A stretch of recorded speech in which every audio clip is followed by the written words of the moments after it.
Good, good morning, everyone. Welcome to the Joint Standing Committee on the Judiciary. Happy February. This morning, we're going to do work sessions on 5 bills. And I'll just recite the order so that everybody's clear on where we're headed. We'll start with LD 1904, and then 1856, 1888, 1857, and we'll conclude with 1895.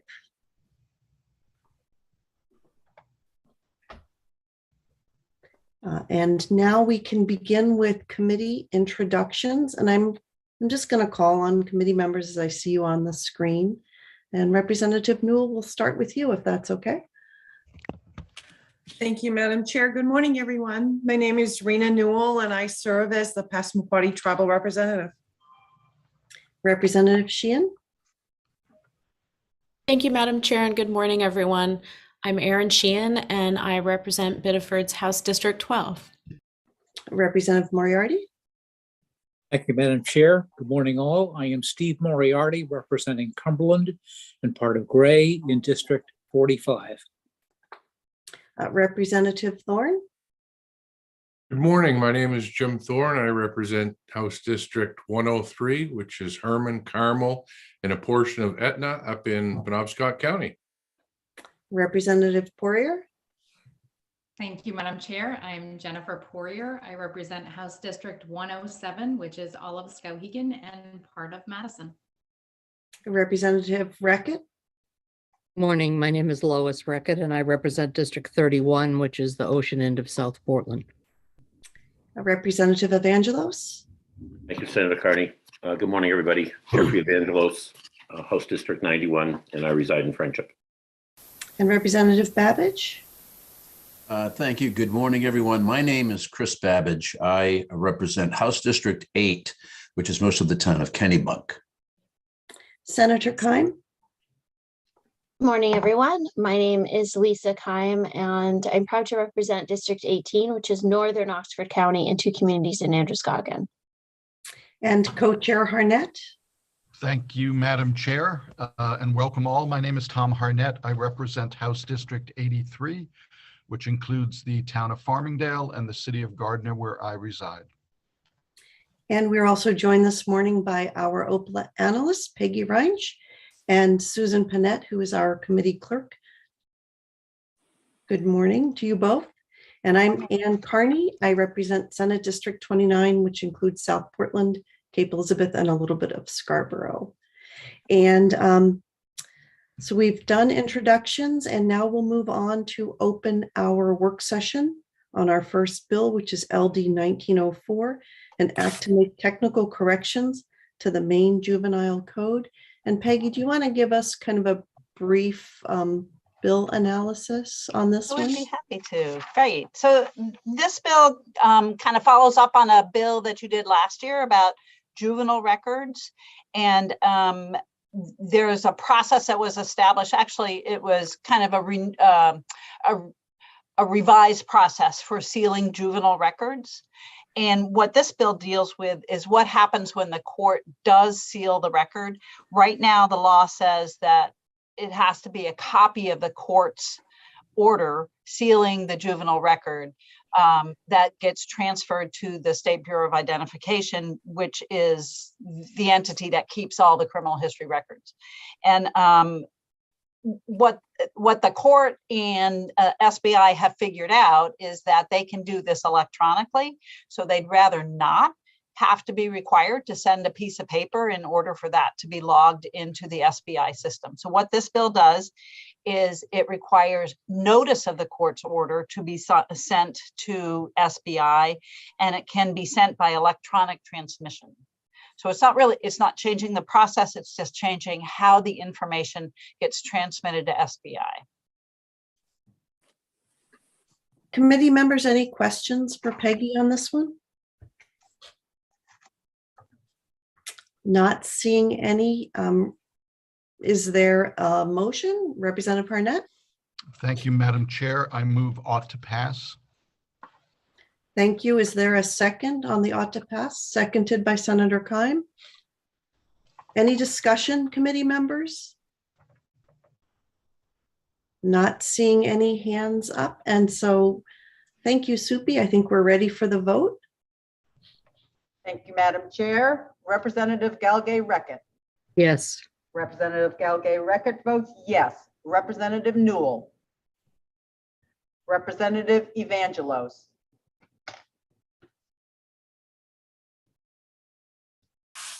To hear you. You want me to come back? No, I couldn't get my mouse to work. Yes.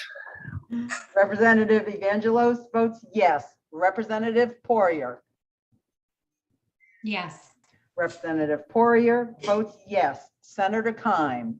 Yes. Senator Keim votes yes. Senator Sanborn. Senator Carney. Yes. Senator Carney votes yes. Representative Harnett. Yes. Representative Harnett votes yes. Representative Babbage. Yes. Representative Babbage votes yes. Representative Thorne. Nay. Representative Thorne votes no. Representative Sheehan. Yes. Representative Sheehan votes yes. Representative Moriarty. Yes. Representative Moriarty votes yes. Representative Hagan. Representative Libby. I'll recall the absentees. Representative Newell. Yes. Representative Newell votes yes. Senator Sanborn. Senator Sanborn is absent. Representative Hagan. Representative Hagan is absent. Representative Libby. Representative Libby is absent.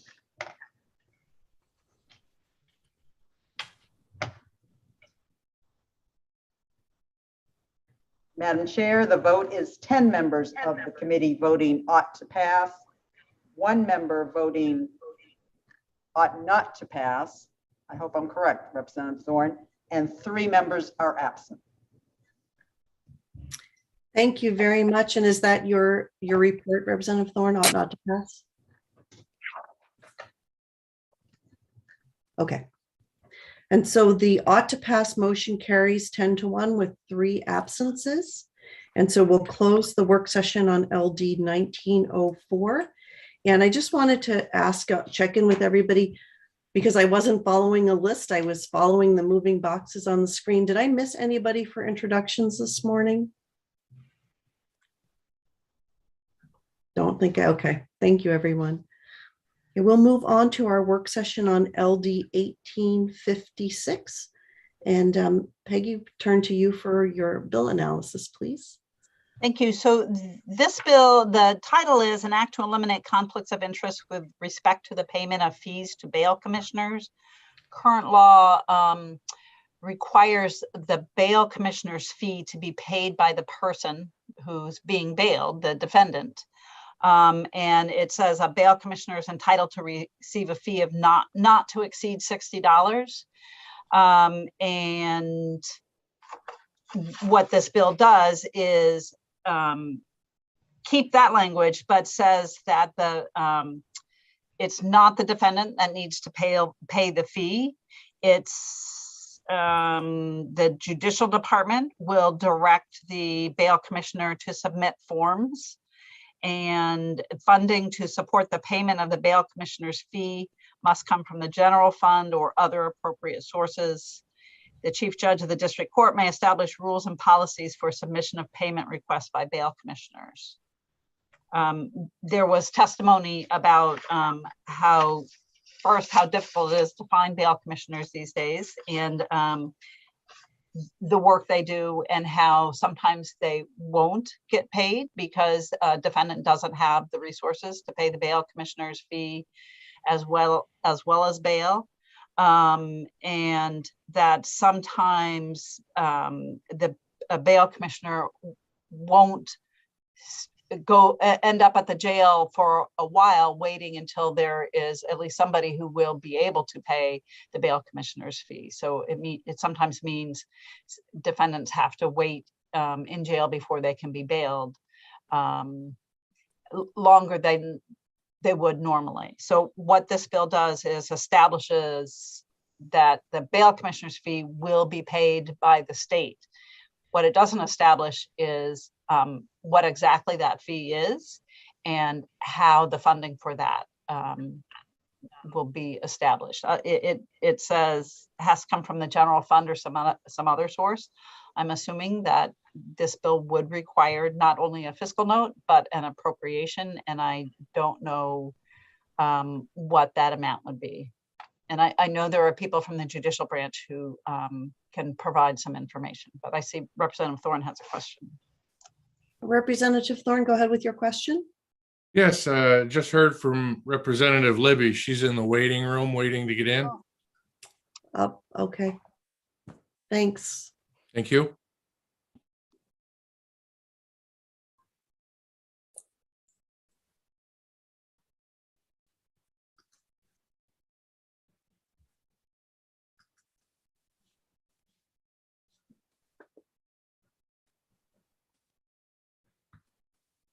And also, Julie Finn did send some bail statistics that I emailed to you, and they are posted. Great. Thank you so much. Representative Babbage, go ahead. Thank you, Madam Chair. Yeah, I appreciated Ms. Finn providing those statistics where usually a little more than half of all cases are indigent. So I was impressed by Mr. Fessenden's testimony. I appreciated him showing up. I thought his 3 points were persuasive. Ending discrimination against low-income defendants, improving efficiency of the process, and then providing more fairness to bail commissioners as far as getting paid on a regular basis. So I'm prepared to make a motion if that's in order, Madam Chair. Go ahead. Regarding LD 1856, I move ought to pass. Thank you. And is there a second? Representative Libby? No. Is there a second on the ought to pass motion? Seconded by Representative Moriarty. Can I just mention that there'll definitely have to be a fiscal note at the very least, but most likely an appropriation. So when we get that information, you can either say that this motion includes that, or you might have to revote in order to include that information. Would it be appropriate, Peggy, for Representative Babbage to change his motion to ought to pass as amended with the anticipated fiscal note? Would that save us from having to revote it? It might save you from having to revote it. What I don't know is if an appropriation is required, if you will need to revote that. I think you can assess that situation when we get to that point, if you want. Okay, let's stick with the ought to pass motion and reassess it as that occurs. So we have a motion and a second, and we'll turn to committee discussion. Representative Libby, go ahead. Thank you, Madam Chair. In fact, I heard from a bail bondsman who had been having conversation with his fellow bail bondsman about this bill. And he and they were very concerned that this would lead to losing even more bail bondsmen. And in our conversation, it seemed to liken to the situation that the hospitals have always been in for years and years, where you're waiting for the state to pay, and that the bail bondsmen are reluctant to wait for state payment, which at times can be even less likely than indigent payments. And he said that he frequently simply didn't require payment if someone was indigent, and that was kind of the status quo, that they were aware that sometimes they wouldn't get paid, but that getting paid most of the time was better than not getting paid by the state. And so he was very concerned that if we see this bill pass, that we will lose substantially more bail bondsmen, and would like to see this not pass. Personally, I truly believe in personal responsibility, and I realize that not everyone who is arrested is indeed guilty. However, I think that I certainly will be voting against the motion. And I don't think that Maine taxpayers should be on the hook. Thank you, Representative Libby. In the future, it would be really helpful to the functioning of the committee to have those folks appear at the public hearing, because then we could hear directly from them. And I think that that's always very helpful, have a chance to ask questions, but we appreciate you bringing up that point. Representative Moriarty, you're next. Thank you, Madam Chair. I was impressed by the testimony and submission from the Judicial Department supporting the bill. They pointed out that this is the only bill they are proposing this session. They also indicated that 10 years ago in Maine, we had 112 bill commissioners. Now we're down to 77, and that the difficulties in securing payment for their services make it difficult to both recruit and retain individuals. I also want to make it very, very clear to anyone listening that we are absolutely not talking about the state paying someone's bail. That's still very much and entirely a personal responsibility. We're talking about paying a judicial officer for the cost of his or her services in preparing the accused person's bail documentation. Thank you. Thank you, Representative Moriarty. Representative Babbage, is your hand up anew or residual? Residual, okay. Representative Libby, go ahead. Thank you. I just would follow up on what I had said previously, and I would love to have seen this gentleman at the public hearing as well. Certainly, sounds like he was unable to attend because he was working, and the manner in which we're conducting our business and the rapidity in which we are conducting our business has been difficult for Maine citizens to participate. And I look forward to the day that we are back in the State House and everyone is able to participate fully rather than this strange alternative modality that is not welcoming to Maine citizens. Representative Thorne. Thank you, Madam Chair. And I think I'd have to echo what Representative Moriarty said, and to put it in context, it would be the same as purchasing a car, but the state picks up the doc fee, the title fee, insurance, and other fees that go with purchasing the car, and you only pay for the principal of the car, and the state pays for the accessory fees. And that's the way that I view this, is the actual bail fee should be part of the expenses incurred by the individual, not the state. So therefore, I'll be voting no on this. Committee members, any other questions? I would like to hear from Julie Finn, the representative of the judicial branch, about the fiscal information. And I don't know if I am empowered to bring her over. I think I can do that.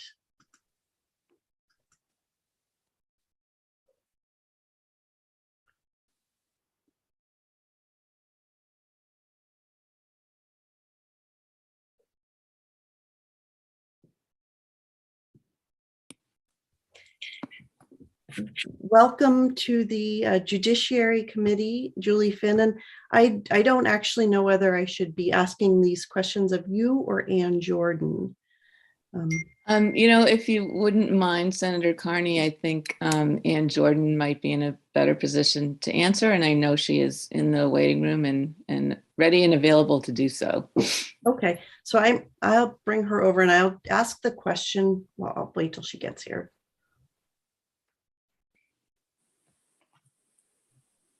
I'll just tell you, she is the person that works with the bail commissioners. She trains them. She writes their manual. She's our go-to person on this topic. Okay, thank you. Would you like to be excused from the panel? It's entirely up to you. I'm going to ask you to continue to join us while we wrap up these questions.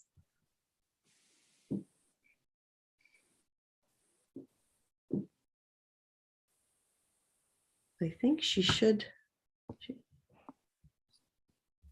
Okay, so it says that Ann Jordan, are you able? I think we can't see you unless your camera is activated.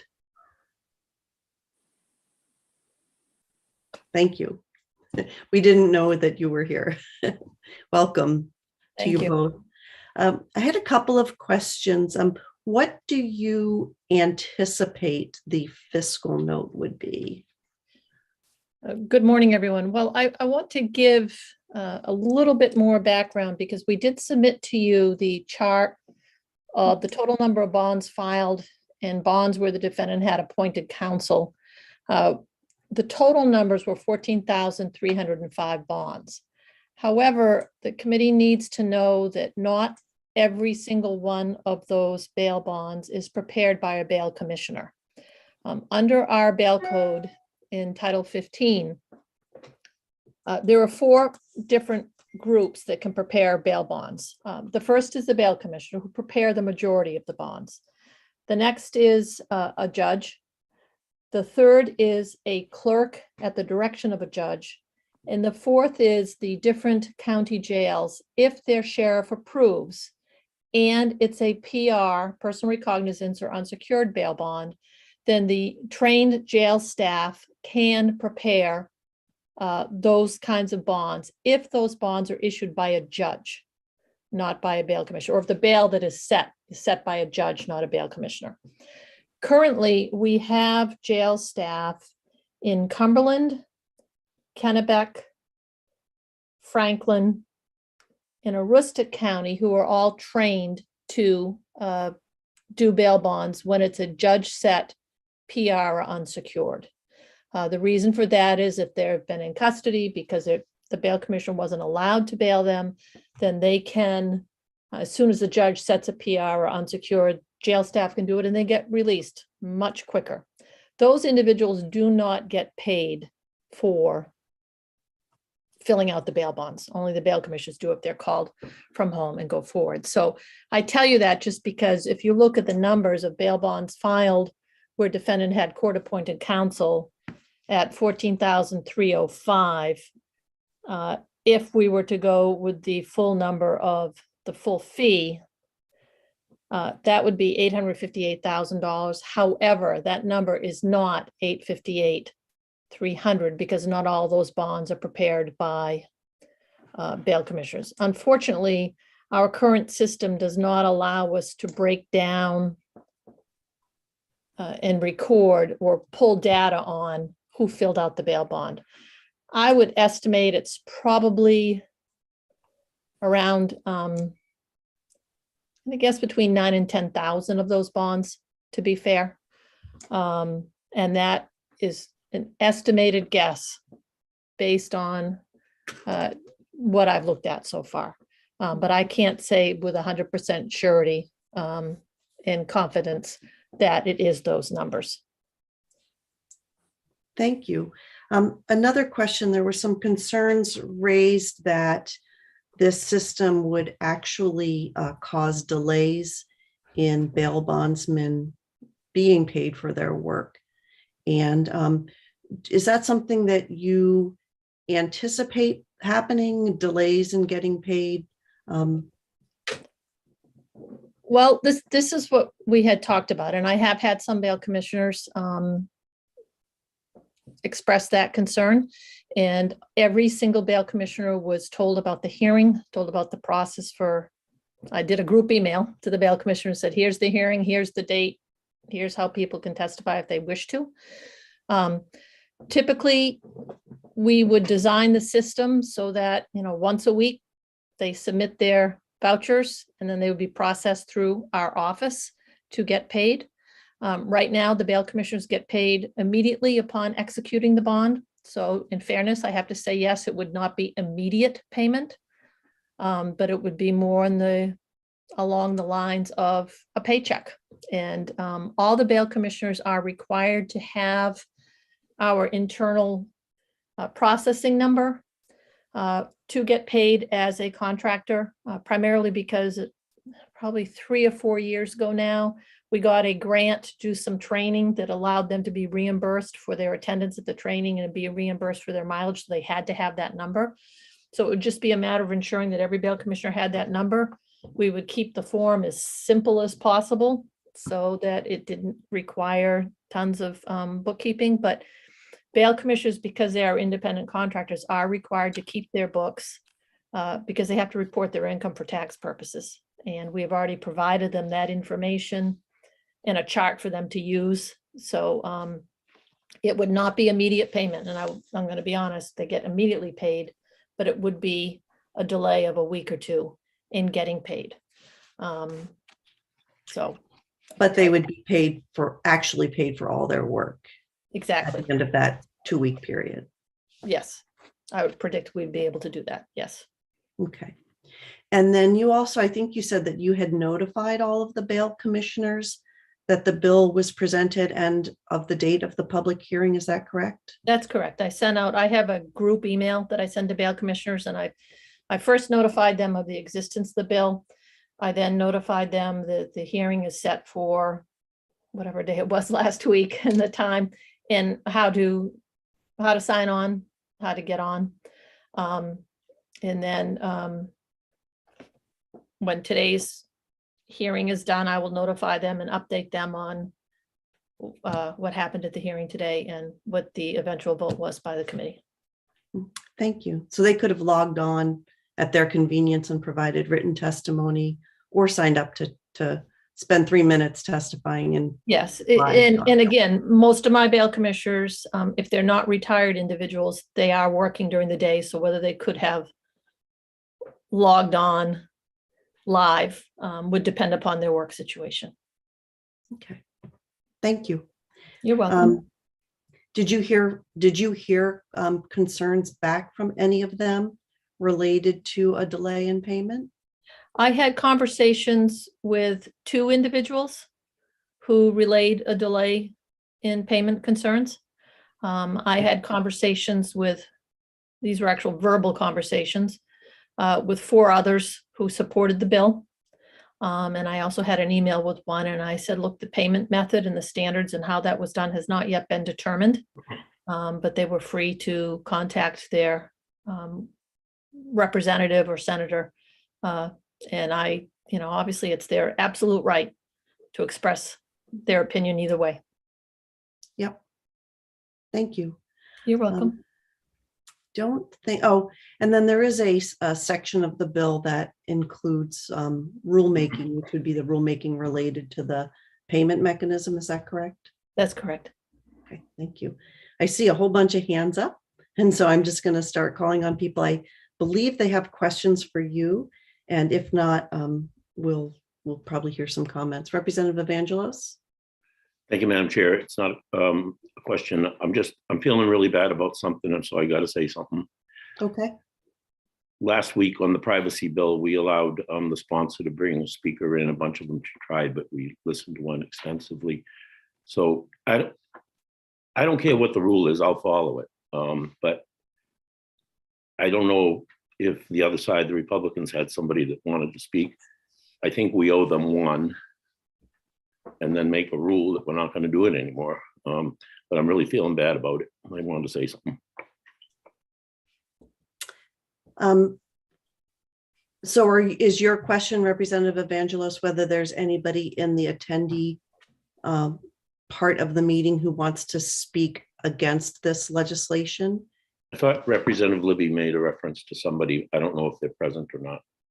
Okay, let me check with her. Representative Libby, is there someone in attendance that you would like to ask questions of? I didn't appreciate that from your earlier comments. I do not have someone in attendance. I just think it's laughable to say that someone can hop on for 3 minutes when we all know that they have to wait through the entire public hearing of any number of bills that we're hearing. You can't hop on for 3 minutes. You have to hop on for numerous hours and wait for your turn to speak for 3 minutes. So that's the actual reality of what we're doing. It's not a 3-minute thing. But I do not have anyone that wants to speak today at this exact moment. Thank you. Thank you. And I would just point out that this format is, it does allow people to participate without having to drive to the State House and engage in the same waiting process. And frequently my observation is that people are doing other things while they're waiting for their turn, and that they can monitor the hearings that they're not interested in and do other work and then participate in the hearing. And that's what I meant. I didn't mean to be disrespectful of other people's work obligations. I know we're all trying to do as much as we can during these difficult times and with this format. And I appreciate everybody's cooperation. It's really not what any of us would prefer to be doing. So thank you all. Representative Madam Chair, I just wanted to get clear on that other issue then. So we'll all know the rule is during the work sessions, like bill sponsors and people like us, we're not to bring people in to testify. I just want to have a rule. So we say yes sometimes and no other times. So the rule is we don't do it. So I feel like you are asking a question that I don't exactly understand, except that I know that it's not specifically related to this bill that we are having this work I'll drop it, I session guess. on. And so I would like to focus. I agree with you. I don't this bill in this want to work get going on it. session. I just want to have a rule that whether we can or can't, we can talk about it later. I'm sorry. Thank you. I appreciate that. Thank you. Representative Reckett, I think you're next. We're not able to hear you, Representative.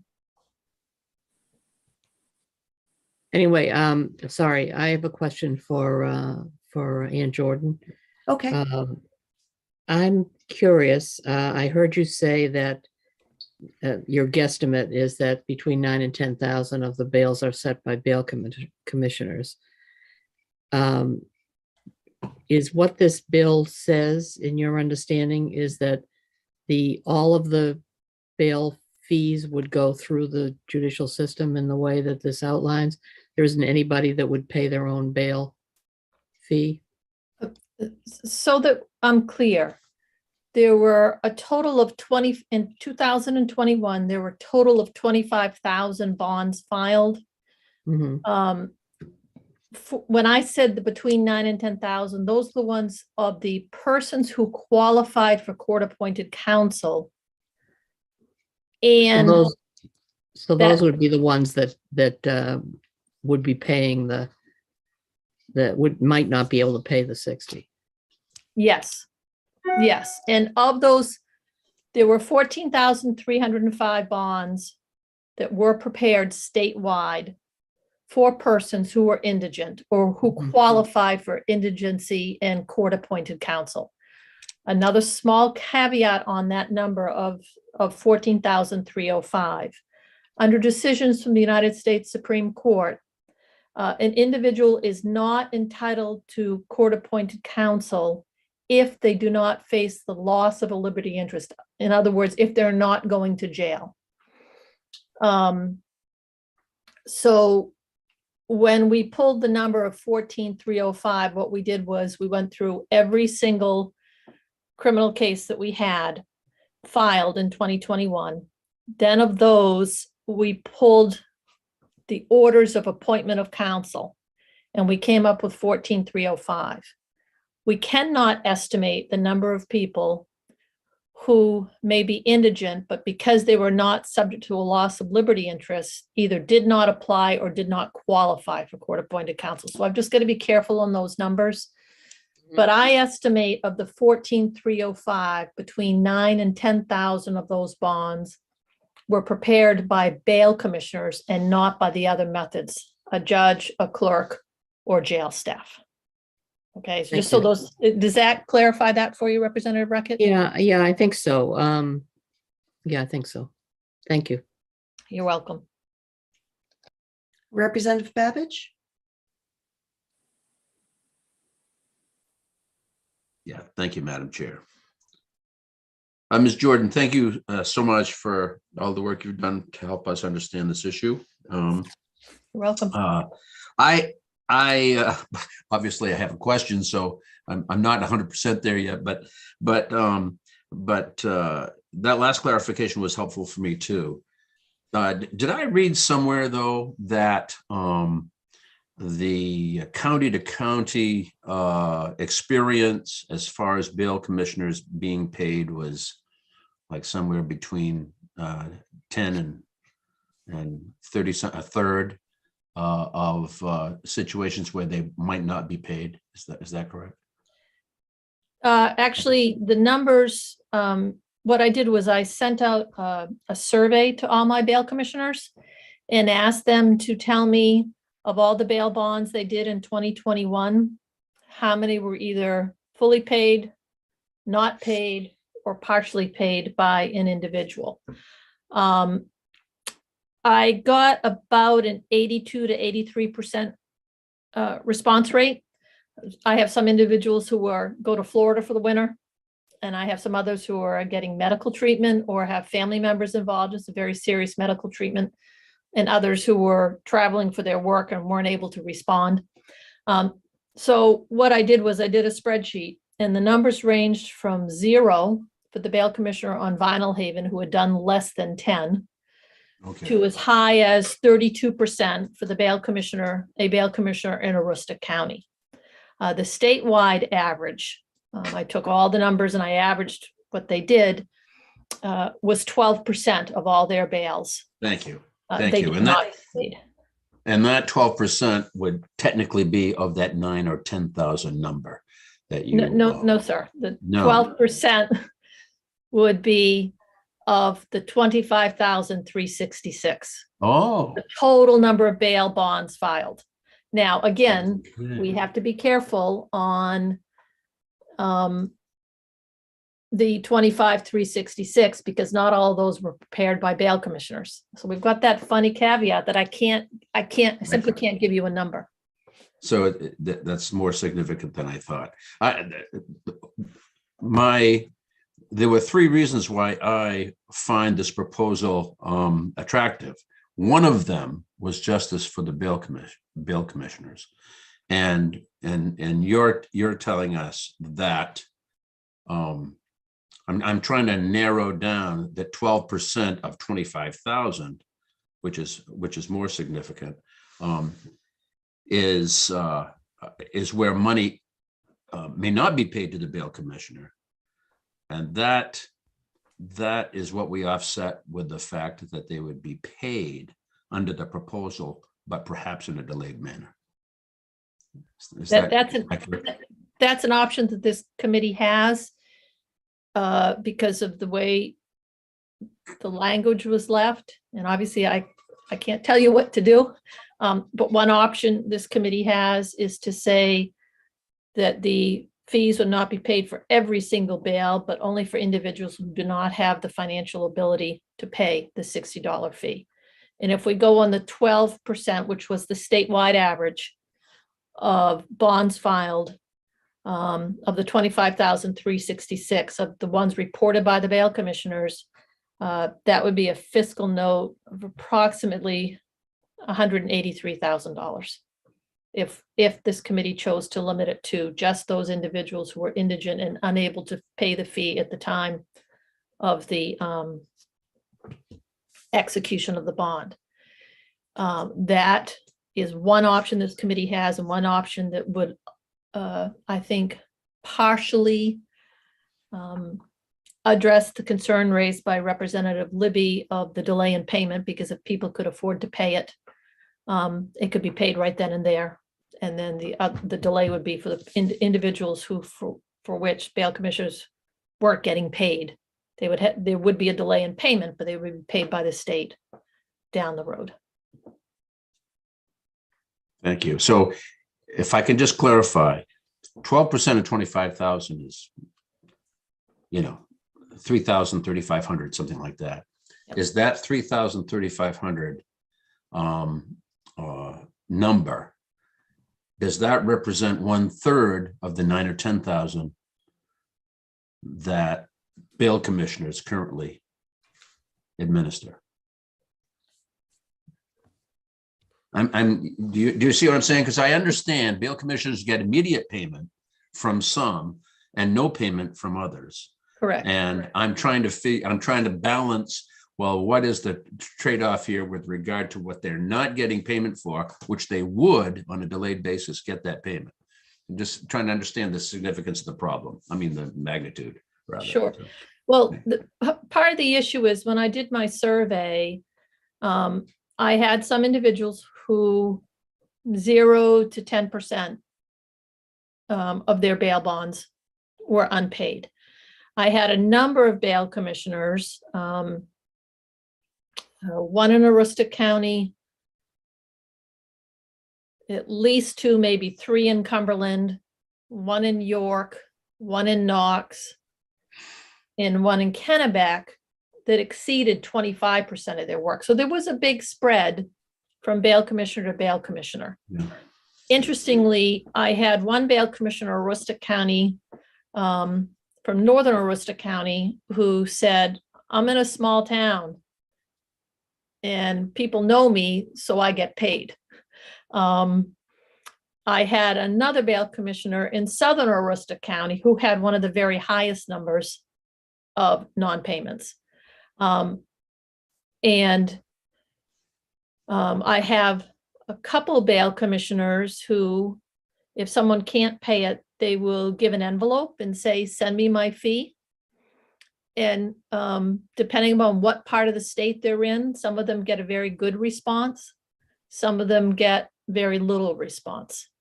So it just really varies from area to area. So I can't, but the 12% is an average statewide of the number of bail bonds prepared for which they do not receive payment. So that 12% would be 12% of 25,366. Great. And that's 3,050 would be times 60 would be the 183 that you talked about, 183,000. Right. Thank you Right. very much. Thank you You're very welcome. much for your testimony. Thank you, Madam Oh. Chair. Thank you, sir. Representative Moriarty, go ahead. Thank you, Madam Chair. I have a few questions for Ms. Jordan. And the least burdensome type of bail would be personal recognizance, which is essentially a personal promise to come back to court on the date that you've been given. Is a bail commissioner ever involved in personal recognizance bail?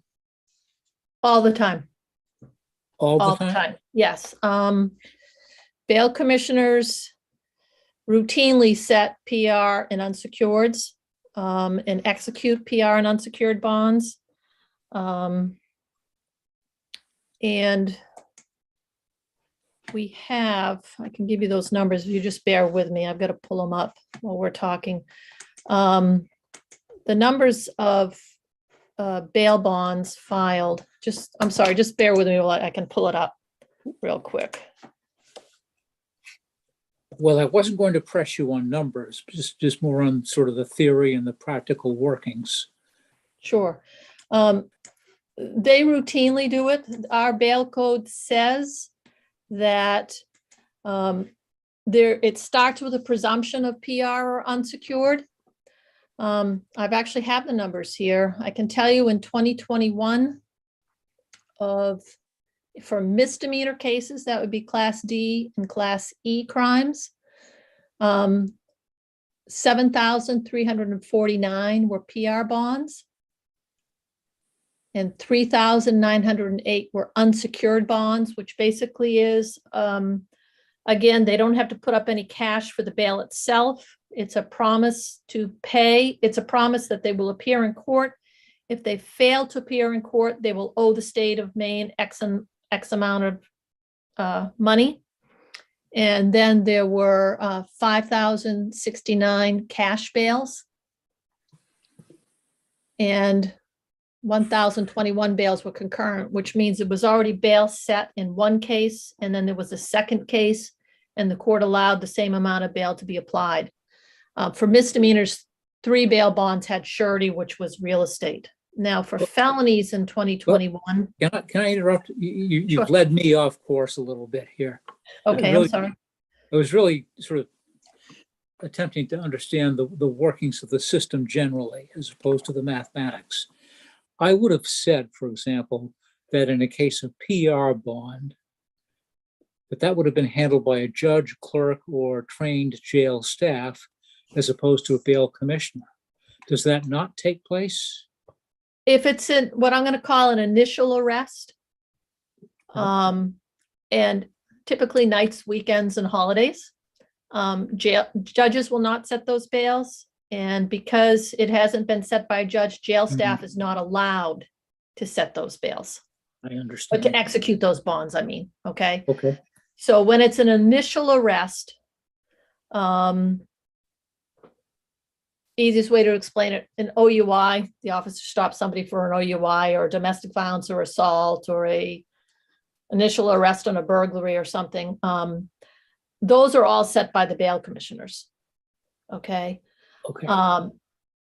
Judges under our law, a person if they don't make bail, they have to be seen by a judge within 48 hours, excluding Saturdays, Sundays, and holidays. Additionally, our law provides that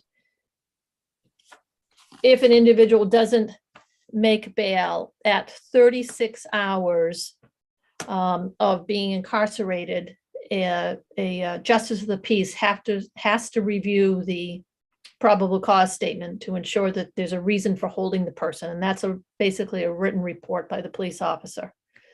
And then if that's not done by 48 hours, the jail has to release them. Okay. I have a couple of follow-up questions to Sure. You mentioned that under this proposal contained in the bill, there could be a 1 to 2 week delay in the commissioners receiving payment. Mhm. On the other hand, is it true that a commissioner would be guaranteed of the receipt of payment 100% of the time? Yes. And- If the bill passes. Yes. And where does the check come from? Would you process it at your office in Portland, or does it go up to some big agency in Augusta and get eventually reached by somebody up there? Typically, it's my understanding it will be processed through the administrative office of the courts in Portland. That's where our finance division is located. Which I take would be a speedier process than going up to a major bureaucracy and expecting them to crank out the checks. I would presume so. Okay. I had one final question, if I might.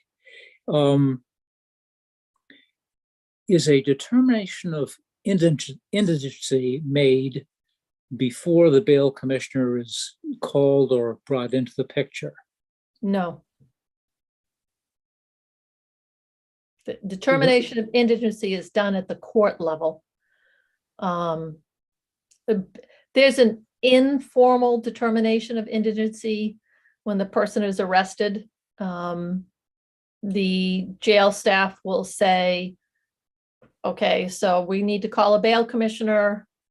The bail commissioner gets called, gets filled in on all the facts of the case, the background and everything else.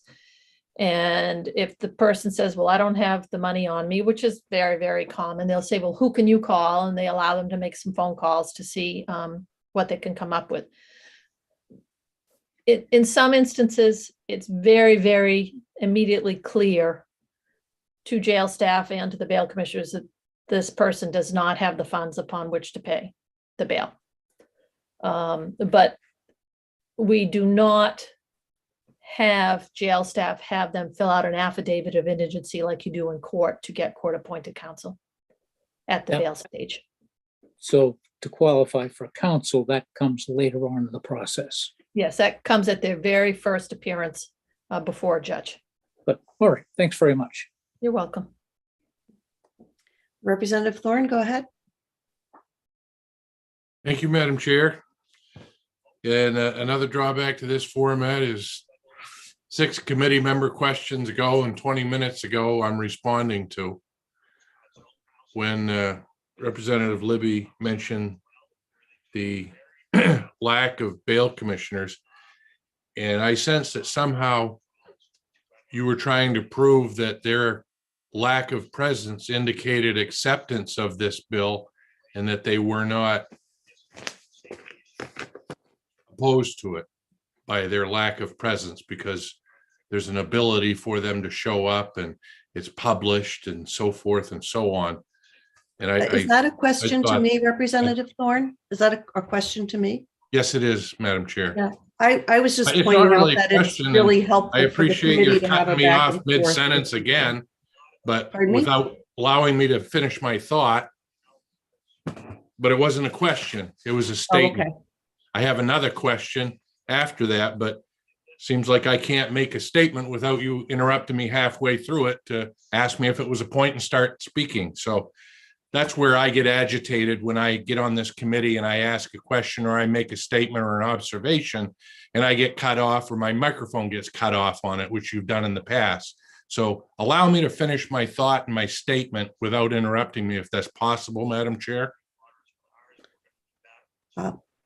You may finish your question or statement. I thought that you were asking me a question and I wanted to answer it.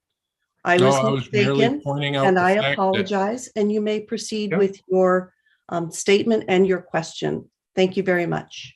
That's all I wanted to do. I didn't want to disrupt the committee for extended length of period. I just wanted to make an observation that the lack of appearance by bailsmen does not indicate their acceptance of this bill. That's merely my contention, is that somehow you were trying to persuade us that there were plenty of avenues and opportunities for them to appear and testify against it if they wanted to. So it was a drawn conclusion that because they weren't here, they must be an acceptance of it, which is not the case, as Representative Libby testified to after speaking to a bailsman. And my other question is, on the bill itself, how do we determine, I mean, I've listened to Ms. Jordan talk about it's the determination of the individuals, the corrections officers and the folks at the jail to ask a series of questions to determine whether or not someone's able to pay their bail. But if somebody goes through and has means to pay the bail, but answers the question to the negative, do you have somebody you can call? Is there some way you can raise his money? If somebody knows this program is available, but just chooses not to answer the questions in the affirmative, yeah, there's somebody I could call just by going through it. If it appears they have the money, but say they can't raise it, how is that determined that their bail doesn't get paid the same way as if they were indigent? Representative Thorne, could you please clarify who you're asking that question of? Yes, Madam Chair. I believe I said Miss Jordan. Okay, thank you. She was And- talking about it prior to my asking my question. Okay, and Ann Jordan, are you able to answer the question? Representative Thorne, I can tell you this.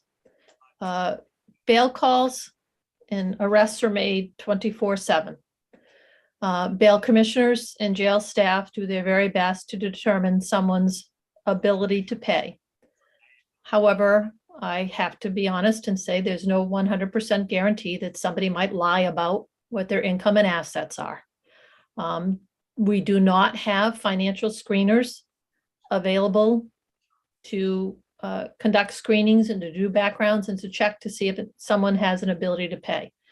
The typical questions are you working? What do you have for cash in your pocket? What do you have for cash in bank accounts? Do you have access? I mean, most of the jails have an ATM machine at the jail. Those kinds of questions. Can we 100% guarantee that every individual who is asked those questions is honest with the bail commissioners about this? No, we can't. That's the reality of human nature. Thank you. And it You're just welcome. doesn't seem fair to me that because somebody can't pay it, their bill gets paid, but because somebody else can afford it, their bail, they have to pay it themselves. It's on them. That seems like a true double standard any more than what it's been right now, where $60, yeah, I'll pay you $60. Some do, some don't down the road to their bailsmen. I mean, they don't give them $60 to get out. Is that an upfront fee? The $60 is the bail commissioner's fee. Under state law, a bail commissioner cannot refuse to execute a bail bond because the person doesn't have the fee. Okay, And so pardon me, I've never been bailed out of jail yet, but I'm working on it. But you cannot get out of jail without a bail bondsman bailing you out, but you don't have to pay the bail bondsman at the time anything to get out, just the promise to pay, correct? There's a caveat to that. If it's an initial arrest and a judge has not prepared the bail bond or a clerk has not prepared the bail bond, a bail bondsman has to be called either to the police station or to the jail or roadside to execute the bail bond if the officer has not issued a straight summons, okay? Police officers, before they take someone into custody for a Class D or E offense, most Class D or E offenses are allowed to just simply issue a summons, and the bail commissioner is never called, okay? If they're taken to the police station or the jail on an initial arrest, in order to be released, if there's a need for bail to be set, the bail commissioner has to prepare the fee. Has to prepare the paperwork, and that's where the fee is collected at that time. If the individual is unable to pay the fee, Title 15, Section 1023 or 1024 mandates that the bail commissioner must execute the bond anyways and not get paid. And then it's just between the bondsman and the defendant, correct? If the bail bondsman chooses, at this time, if they choose to pursue it. Some bail commissioners do not wish to pursue it because of personal safety reasons. They don't want their home address published and available. We have Thank to you, Mr. remember. Jordan. Appreciate that. Thank you, Madam Chair, for indulging my statement and question. Committee members, are there any additional questions for Ann Jordan?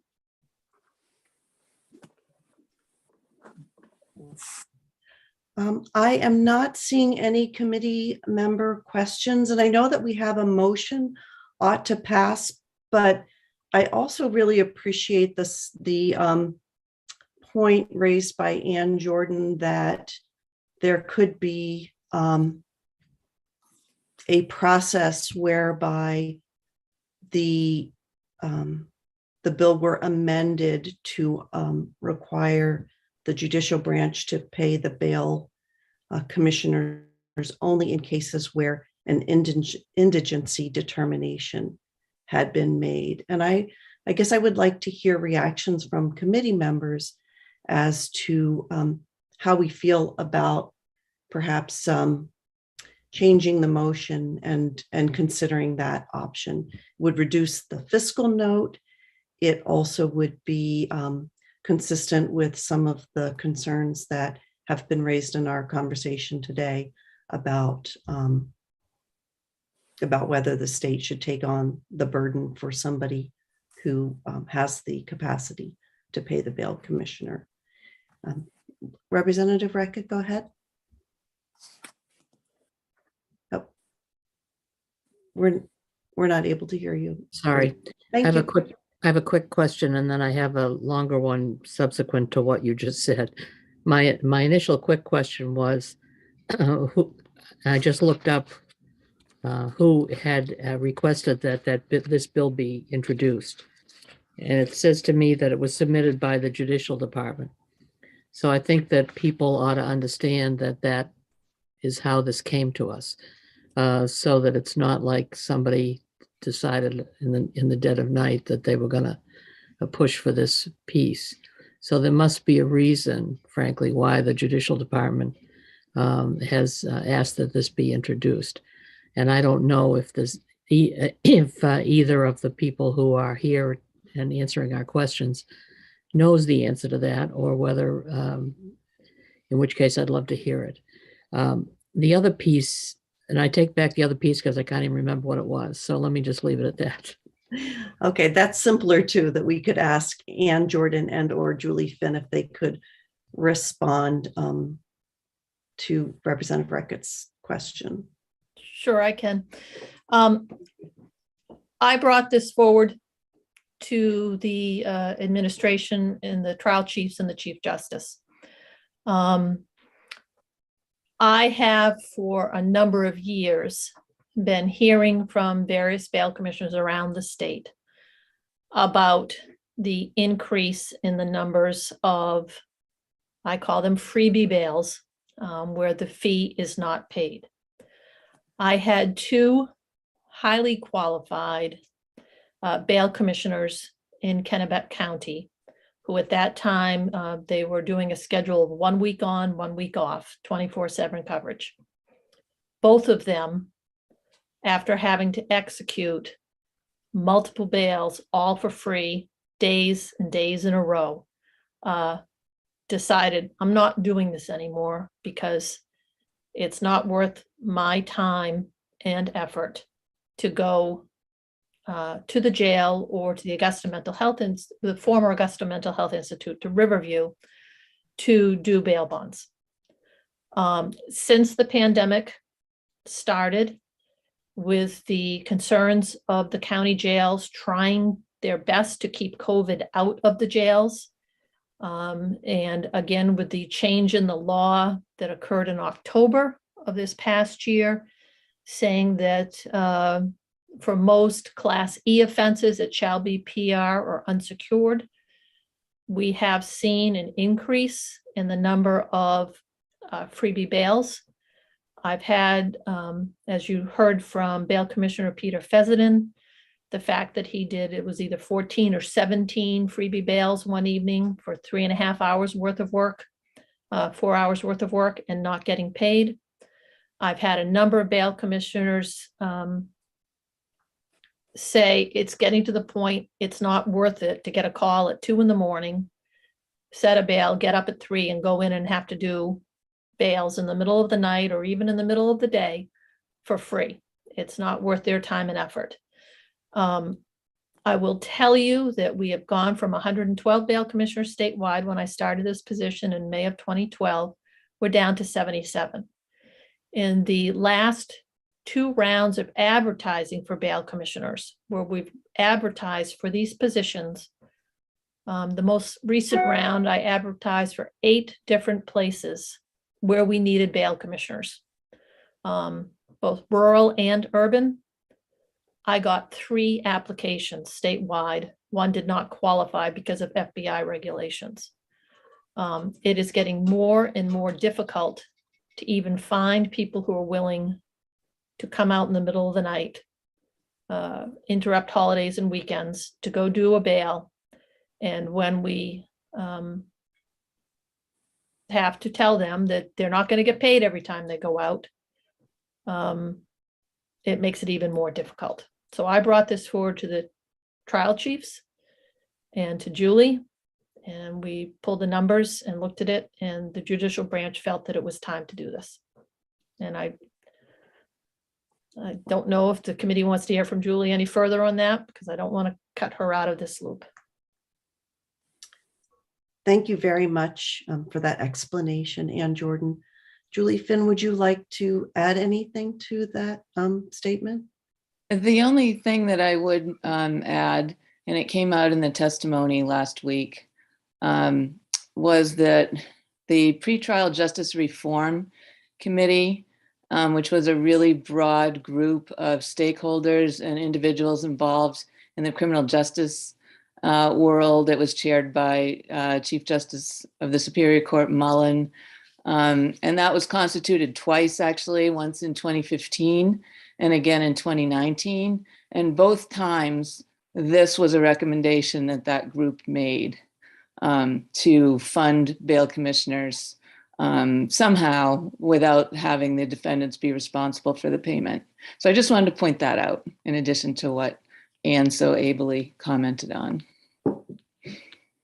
Thank you very much. And Anne, Jordan, I have a question for you, which is you had suggested that we might want to take into consideration only having this apply to people who are determined to be indigent. Do you, and that was not in the original proposal, do you have a, I'm just curious as to why it was not included in the original proposal, and if you think it's beneficial to maintain the original language of the bill, given that one of the aspects of the bill is to eliminate a conflict of interest.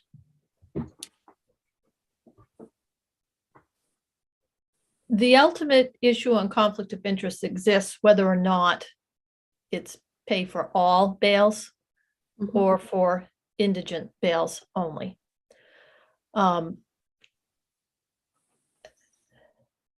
Having previously been involved with the legislative process in my prior life when I was Commissioner of Public Safety, I understand the give and take of the legislative process, as well as the concerns for fiscal notes, the ability of the state of Maine to pay, as well as the concerns about who should pay for what and why in the different political philosophies. Given that, I offered the suggestion solely for something for the committee to consider and determine. I still believe that the conflict of interest exists, no matter what method or decision is made on how these are paid. Thank you for sharing that. Committee members, I'm specifically requesting if anyone has thoughts on whether to consider amendment, if you could voice your concerns or support for that. Representative Moriarty, go ahead. Thank you, Madam Chair. I recall at the public hearing that I made some comment along the way about defendants with resources as opposed to those with none, and how there could be a distinction in this statute. So I guess I feel it's worth pursuing. Ms. Jordan, Ms. Finn, and their colleagues will have to weigh, I suppose, the administrative burden on the courts in determining indigency on a fairly short order basis when there may not be a judge handy and available. But if there's some process by which that can be done reliably, that would certainly make it easier to me. In either event, the bail commissioners get paid in full 100% of the time. And that's of primary importance to me. And I'll close just with a comment on the issue of payment of the commissioners. When I worked as an employee, as opposed to an owner, I was never paid immediately. I was on a weekly pay schedule, and actually more often than not a bi-weekly pay schedule. So the delay of instantaneous payment versus a wait of a week or two is not dispositive. Those are my thoughts. Thank you for sharing your thoughts. Representative Rackett?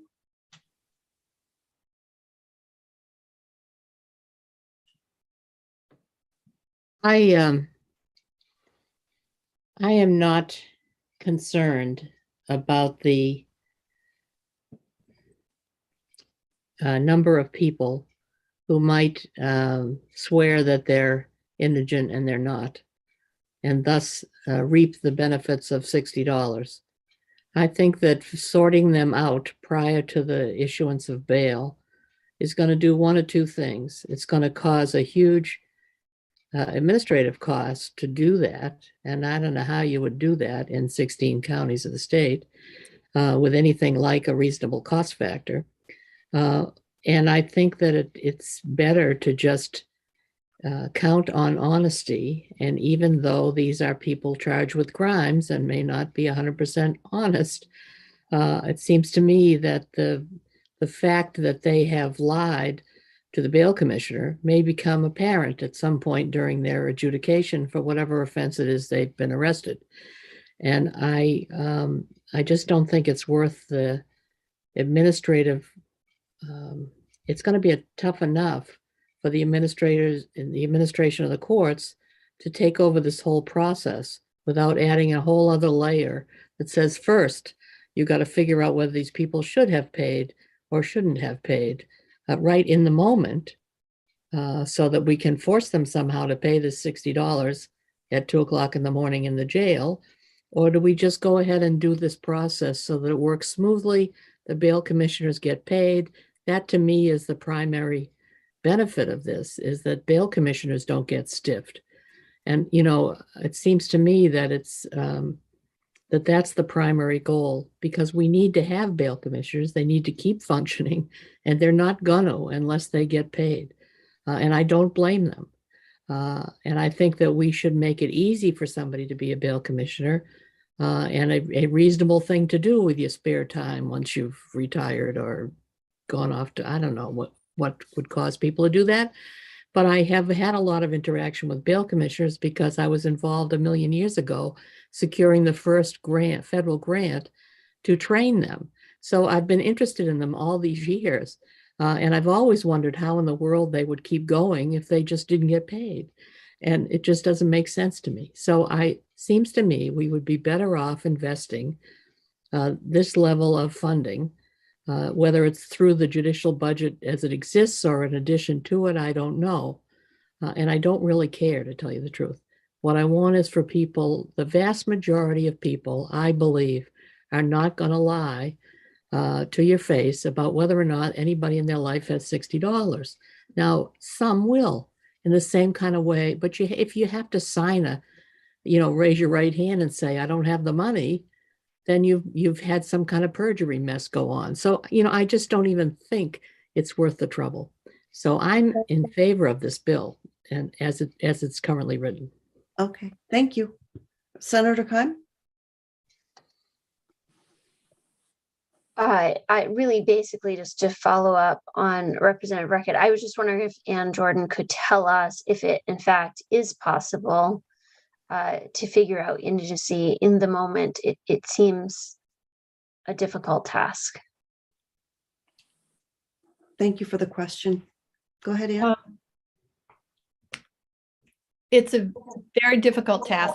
It kind of does happen when they ask, do you have any money to pay the bail?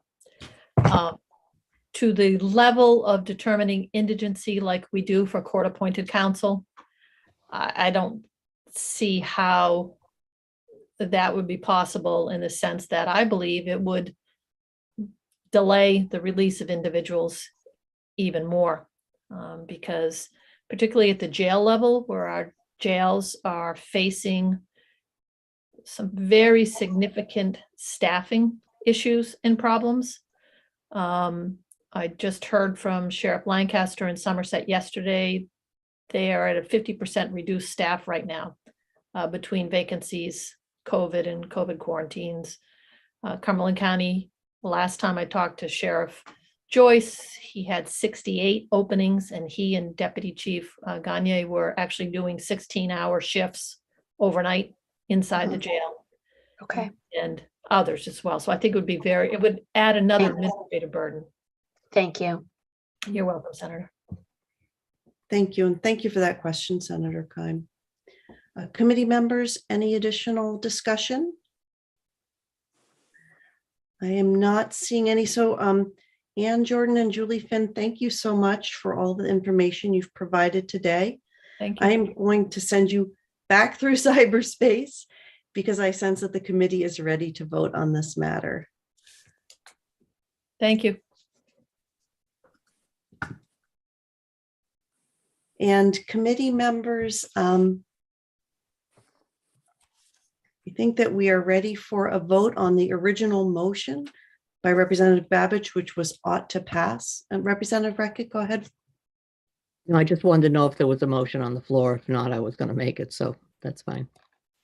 Yeah, I believe that we have a motion ought to pass by Representative Babbage. And I cannot recall who seconded it. Representative Babbage?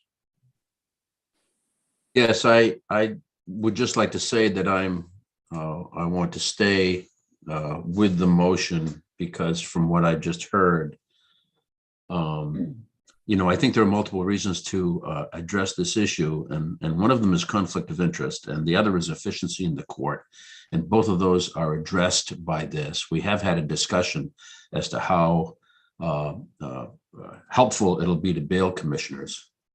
And I won't rehash that, but I think there's evidence to say that that it would provide for full payment on a timely basis. We don't yet know, and that to amend, which we've just been considering, doesn't address the conflict of interest issue and doesn't and would put in administrative mechanisms that could bring about a delay of justice. So I'm staying with the motion, and I wanted to explain that. Thank you very much. Thank you for sharing your thoughts on that, Representative. And it looks like we are ready for the vote, and our committee clerk has joined us. Thank you so much, Ms. Bennett. And we are ready for you to call the roll. Thank you, Madam Chair. And just so you know, Representative Moriarty seconded the motion. Thank you. I had forgotten to make a note of that. Appreciate it. You're welcome. Representative Galgay-Reckitt. Yes. Representative Galgay-Reckitt votes yes. Representative Newell. Yes. Representative Newell votes yes. Representative Evangelos. Yes. Representative Evangelos votes yes. Representative Poirier. No. Representative Poirier votes no. Senator Keim. Yes. Senator Keim votes yes. Senator Sanborn. Senator Carney. Yes. Senator Carney votes yes. Representative Harnett. Yes. Representative Harnett votes yes. Representative Babbage. Yes. Representative Babbage votes yes. Representative Thorne. Nay. Representative Thorne votes no. Representative Sheehan. Yes. Representative Sheehan votes yes. Representative Moriarty. Yes. Representative Moriarty votes yes. Representative Hagan. Representative Libby. No. Representative Libby votes no. I will recall the absentees. Senator Sanborn. Senator Sanborn is absent. Representative Hagan. Representative Hagan is absent.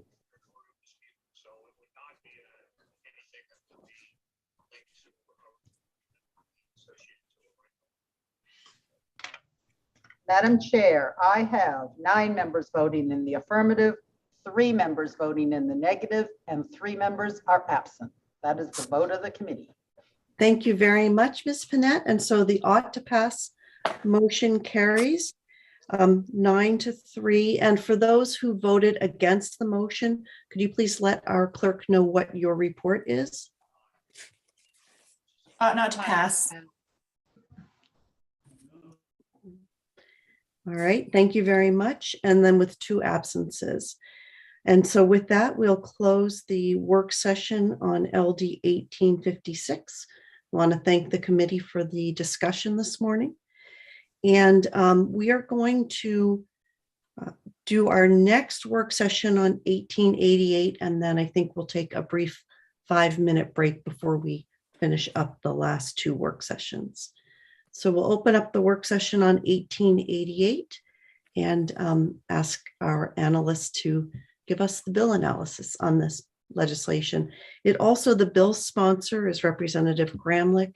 I think she's here in the attendee space. And since she is the bill sponsor, we'll bring her over to the panel for the conversation.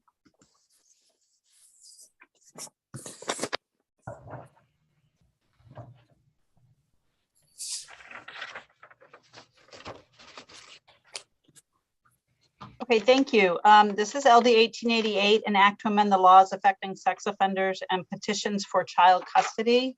And it does two main things. One, it amends the crime, this is section 1, of prohibited contact with a minor to do two things.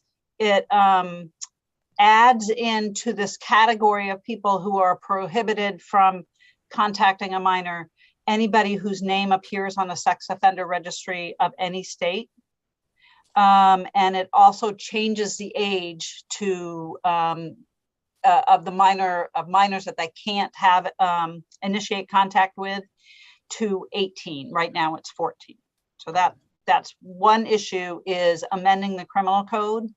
And then section 2 amends the current law in the family law, which is about parental rights and responsibilities. There's already a provision dealing with custody and contact when one of the parties has been convicted for sexual offenses. And this bill amends that to include not only those convictions, but if their name appears on the sex offender registry of any state. And it goes on page 2 of the bill. It requires that if there is a parent who meets these qualifications, which is has been convicted of a child-related sexual offense, or whose name is on a sex offender registry, if they are petitioning for either parental rights, primary residence, or contact, it refers to it as primary residence of a minor child or parent-child contact. That so if they've committed, if they have one of those convictions, or if they're on a sex offender registry, that they must first go through a forensic risk assessment before their petition will be handled by the court to look at whether or not there should be contact or primary residence, or change any of those parts of a parental rights order. So just a couple things real quick. The section 1 of the bill would be expanding who would be covered by the crime of prohibited contact with a minor. So it might fall under Joint Rule 319, which would require the Criminal Justice Committee to review any changes that either create a new crime or enhance a penalty for a crime. So you might just want to realize that if you go forward with that, you'll want to build that into your schedule. And second, there are some consequences of tying things to whether or not somebody is on the sex offender registry. And it's what it ends up doing is saying there isn't being on the sex offender registry is actually a punishment as opposed to an administrative function. And that means that there are ex post facto concerns, because if somebody is already on the sex offender registry and you pass this law, then this creates an additional punishment for that person. And then or it could be considered to be an additional punishment for that person, and therefore would not apply to anybody who is already on the sex offender registry. So if you want to capture the people who are on the sex offender registry, then you need to capture those convictions, that they've been convicted of those crimes that put them on the sex offender registry, rather than using the shortcut of listing that they're on the sex offender registry, if that makes sense. We can talk about that later if you get to that point. Are there any questions? I have a question, Peggy. I'll ask you, I know that you're going to get to the amendment proposed by FLAC, but sort of big picture, that creates discretion on the part of the parties or the courts to request an assessment. Does that raise that same ex post facto concern if we went in that direction, as opposed to the way the bill is written now? Well, I think it depends on what you tie that discretion to. If you tie it to being listed on the sex offender registry, then yes, I think it at least raises that question. I mean, it's not saying you can't get into the courthouse door if you're on the sex offender registry and you don't go through this, but it is saying that you're treated differently because you are on the sex offender registry. And I think Kent Avery is in the waiting room, and he is the person from the Attorney General's office that works with it's a really long name and I'm going to get it wrong. It's basically the Sex Offender Risk Management Advisory Commission. And he can follow up. That's one of the reasons that he is following this bill, is because he wants to make sure that you realize that there are those constitutional concerns raised if you use the language about being on the sex offender registry.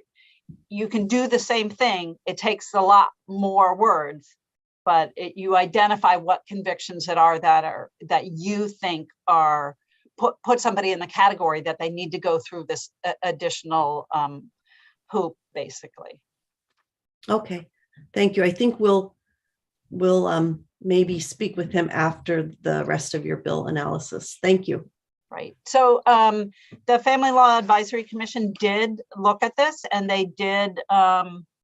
They also looked at the question about how easy it is to get a forensic risk assessment and how much it costs. And they also looked at the question of whether it made sense to make this a criteria for that risk assessment being almost a standing issue to get into court in order to ask for a modification of an order, or to have an order issued for child contact or primary residence. And they ended up saying they really focus on court discretion, and they also want to make sure that there's access to justice. So they did, and it's in the bill analysis, and I can share that screen if you would like. They think that would you like me to do that now? Whenever it suits you, as far as Okay. presenting the bill analysis, because I do think it would be helpful for us to have a visual of that at some point. Great. So hopefully you can see this. This is the amendment that FLAC recommends. It goes on to the next page too. But instead of amending what's in the bill, which I believe is 6A, subsection 6A, there is a 6B in the current law. It would add a new subsection 6C that says once they're in a court proceeding and either party or on the court's own motion, the court can order a parent to complete a forensic risk assessment. And this gives the court a little bit more say in what's going to be determined in that risk assessment, and kind of tailor it more for what the court needs to know in order to go forward with an order. Good, Ellen. So there's Yeah, well, it's all right. I didn't know if I told you, but I am a state legislator, so we're I'm on Marine Resources Zoom meeting and Representative Thorne, we can hear judiciary you. Zoom meeting, so.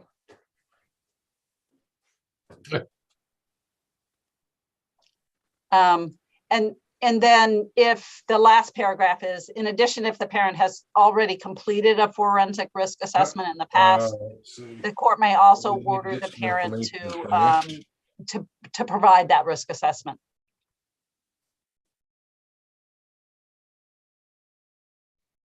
So if that's okay, I'm going to stop sharing my screen.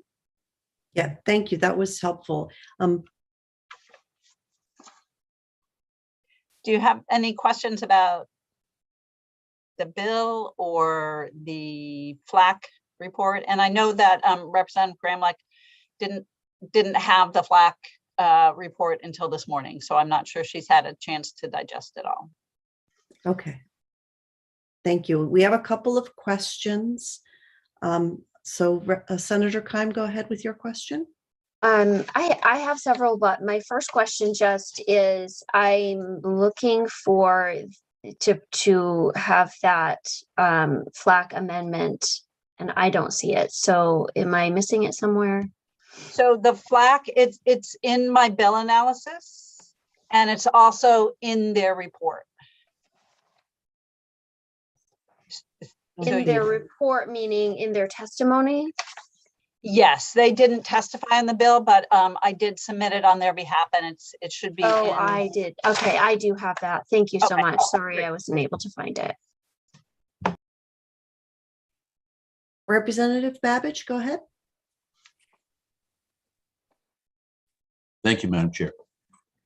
Peggy, can I ask, the amendment certainly expressly permits, but does the court not have discretion to order a risk assessment now? I think the court does. I think this is just making it very specific. That this is what they can order and why they would order it. But you notice that they do not, FLAC does not necessarily tie it to convictions or sex offender registration status. Thank you. Thank you, Representative. And Representative Moriarty? Thank you, Madam Chair. I wonder, before I begin, if there is a representative of FLAC in the attendee room who might be prepared to answer questions directly. We can check. Peggy, do you know whether that's? I don't see anybody from FLAC as an attendee. Okay. Okay, well, I will then, I guess, unfairly present a question to you, Peggy. Okay. see what you can do with it. First of all, just as an incidental, I do have a concern about the sex offender registry issue from another state. If another state has a threshold which is substantially lower than ours for placement on a registry, I don't like the idea of our adopting that as having the same significance as an offense having been committed in Maine. That's not a question. That's just an issue that I have. But I do have a question, Peg, I guess, which I'll present to you concerning the FLAC amendment. If you look at the bill itself, and I'm on page 2, paragraph B, just so that we're all on the same page, I take it all of the underlined language is in fact new language. Yes. Okay, so paragraph B provides that a petitioner must attach a forensic risk assessment to the petition for primary residence. That is new, that is a change. Yes. Okay. And now FLAC proposes a new subsection 6-C, which again follows paragraph B in sequence, obviously, but it says that either party or the court itself may request the completion of a forensic risk assessment. So do you know if it was the intent of FLAC to retain the requirement of a forensic assessment for filing with the petition at the same time as giving either of the parties or the court the discretion to ask for what would be a second one? I'm pretty sure that FLAC said that they prefer this to the bill, that they do not think it's appropriate for the person to have a forensic risk assessment done before they file the petition for a couple reasons. One, it might be expensive and therefore would keep them from getting into ever being able to file a petition. And second, it doesn't give the court the ability to identify the things that should be included in that risk assessment. Okay. Is it your assumption then that FLAC would support deleting all of the new language from B and going Yes. with the new 6C? Right. I think they would strike out all of section 2, and I'm not sure they actually took a position on section 1 of the bill. So I believe their recommendation would replace all of section 2. Oh, really? I thought, I understood them to retain section 6-A and B, but insert a new 6-C. I don't think that's their recommendation. I think it really is to replace section 2. I don't think that they were aware of the concerns about using the listing on a sex offender registry as a problem. And they thought it was appropriate to have a forensic risk assessment outside of necessarily a conviction, a child-related sexual offense conviction, which is what 6A really applies to. So there are some things that might not be on the sex offender registry or that wouldn't be considered a child-related sexual offense, that this would still give the court the ability to order the forensic risk assessment. Okay, thank you. And I just wanted to point out as well, Representative Moriarty, that the language proposed by FLAC, it says the court, it doesn't say the court could request an assessment. It actually gives the court authority to order an assessment. That's right. And I think you had used the word request, but there's more oomph behind that in the form of a court order. Yep, I think Thank I you. did, and I was wrong. No, just wanted to clarify that. Senator Keim, go ahead.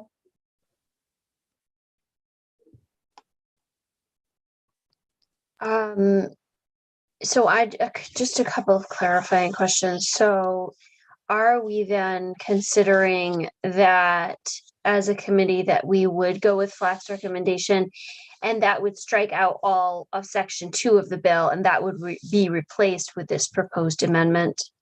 Is that what we're considering right now? I think that's what we're discussing. Okay, so the risk assessment, if the court orders it, who pays for that? Like, does that become also something that's a bar too high? Because it says upon motion from either party, right? So, you know, if I can understand someone asking for it, but then who pays for it? Because the matter of payment gets addressed in section 2.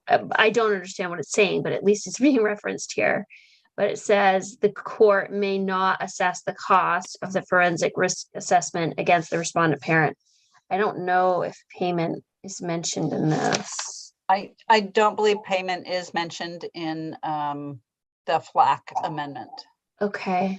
You know, if that's something that you wanted to address, we can certainly put that in there. I'm trying to figure out what 1772 is. Yeah, well, I mean, I don't know that I guess we had better understand it because it could be very expensive. And so I guess we have to understand that. And then, so I'm sure that you already went over this. So that was one question I had, and I'm sure you already went over this, but I need to understand it. So I guess I'll have to ask you to do it again, but what is in section 1 of the bill under C, the person that intentionally, whatever, and is changing it from 14 to 18 years of age, except as provided under an order granted. Can you tell me what that order would be, Peggy?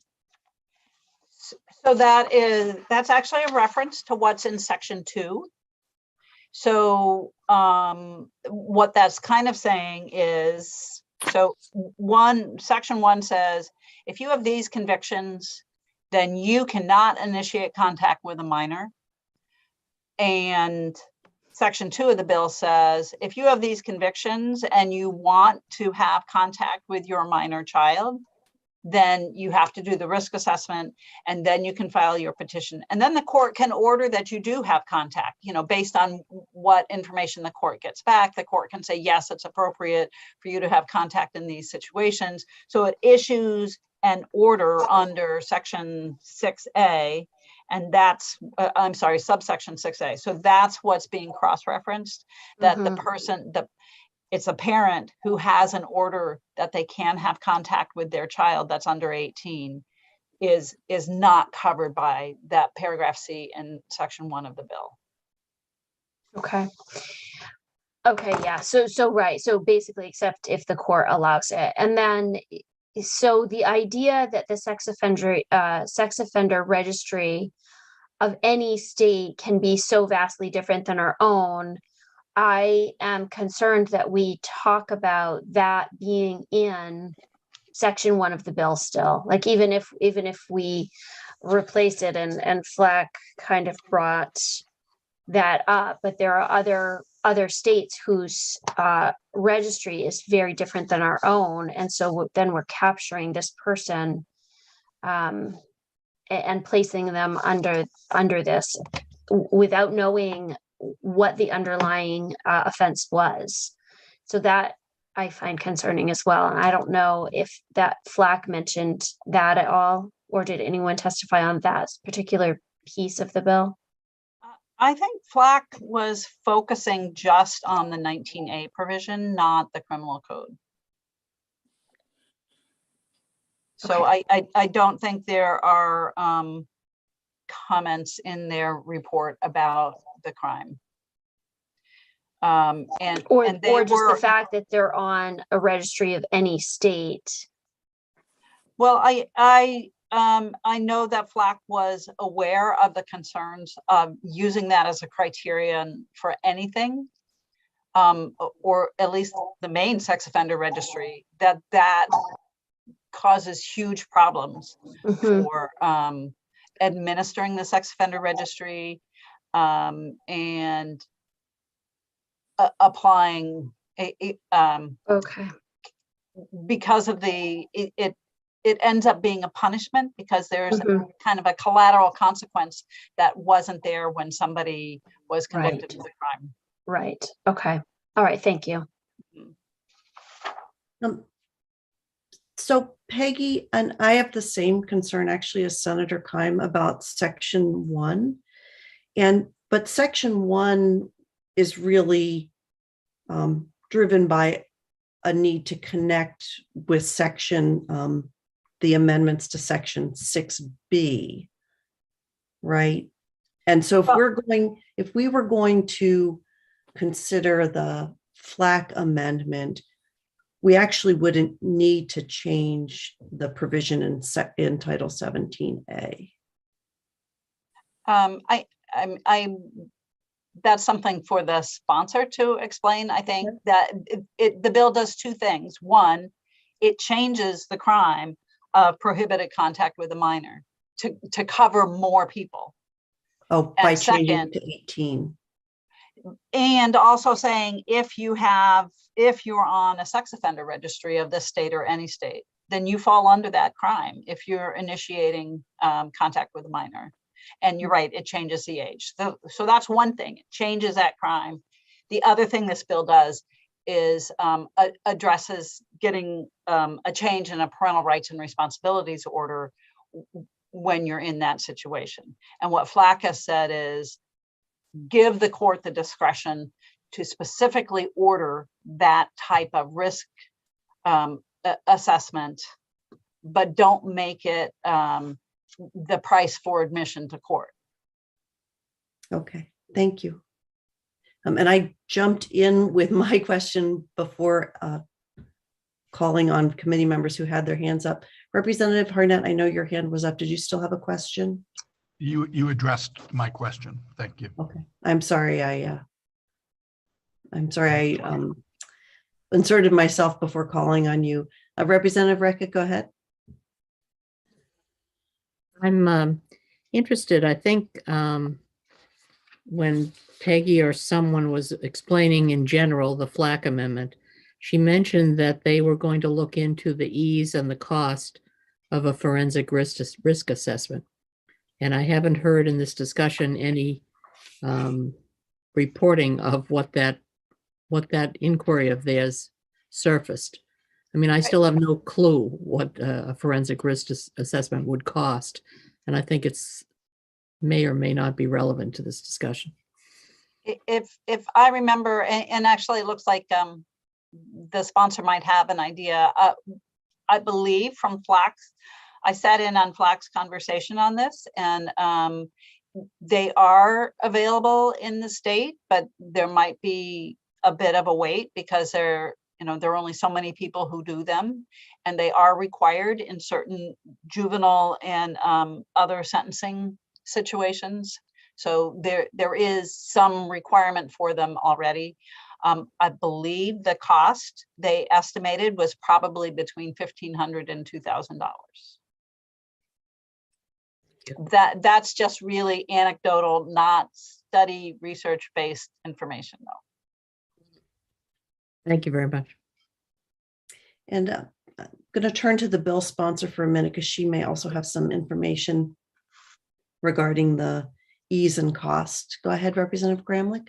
Thank you, Madam Chair, and good morning. I am Lori Gramlich. I represent House District 13, which is Old Orchard Beach. Thank you for your thoughtful indulgence about this bill. A couple things in terms of the cost of assessment. It certainly is variable. Peggy, I think that the figures that you identified is a little bit on the high side. I've also heard that it can be as low as $750, maybe $500, but again, it is variable, and I know for some, even $60 is too much money. So, I certainly want to take that all into account. The other point that I wanted to make, Senator Carney, is in terms of Section 1 and Section 2 of the bill as it's written, we don't necessarily need Section 1, which amends the definition of minor in this particular instance. We don't need that section to implement Section 2. Section 2 is really at issue here in terms of child safety and assuring that the court can make an assessment to determine risk to children. So they are kind of two separate pieces. And I just will say that I think you had mentioned, Senator Carney, whether or not I had an opportunity to take a peek at the amendment, and Peggy did send it to me this morning, and I did read it this morning. I hadn't had a copy of it prior to, but I am comfortable with what is outlined in the FLAC amendment. Thank you. Thank you for sharing that information and also for sharing your agreement with the FLAC amendment. Representative Gramlich, had you given any thought under the FLAC amendment to who would pay for the assessment? That's a really great question. When I had initially explored this, and I had consulted with a number of attorneys, one of whom is in the waiting room in the event that you might want to speak with him, Attorney Prescott, who testified before you. But one of the things that we don't want to have happen is put an unnecessary burden on the non-offending parent. Quite often what we see happen in these types of situations is almost like a stalking with the offending parent and having power and control, particularly in situations where there's domestic abuse over the non-offending parent and children. So we just want to make sure that we're not putting an undue burden on the non-offending parent. I know in the particular situation that came to my attention, which was the impetus of this bill, was the part that I didn't really go into too deeply in my testimony when I presented this to you. And I understand this happens more often than not in my conversations with the Maine Coalition End Domestic Violence, is the fact that more often than not, the Department of Human Services will talk to the non-offending parent and let that person know that it is their responsibility to protect the child from the offending parent. And if they don't, then they are held liable for failure to protect. And that is an undue burden on the non-offending parent, and it gives the offending parent all kinds of opportunity to petition the court and hold this up and further traumatize the family. So that's a very long and not direct answer to your question, Senator Carney. And I'm happy to engage in dialogue with the committee to kind of tease that out a little bit, but I just want to make sure that we're not putting an undue burden on the non-offending parent. Thank you. Representative Harnett? Thank you, Madam Chair. Welcome, Representative Gramlich. I just want to make sure I understood what you just outlined before you answered Senator Carney's question. Are you saying that you're no longer interested in moving Section 1? No, Representative Harnett, I just wanted to underscore what Senator Carney had identified in that Section 1 is not dependent, pardon me, Section 2 is not dependent on Section 1. I just wanted to just underscore that. Okay, and with respect to Section 2, did I hear you say you are comfortable with the Flack Amendment? Yes, sir.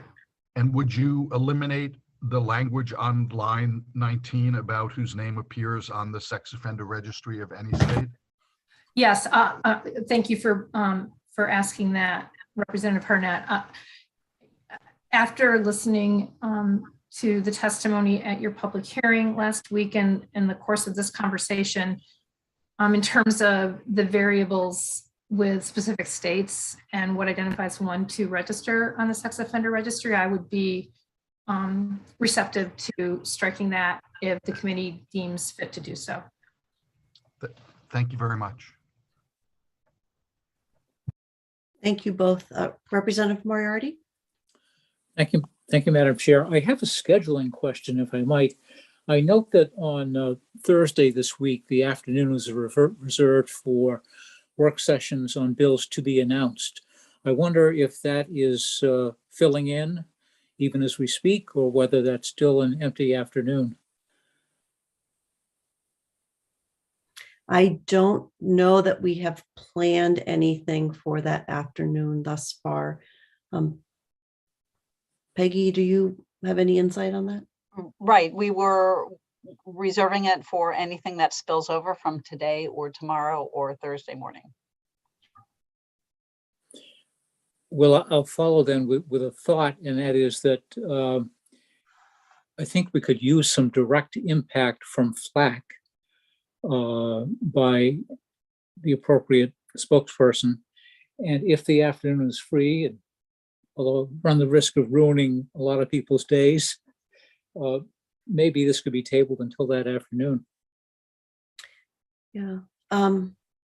Thank you for making that suggestion. Representative Moriarty, can you, what are the questions that you would ask of FLAC?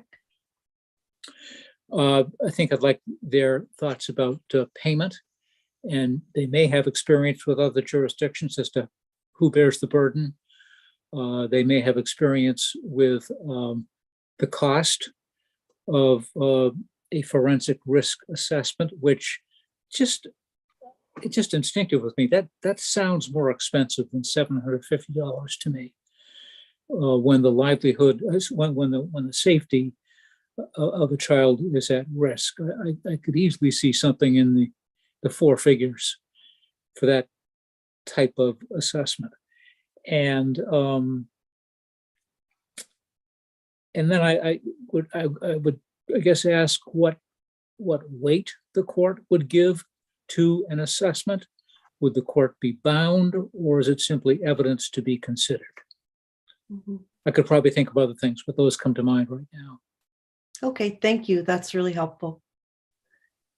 Representative Reckitt, go ahead. I have a subsequent or intermingled with the previous conversation. I have no issue with those things that were agreed or semi-agreed to, except on the tail end of section 6B, as it appears currently in the bill, the final sentence, I think, is a critical piece to have in whatever it is we do, which is the one that says notwithstanding section. I don't know if it's the right section to be notwithstanding, but essentially the concept that the court may not assess the cost of the forensic risk assessment against the respondent parent. That, it seems to me, would help in the instance that Representative Gramlich mentions of domestic violence cases where victims of domestic violence are pushed and pushed and pushed on a variety of things over time. It seems to me that they should not be the ones that pay for a forensic risk assessment when the circumstances, when it's ordered by the court that the person who's bringing the action wants a change in child custody issues. The parent who, let's say for the sake of discussion, currently has custody, doesn't want that to happen. It seems to me that she should not, it's predominantly she, should not have to pay for the risk assessment that might be brought as a retaliatory action by the respondent, not the respondent, the person who brings the petitioner. There we go. So I think that sentence is, or some variation of that sentence, needs to be in the bill. That's it. Okay, yeah, thank you. And I'm just looking at the proposed language from FLAC, and I don't see that in there. That's a helpful comment. Thank you. Representative Harnett, your hand is still up. Is that residual or a new? That's my apologies. No, it's okay. No need to apologize, actually. I was hoping you had some wisdom to share with us. Committee members, does anybody else want to weigh in on this conversation? So it seems to me that go ahead, Representative Babbage. I'll just share that, Representative Gramlich's bill is in reaction to a specific situation, and which is alarming. But usually our task is to make sure that what we put in law is appropriate and for ongoing situations. And so I just wanted to share that I don't like the sex registry language, because I have always been sensitive to the fact that especially different jurisdictions vary, but a large number of convicted perpetrators are put in the same caste, regardless of offense. So I'm very open to the FLAC language, but I do think the payment issue is something that we should have a better handle on before we go forward. So I'm not opposed to Senator Moriarty's suggestion. Thank you. Senator Kime? So I appreciate getting more information. I have great hesitancy about changing the age where a person can initiate contact. I don't think we've explored very well the idea that we're changing it from 14 to 18. And that is, it's quite old, I think, a lot of the 17-year-olds. So as we talk about ages, jumping from 14 to 18 is a big jump. And I think that, I know we're not voting this out today, but I would just ask the committee to consider that more fully as well. I definitely am not comfortable with switching it to 18, though people are well capable of making decisions before then. And, and the whole initiates direct or indirect contact, because that seems so broad, And then we're creating also a very large age group. I'm not sure that I can go along with that. And I just wanted everyone else to kind of consider that as well. The change that we're making there, which hasn't yet been discussed. Yeah, thank you. And I agree with you. Where I was thinking the committee was heading was that we would strike the bill and replace it simply with the FLAC language. And so that section 1, which would also require review by the Criminal Justice and Public Safety Committee, that section would come out and we would really be focusing on the core issue of giving the court the discretion to order an assessment at the request of either the court's own initiation or the request of a party. Is that what you're thinking as well? Yes, I would prefer that. Yes, thank you. All right, thank you. Representative Gramlich, go ahead. And I know Representative Moriarty, you are also waiting to speak and you'll be next. Go ahead, Representative Gramlich. Thank you, Senator Carney, and thank you, Senator Keim. I appreciate that position that both you two share and probably others on the committee. And if the committee sees fit, I'm comfortable with really focusing on section 2 and striking section 1, because that really is the for me the root of the issue in terms of protecting children. And to Representative Babbage's point, while this was an individual situation that was brought to my attention, I'm also well aware that this happens much, much, much more frequently than we may be aware of, which is why I submitted the legislation. Thank you, Representative Gramlich. Representative Moriarty, go ahead. Thank you, Madam Chair. A quick response to Senator Keim's comment. I think as you look at section 1, the age is actually 17 years or under. It speaks about someone who has not yet reached 18, so it's slightly younger than it would appear at first glance. If no one else is desiring to speak at this point, I have a motion to make. I see we've got a couple of hands up, so let's hold it. And then I will call on you when the discussion is complete. Representative Sheehan, go ahead. Thanks, Madam Chair. I really just wanted to signal my agreement with what both you and Senator Keim said. So I won't take any more time. All right, thank you. And Representative Reckitt?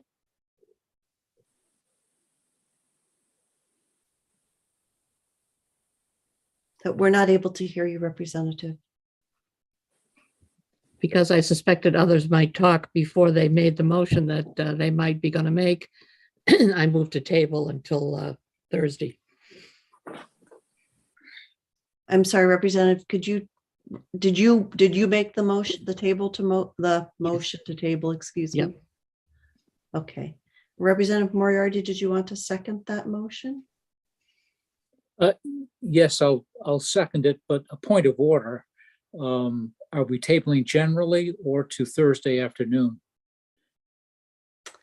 Thank you for Well, raising that point. Representative. I said Thursday because that was where the discussion was headed, but I don't really care whether it's Thursday or sometime soon. So if it's all right with the group, I'd like to just move to table and then we can figure out what the best time is.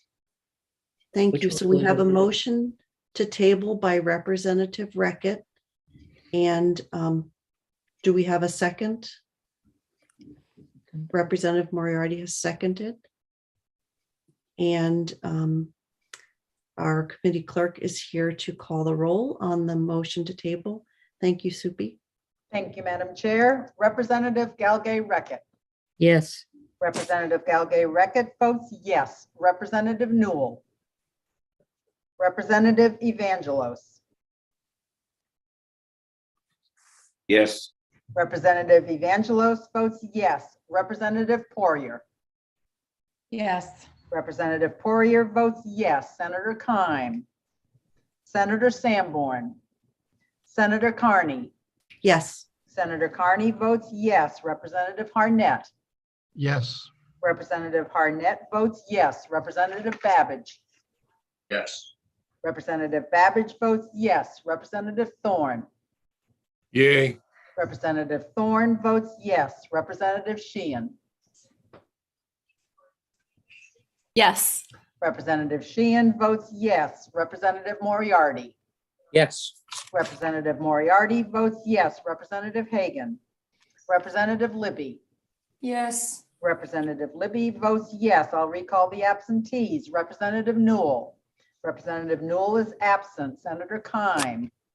Senator Keim is absent. Senator Sanborn. Senator Sanborn is absent. Representative Hagan. Representative Hagan is absent. Madam Chair, 10 members voting in the affirmative, 0 in the negative. 4 members are absent, and that is the vote of the committee. Thank you very much. And so the tabling motion passes 10-0 with 4 absences. And committee members, we will try to reschedule the bill LD 1888 as soon as possible once we've been able to reach out to the Family Law Advisory Committee. Thank you very much to the bill sponsor for being here today. Thank you, Madam Chair. And we may be able to also, if the committee is interested, to potentially find a forensic psychologist that might be able to speak to a little bit more of the cost variables that the committee had question with. Thank you so much. And so the work session on LD 1888 is now closed. We have been working hard for a little bit over 2 hours. And so let's take a 5-minute break and come back at 11:15, if that is okay with everyone. Thank you.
Hello, committee members. If you are back at your computers, could you please activate your cameras?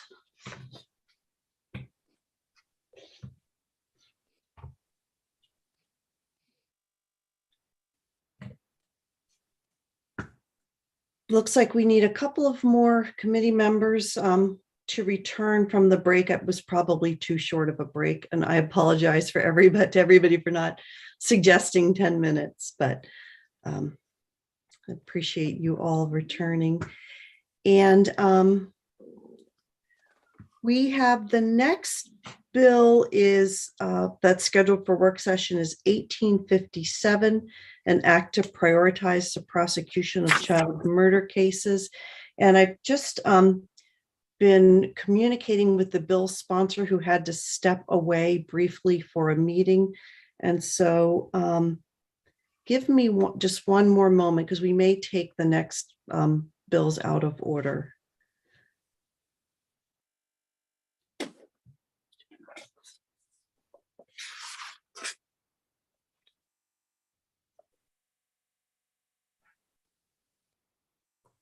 I'm sorry, everybody, just give me a moment. Thank you.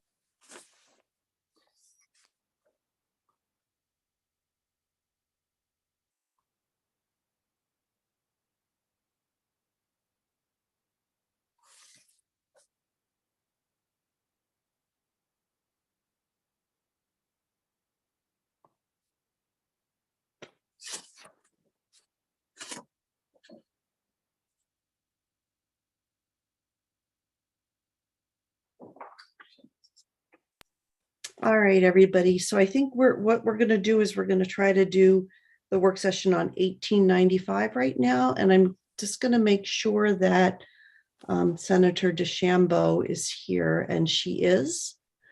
She's the bill sponsor. So we'll have a slight reordering of our work sessions today. And I'm going to open the work session on LD 1895, an act to prohibit invasion of privacy on private property by cameras. And we'll be joined by the bill sponsor, Senator DeChambeau.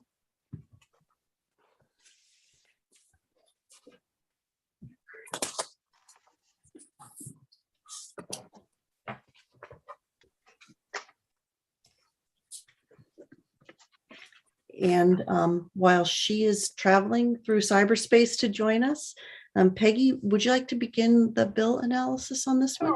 I would be happy to. Thank you very much. Thank you. So this bill 1895 amends the crime of violation of privacy. It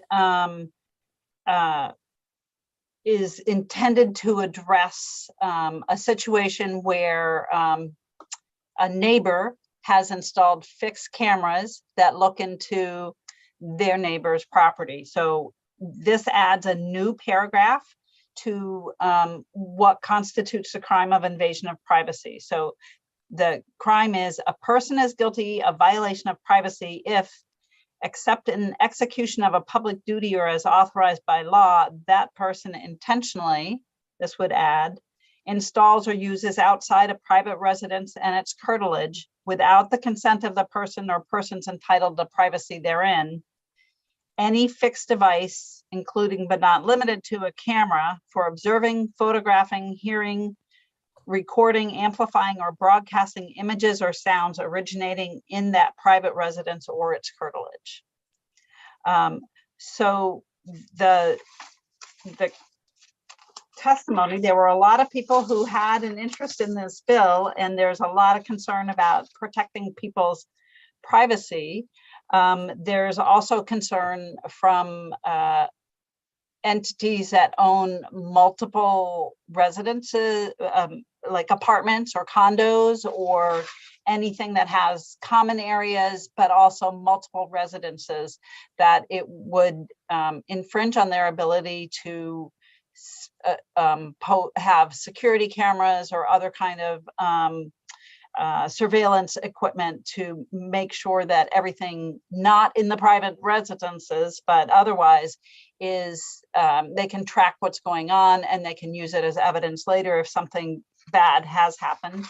And one person even testified that they do use cameras to, I'm not sure if they're fixed cameras, to monitor safety conditions in apartments and condos. So the question was whether this actually will address the concern that Senator Deschambault's constituent has, and whether this makes sense. Does it actually work in the violation of privacy statute? Is it too broad? The Criminal Law Advisory Commission was concerned about its language and actually recommended a different change.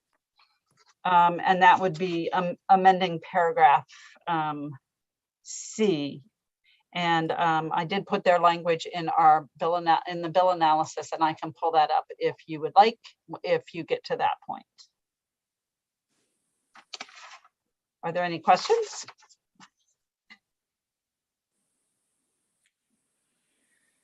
Any questions, committee members?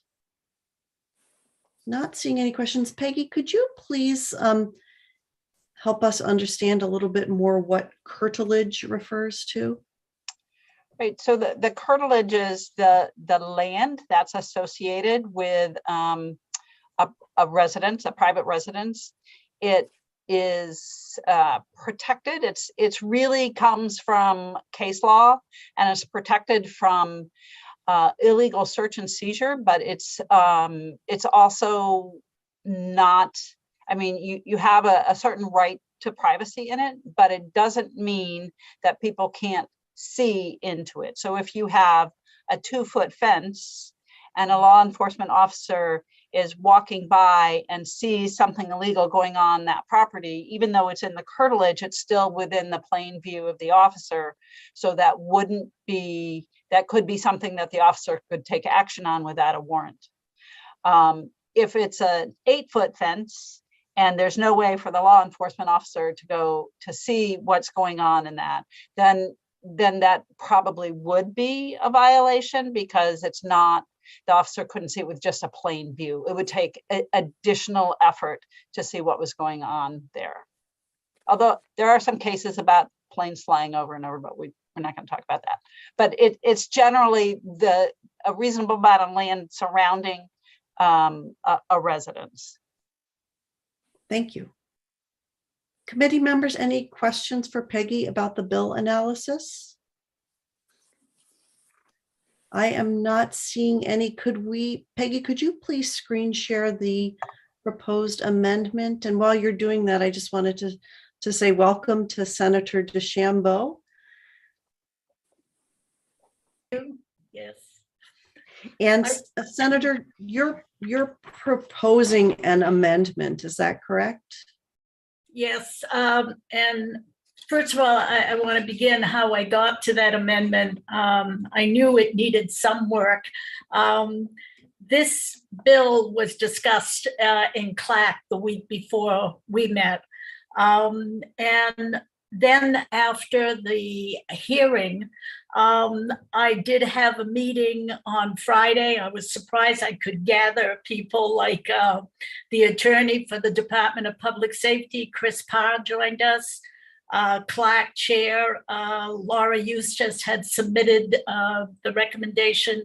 District Attorney Catherine Slattery was there, and also Peggy Reinich really was very, put it all together for us. We were talking about that. So having said that, we came full circle to what Clark had recommended. If you look at the original bill, we had added E. And so if you will look on top of the original bill, C, a lot of that was written and rewritten with the drone, the aerial surveillance. And so that's what we did. We took off the E, which is, we didn't need that whole paragraph. And the amendment basically is on C to add or private residence and its enclosed yard. And you are correct. I looked up the definition of curtilage also. So I'm glad we had at least that little 3-letter word called its enclosed yard. So that pretty much defines that. So that's where we are. If anybody has any questions. Thank you, Senator. And Peggy has screen shared your amendment. Yep. And I want to give Peggy a moment to speak to anything regarding the amendment before we turn to committee members. Right, so this would replace the bill, and as Senator DeChambeau said, it would amend paragraph C, which is current law, to just make it clear that instead of amending the definition of private place, it says it adds in or private residence in its enclosed yard. So hopefully that wouldn't trigger any of the concerns about common areas in apartment buildings. Thank you, Peggy. Committee members, first, any questions for Peggy about the amendment? Representative Babbage or Representative Harnett, if your question is about this proposed amendment for Peggy, can you just let me know? Otherwise, we'll stop the screen sharing and engage in discussion. Looks like Representative Babbage does have a question. Go ahead, Representative. Thank you. With regard to the amendments, private residence and its enclosed yard, Peggy, what is the threshold to determine an enclosed yard? I mean, I'm just thinking if somebody does have I can't think of the adjective I want, but for looks, a 3-foot picket fence versus a 6-foot stockade fence. And I guess what I may have issue with is if I'm in my backyard and I wish to put out a camera in order to find out what kind of an animal or a perpetrator is doing damage to my property and whatever it might be, what may be incidental coverage of somebody else's yard would not permit me to do that. And the other factor that maybe some others could comment on, if I had a pool next to me and I wanted to record the noise level to see if it was consistent with our noise ordinance, that's not permitted. But anyway, the closed yard definition is what I'm seeking right now. Thank you. Right. So, and those are both great questions. And I think that it comes down to really an expectation of privacy. So yes, it's an enclosed yard, but it's the persons are entitled to privacy therein. So if you have your 3-foot fence, right, it's not really blocking the view from any sides, then what type of privacy are you really expected to have within that fence? So I think the enclosed yard is tied to what the expectation of privacy is. And then it also, and I think this is because this was worked on for so long, and I believe Representative Moriarty might have been involved in this last year, that would not ordinarily be visible, audible, or comprehensible outside that place.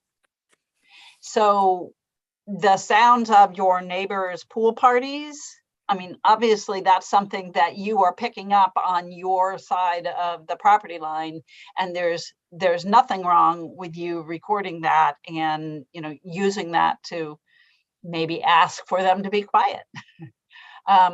So those are the two really big keys here, are an expectation of privacy, and that either the photographs or the sounds that are being recorded are, you wouldn't ordinarily be able to obtain those outside that place. If the only way to get the photograph is to be within an area that's so enclosed that they have a right to privacy, you would be violating this law. Does that help? I think so. I don't have neighbors with pools, by the way, but but if I can stand in my backyard and see my neighbor's backyard, is their right to private, and I stand there and stare, is that a violation of my my neighbor's privacy? Well, that wouldn't be a violation of this law.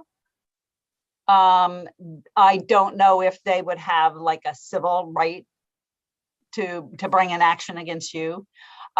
If you're doing it to intimidate or harass them or threaten them, then that might be a harassment claim, either getting a protection from harassment order or actually the crime of harassment. If you're doing that, it intimidates them. You've been requested at least once by a law enforcement officer to stop it.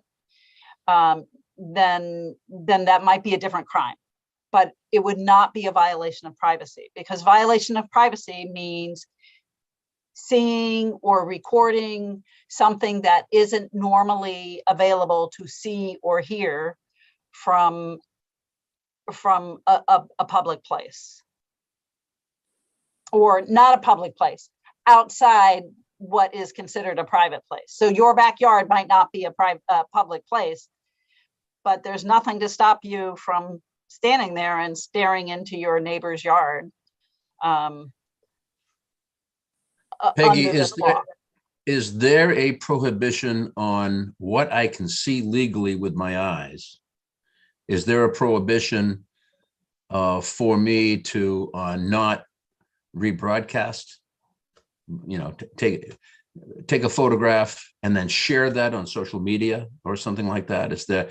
I mean, there are levels of privacy, and what I'm saying is in the normal course of my daily activity, if I happen to gaze on my neighbor's yard, that is incidental, but Right. there certainly can be a grievance for me recording and sharing, but the actual that's what I'm trying to get at, that degree of harm here. Thank you. Right. I mean, I think it's an expectation of privacy, and I don't believe it rises to the level of violating this law. Thank you. Peggy, could you, I think we've all seen We're done? the amendment, and I think I sense that we're entering the discussion phase of our work session. Representative Harnett, go ahead. Thank you, Madam Chair. And I'm following up on Representative Babbage's question about the definition of the word enclosed, particularly because this is a criminal law. And I worry, I don't remember a lot from criminal law, but I do remember that void for vagueness doctrine. And different people might have different understandings of what that word means. And I'm wondering if there is a way to put a finer point on it. And I don't know what that is. You know, I look up enclosed in the dictionary, and I'm not sure that a 3-foot fence isn't an enclosure, but I understand the expectation of privacy, but we don't mention that. So I just have concerns about that word. I understand, and I'm not sure the best way to refine that. I mean, the crime does say that the person has to be entitled to privacy within that space in order for this to be a crime, that somebody is outside that space, the person is entitled to privacy in that space, and the actor has installed or uses a device for observing or taking pictures, hearing, recording, things that you couldn't ordinarily hear or see from outside that place, that space. Okay. And So, go it's ahead. further defined in section 2, right? It talks about private place as well. Right, and this has a private place or private residence and its enclosed yard. So we're Okay. not actually You're not limited using that definition of private place. Okay, thank you.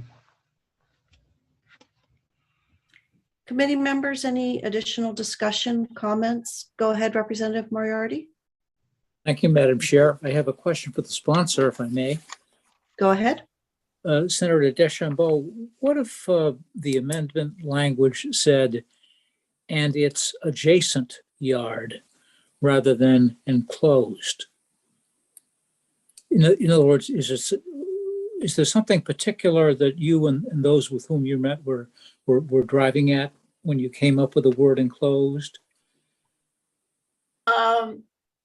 That's a good point. You would, if you really looked at enclosed, does that mean all sides?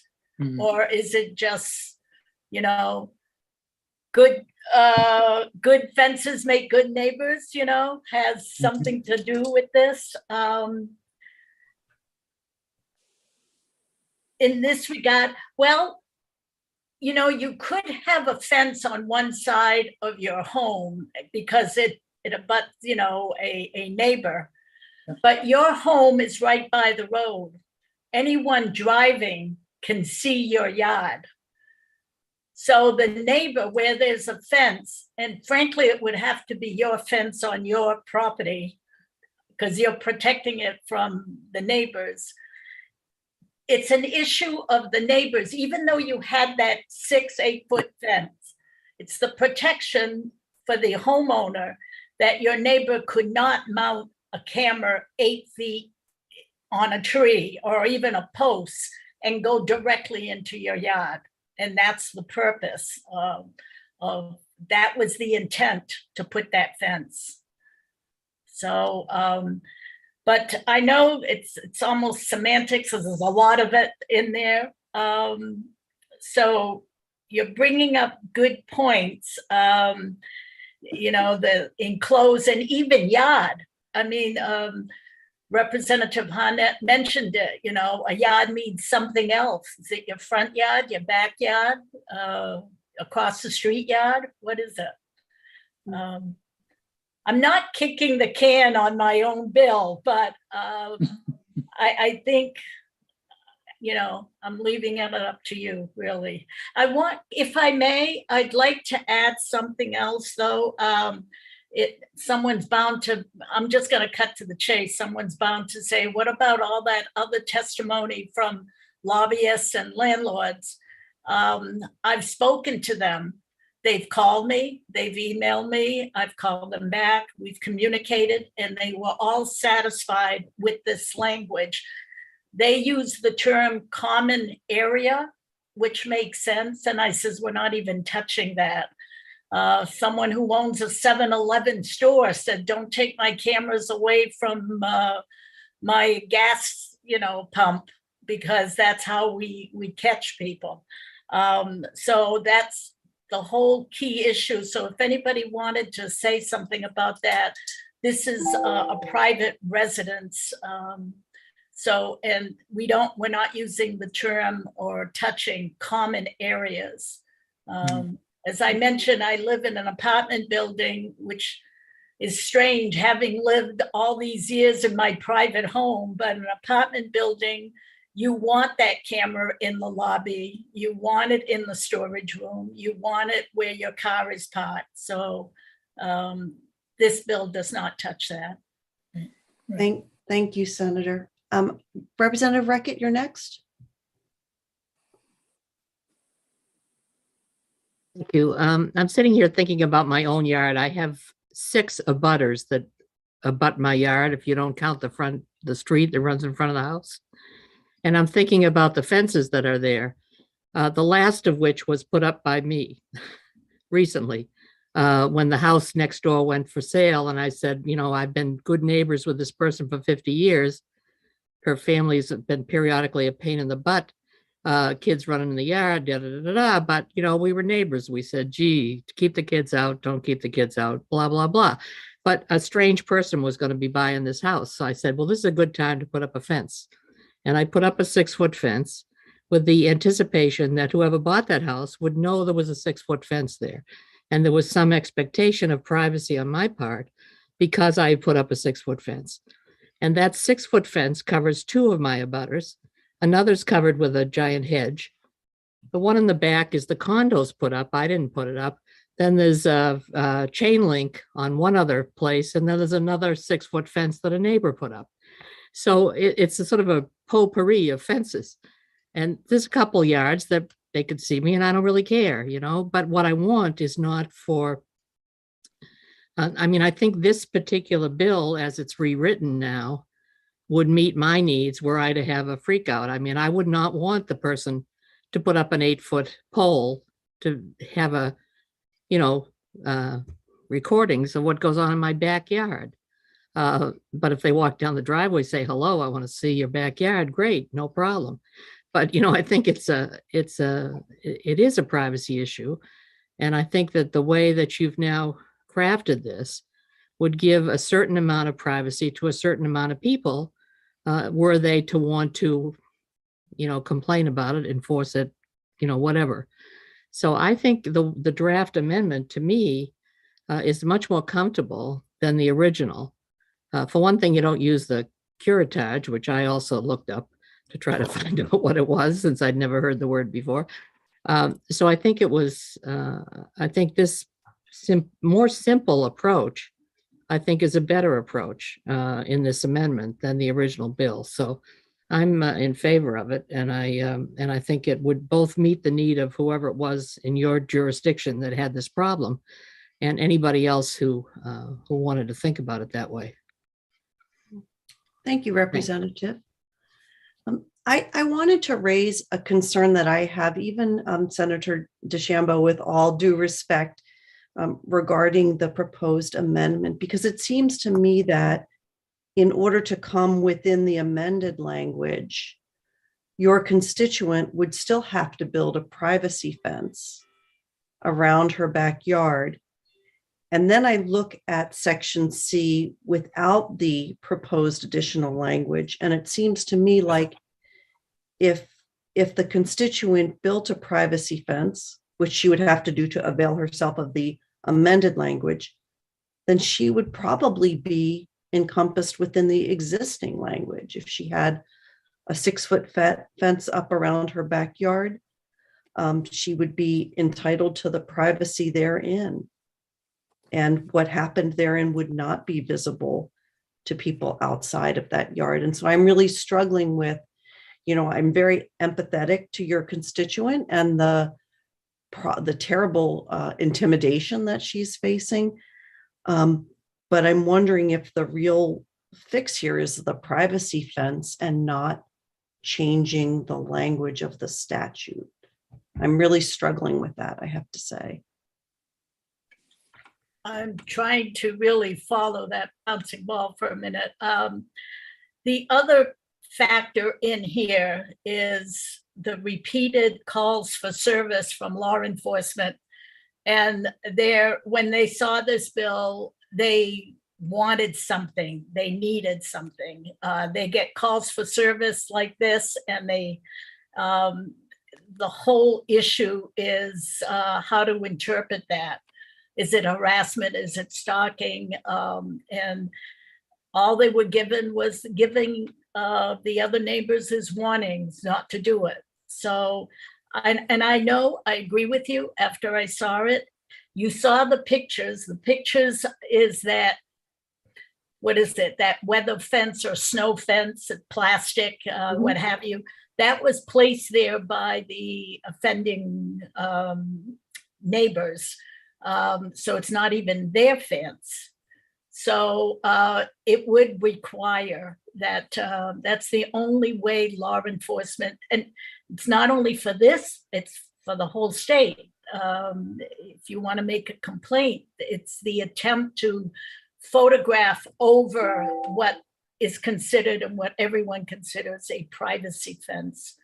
So, because right now, I mean, it was just Biddeford PD and York County was experiencing this, but it's all over. There's no interpretation. Yeah, then I understand that. And I guess the point I was making is that even if we amended this statute, the constituent would still have to put up that privacy fence in order to be protected by the statute. And then once the privacy fence is up, it seems to me that even without the proposed amendment, Section C would apply to her.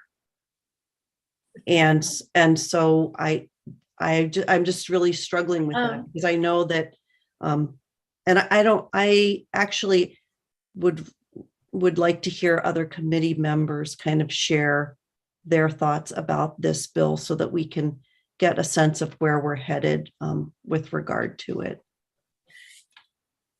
Excuse me, can I? Yeah, go ahead. Are you saying what you see in C right now, the way it is written without one, that should apply? If the constituent constructed an 8-foot privacy fence around her backyard, then I think C, even if we didn't amend it, would still apply to her. You're saying. I see Yeah. what you're saying. Yeah, thank you. Committee members, would anybody like to share their thoughts about the proposed, either the original bill or the proposed amendment? Representative Harnett? Thank you, Madam Chair. Briefly, I just want to say, I think your observation's absolutely right. This person or the person who's been impacted, the reason that we have the bill here, is going to have to build a privacy fence regardless of what we do, even if we had enacted the amended bill. But I'm also sensitive to what you just pointed out, that I think the existing law would cover them at that point. And that avoids the whole problem of using terms like enclosed yard, et cetera. So I think, I don't think we have to do anything here. But I mean, I certainly understand the sponsor's concerns. And Can I ask a question of you, Representative Harnett? sure. Okay. The existing law says installer uses outside a private place. Just stop there for a minute. A private place could be a business place, right? Where they've enclosed it, or there's a fence built so that people don't see in. I'm gonna look at the Sergeant Gorton's testimony, what he was told by the district attorney to relate to the people that were complaining. Could we leave at least private residence as opposed to private place? I mean, there is a private place, and that could be a store or a company that is enclosed, but clarifying that it applies to residents also. Actually, in private place is a defined term in the statute. I would be not uncomfortable with the addition of private residence, just those two words. Good, I thought so. Good. Committee members, any additional thoughts?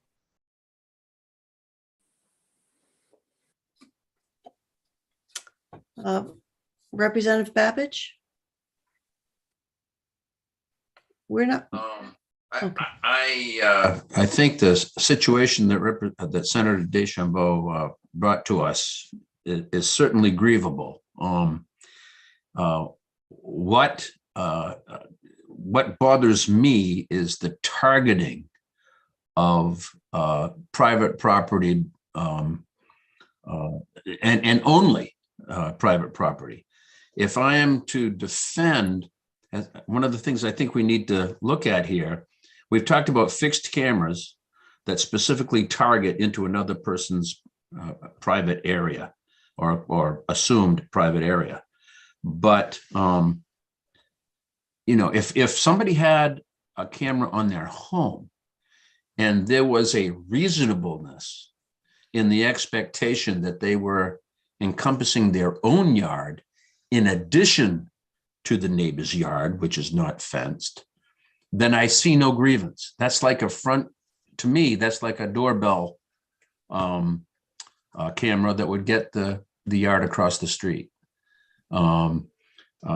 So I think what's unfortunate here is I'm not sure that they were elevated, but if there are elevated cameras, they went over their own fence, so the enclosure is not established. But particularly trying to monitor private property next door that has, and you'd have to define enclosed property if we were to go with this amendment, then I think that's something we could try to define.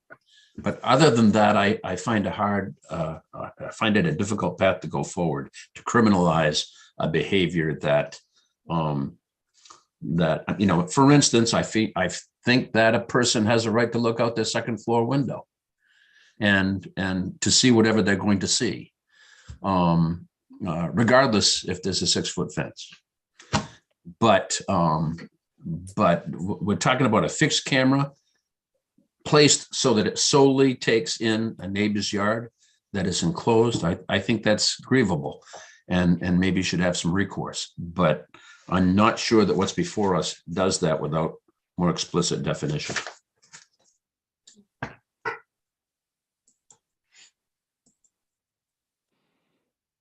Representative Thorne, are you raising your hand? I apologize, Madam Chair. My Marine Resource Zoom meeting just concluded and I was waving goodbye to my former committee members over on Marine Resources. Okay, thank you. Representative Babbage, is your hand up for a second comment? No, okay. Committee members, is there a motion on this legislation?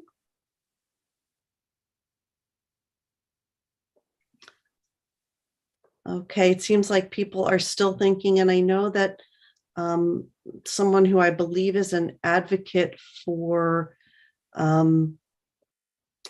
apartment and condominium units was hoping to comment to our panel, but let me turn to Senator Keim first. Go ahead, Senator. I would like to make a motion on not to pass. I have thought about this a lot because I am very much in sympathy with what is going on. But as I consider the language and how much I don't understand how this language is going to apply, I dislike what we have in front of us. And I think, I wish there were language that I think would be finely tailored to what we all agree is an overstep, right, of someone's private property. But I don't see what we have in front of us as addressing it. And so I make a motion not to pass and would happily reconsider this bill again if there was a way that that I thought made sense and would address the situation, because it is an issue. Thank you, Senator Keim. Representative Libby? I was just raising my hand to second the motion. Thank you. So we have an ought not to pass motion by Senator Keim, a second by Representative Libby. And I did want to hear very briefly from the person, the advocate for representative of condominium units, because I do think that that is a consideration that we haven't heard. And then we'll see if there's any additional committee discussion, and then we'll move on to a vote.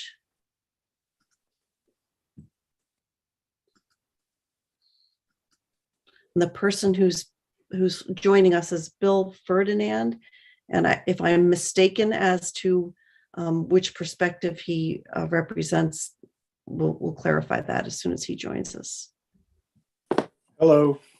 Hi, Through the can tube. you start? Thank you for joining us. Can you start by just telling us on whose behalf you are engaged in advocating on this legislation? Yeah, we work with the Maine Real Estate Managers Association, which is they are the property managers for affordable housing, multi-units, and so it's affordable housing units that are apartments and things like that. Thank you. And I know you've been listening, and Yeah. the committee is moving toward a vote, and I was wondering if you could give us sort of a very succinct description, and then we could do a deeper dive if committee members so choose. Okay. I saw the amendment that you guys are looking at right now yesterday, and Senator DeChambeau did call me yesterday, and I hadn't seen the amendment at that point, but I saw it afterwards, and we talked about it. And we still have concerns because of the language of private residence and its closed yards. It's similar to what you guys have been talking about, but there is a nuance with these types of apartment buildings because you'll have tenant units that have a strong, that have an expectation of privacy for the tenant inside their unit. And then you go in a hallway or a lobby or a parking garage or something like that, where there's still an expectation of privacy from the outside world, but not an expectation of privacy within the building. So it's sort of in between. And so it gets a little bit ambiguous, and we don't want to be in a position, and those are the types of areas that we have security cameras in for protecting everybody. And as the senator said, we're not trying to prevent that from happening. But our thinking and conversations were very much like yours. It's not clear whether this seems to prevent that. And we had a sentence that if you do go forward with an amendment, as opposed to ought not to pass, we have to, and I sent it along to Peggy, to explicitly say this doesn't limit the property owner's ability to put cameras as long as they don't pick up sounds or images from the tenant units themselves. So they can still have security in those other areas where there's this sort of pseudo expectation of privacy. Thank you. Committee members, any questions for Bill Ferdinand? I'm not seeing any. Thank you for being here today and for your comments. I'm going to send you back to the attendee space. Committee members, any additional discussion? I would like to add that Senator DeChambeau, to you and your constituent, I really appreciate the difficult position that family is in, and I just have a concern that we're making something a Class D crime, which is a very serious consequence. And when I look at the statute with and without any amendment, I feel like the real answer is the kind of pragmatic, practical step of creating a right of expectation of privacy within the yard. And I'm not sure that a legislative fix is going to address this situation.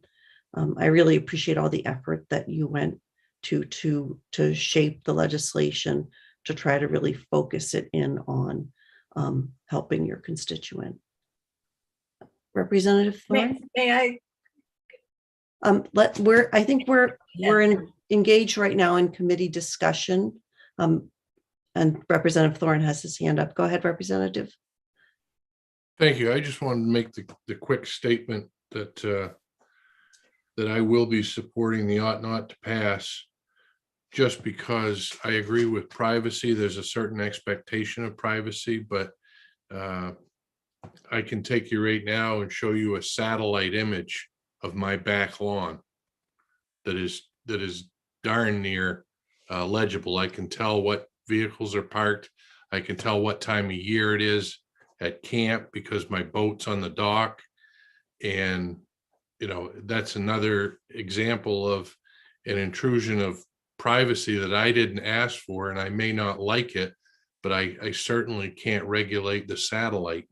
So there's a fine line between your right to do on your property without harming others, and then someone else's right to control what I do on my property without specifically harming them. So it's just the big proverbial slippery slope of what we as legislators restrict homeowners to do or not do on their own property as interpreted by their neighbor.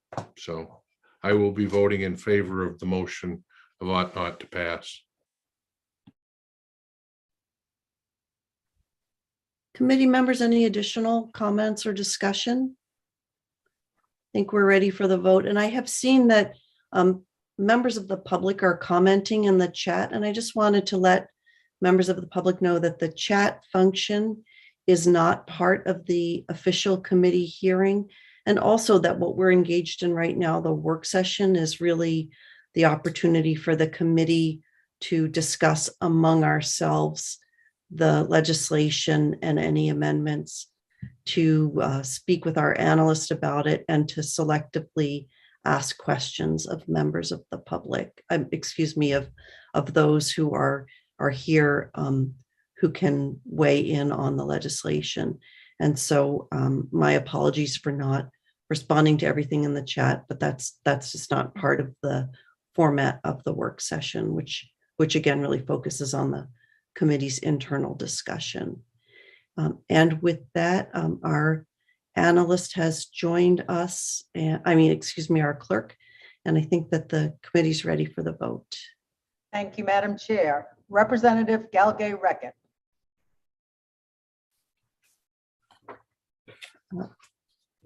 We're not able to hear you, Representative. No. Representative Galgay-Reckett votes no. Representative Newell. Yes. Representative Newell votes yes. Representative Evangelos. Yes. Representative Evangelos votes yes. Representative Poirier. Yes. Representative Poirier votes yes. Senator Keim. Yes. Senator Keim votes yes. Senator Sanborn. Senator Carney. Yes. Senator Carney votes yes. Representative Harnett. Yes. Representative Harnett votes yes. Representative Babbage. Yes. Representative Babbage votes yes. Representative Thorne. Yay. Representative Thorne votes yes. Representative Sheehan. No. Representative Sheehan votes no. Representative Moriarty. Yes. Representative Moriarty votes yes. Representative Hagan. Representative Libby. Yes. Representative Libby votes yes. I'll recall the absentees. Senator Sanborn. Senator Sanborn is absent. Representative Hagan. Representative Hagan is absent. Madam Chair, 10 members voted in the affirmative. Excuse me. That is correct. 10 members voted in the affirmative, 2 members voted in the negative, and 2 members are absent. That is the vote of the committee. Thank you very much, Ms. Panett. And Senator DeChambeau, again, many thanks for all your hard work on this legislation and for all the information you provided to the committee today. Well, thank If you. I- I appreciate that's what's a good, Bill, when there's a lot of discussion. So, but at least I'll be able to talk to some law enforcement that they just wanted a little help. But that I appreciate all the discussion. We may come back. Anyway, if I could record the reason for my vote or what my vote would be. Oh, Which is- yes, I'm sorry. Thank you, Representative. Yeah, it ought to pass as amended. And what's the amendment? The one that Senator DeChambeau Yes. recommended? Okay. Yes. And Representative Sheehan, is that? Okay. Thank you. All right, yeah, my apologies for not checking with you both. Bye, everyone. Thank you. Thank you. And with that, we'll close the work session on LD 1895 and open the work session on 1857, an act to prioritize the prosecution of child murder cases. And I believe that the bill sponsor has rejoined us. And so we'll bring the bill sponsor onto the panel and then ask Peggy if you could please present the bill analysis. I would be happy to. This is LD 1857. It is an act to prioritize the prosecution of child murder cases. It amends the section of law in Title V within the chapter on the Attorney General called Criminal Division, and it adds a new paragraph at the end that directs the Attorney General to prioritize the criminal investigation and prosecution of murder cases in which the victim is a person who has not attained 18 years of age, in cooperation with the courts having jurisdiction over those cases.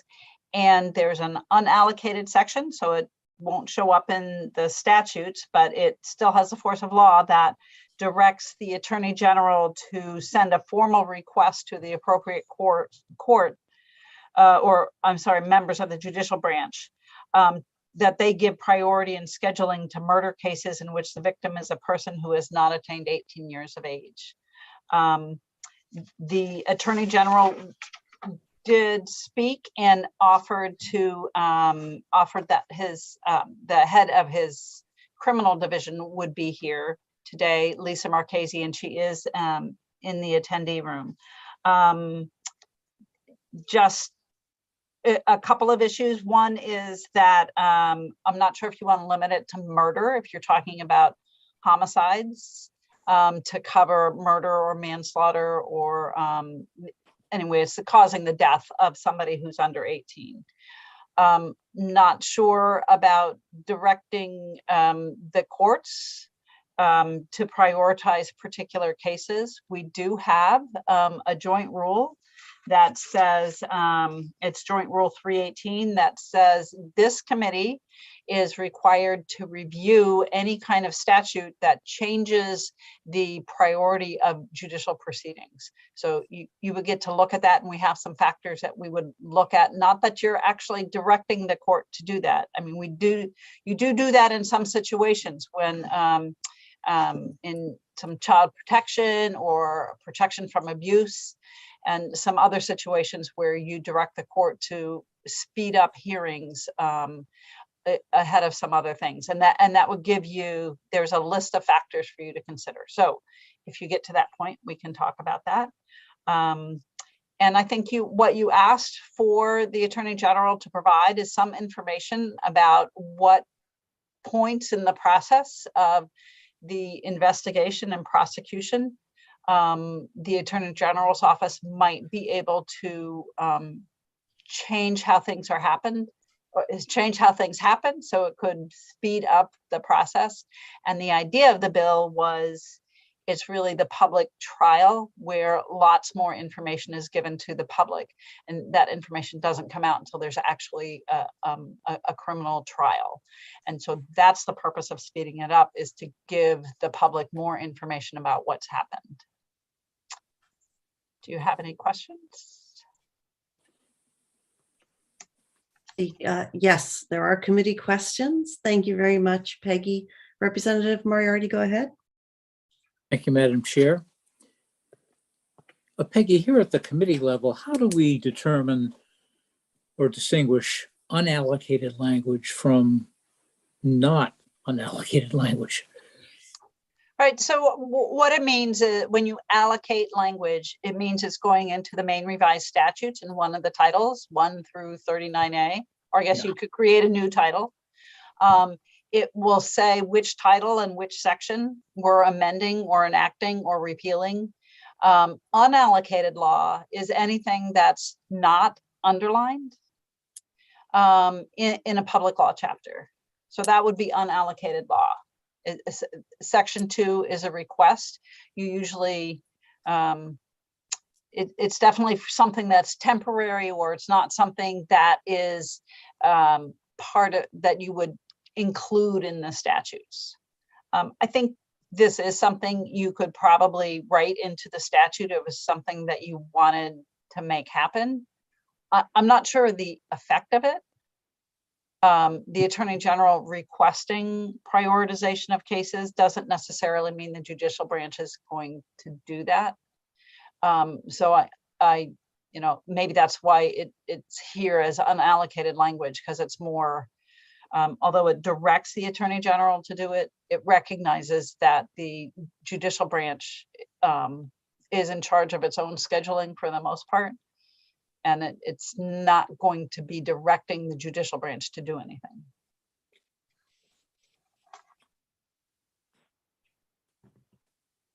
Did you have a follow-up? Any No, follow-up? I'm done. Thank you. Committee members, any additional questions for Peggy regarding the bill analysis?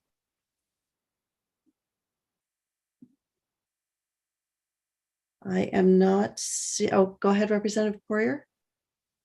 Thank you, Madam Chair. My biggest question with the bill altogether is basically, I mean, how are these cases aligned now? Is it by filing date, how they're lined up to go into the courtroom? And if we are to prioritize one case over another, are we actually jeopardizing a person's Sixth Amendment right to a speedy trial? Because then effective can actually nullify, you know, a judgment against them down the road if it were to be the case. So I just wonder if there's any conflict there as well. I think I can answer. I mean, yes, there's a right to a speedy trial, but how these are actually scheduled, how they're processed, that's something that might happen differently from office to office. But I think Lisa Marchese is here to answer that question if you want to follow up on that. Thanks.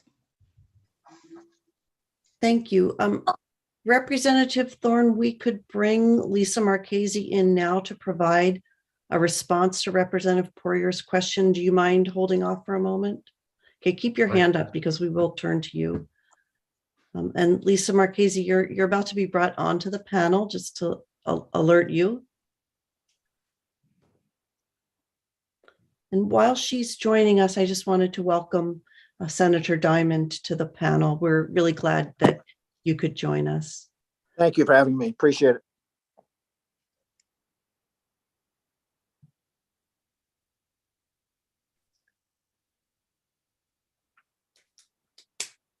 Good morning. Nice to see you all. Oh, actually, technically afternoon, welcome. We appreciate you joining us. And I think you heard Representative Poirier's question. If not, she can re-ask it. But if you've heard it, could you please give us some information? Absolutely.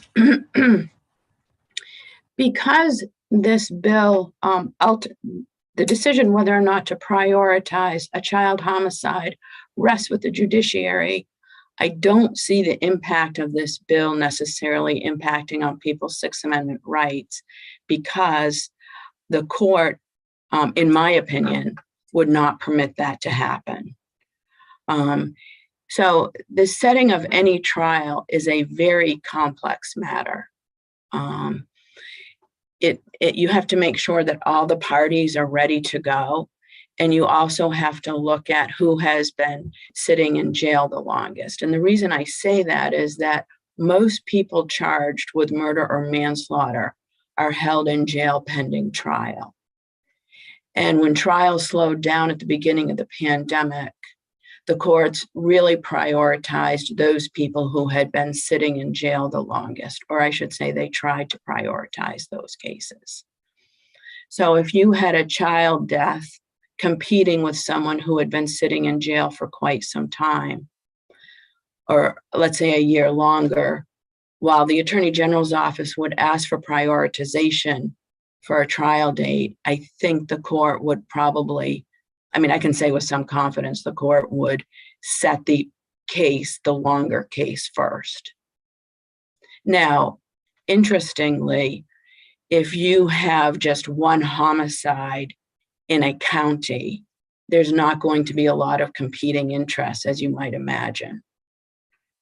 So for example, I think I'm right when I say there's only one pending homicide case in Piscataquis County in Dover Foxcroft. If that's a child homicide, which there is one pending there now, we can write a letter and that it won't be, we will not be competing with someone else who's been incarcerated longer.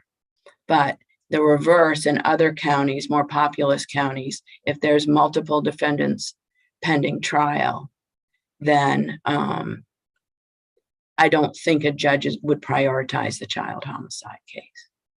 Does that answer your question, Representative? It does. Thank you very much. Sure. Can I just ask one clarification to you, Lisa Marchese? So the judge wouldn't prioritize the child homicide because the judge has a Sixth Amendment obligation to advance the case of the person who had been waiting longer in prison. I don't view, the judge is going to consider the incarcerated defendant's Sixth Amendment rights on balance with everything else, Senator. And most courts, if the case is ready to go, I mean, that's really the one factor here that every judge has to take into consideration. Are all the expert reports in? Is the defense attorney ready to go? Is the state ready to go? Are all the players ready to go? Now, what could happen is you could have someone who's been sitting in jail for a while, you have a child death. But the case where the person has been sitting in jail, that case isn't quite ready to go. The defense has decided to get a few more experts, or their expert isn't ready. The judge then would certainly consider, I'm sure, plugging in the child homicide. Thank you. Representative Thorne, go ahead with your question. Thank you, Madam Chair. Again, this, if you are aware, Lisa, I would appreciate your chiming in on this, but and to clarify, the Sixth Amendment, is that the one that includes the defendant's right to a speedy trial? Yes, sir, it is. Yeah, Okay. the Sixth Amendment speedy trial, and those considerations, when defendant asks for a speedy trial or a court is faced with a motion to dismiss for a violation of a Sixth Amendment speedy trial, a court is going to consider things under Barker v. Wingo, such as the length of the delay, the reason for the delay, the defendant's assertion of his rights, and any prejudice to the defendant. Thank you. And a follow-up, if I may, Madam Chair. Full disclosure, I'm not a law scholar or constitutional scholar, and Senator Diamond may already know the answer to this, but I'm asking it. When I think about the three branches of government, you know, the executive, the judicial, and legislative, is it constitutionally correct for one branch to legislate another branch on how they perform their duties in this manner? A change to that, or regulate them somehow above and beyond the Constitution? Sure, and I can certainly let Senator Diamond chime in, but I've suspected, and when I've spoken to a judge about it, I suspect that this bill is directed at the Attorney General's office for that very reason and not to the judiciary. Is that fair to say, Senator Diamond? Yes, that's absolutely correct. It's leaving it to the good judgment, professional judgment of the Attorney General, and basically it's simply a nudge saying there's a lot of information out there we need, and which would be helpful. So if you consider that in any case that it's appropriate, then so do it. But it's not a mandate or not a requirement, which is why again we started with the AG. Okay, it's so as this bill reads, an act to prioritize, is it in statute? Would it be if it was approved? That's my understanding, sir. Yep. So it's a lot stronger than a suggestion. It would put it into statute that they would have to do this. Well, Right. let me be clear. What it would require is the so in every homicide case, I have an assistant attorney general that's assigned to that case, and the court assigns a judge. And of course, there's defense attorneys as well. So within that group of people, we would send a letter to the court saying, could you consider prioritizing this case? But it's simply a suggestion. There is no mandate on the court. And last statement, if I may, Madam Chair. I know it's 3, but I appreciate it. Just so I can get it clear in my mind. So we're not actually imposing a law upon the judiciary branch, but the Attorney General's office falls under the judiciary branch? No, sir. No. A separate entity. Works for Separate the state. entity.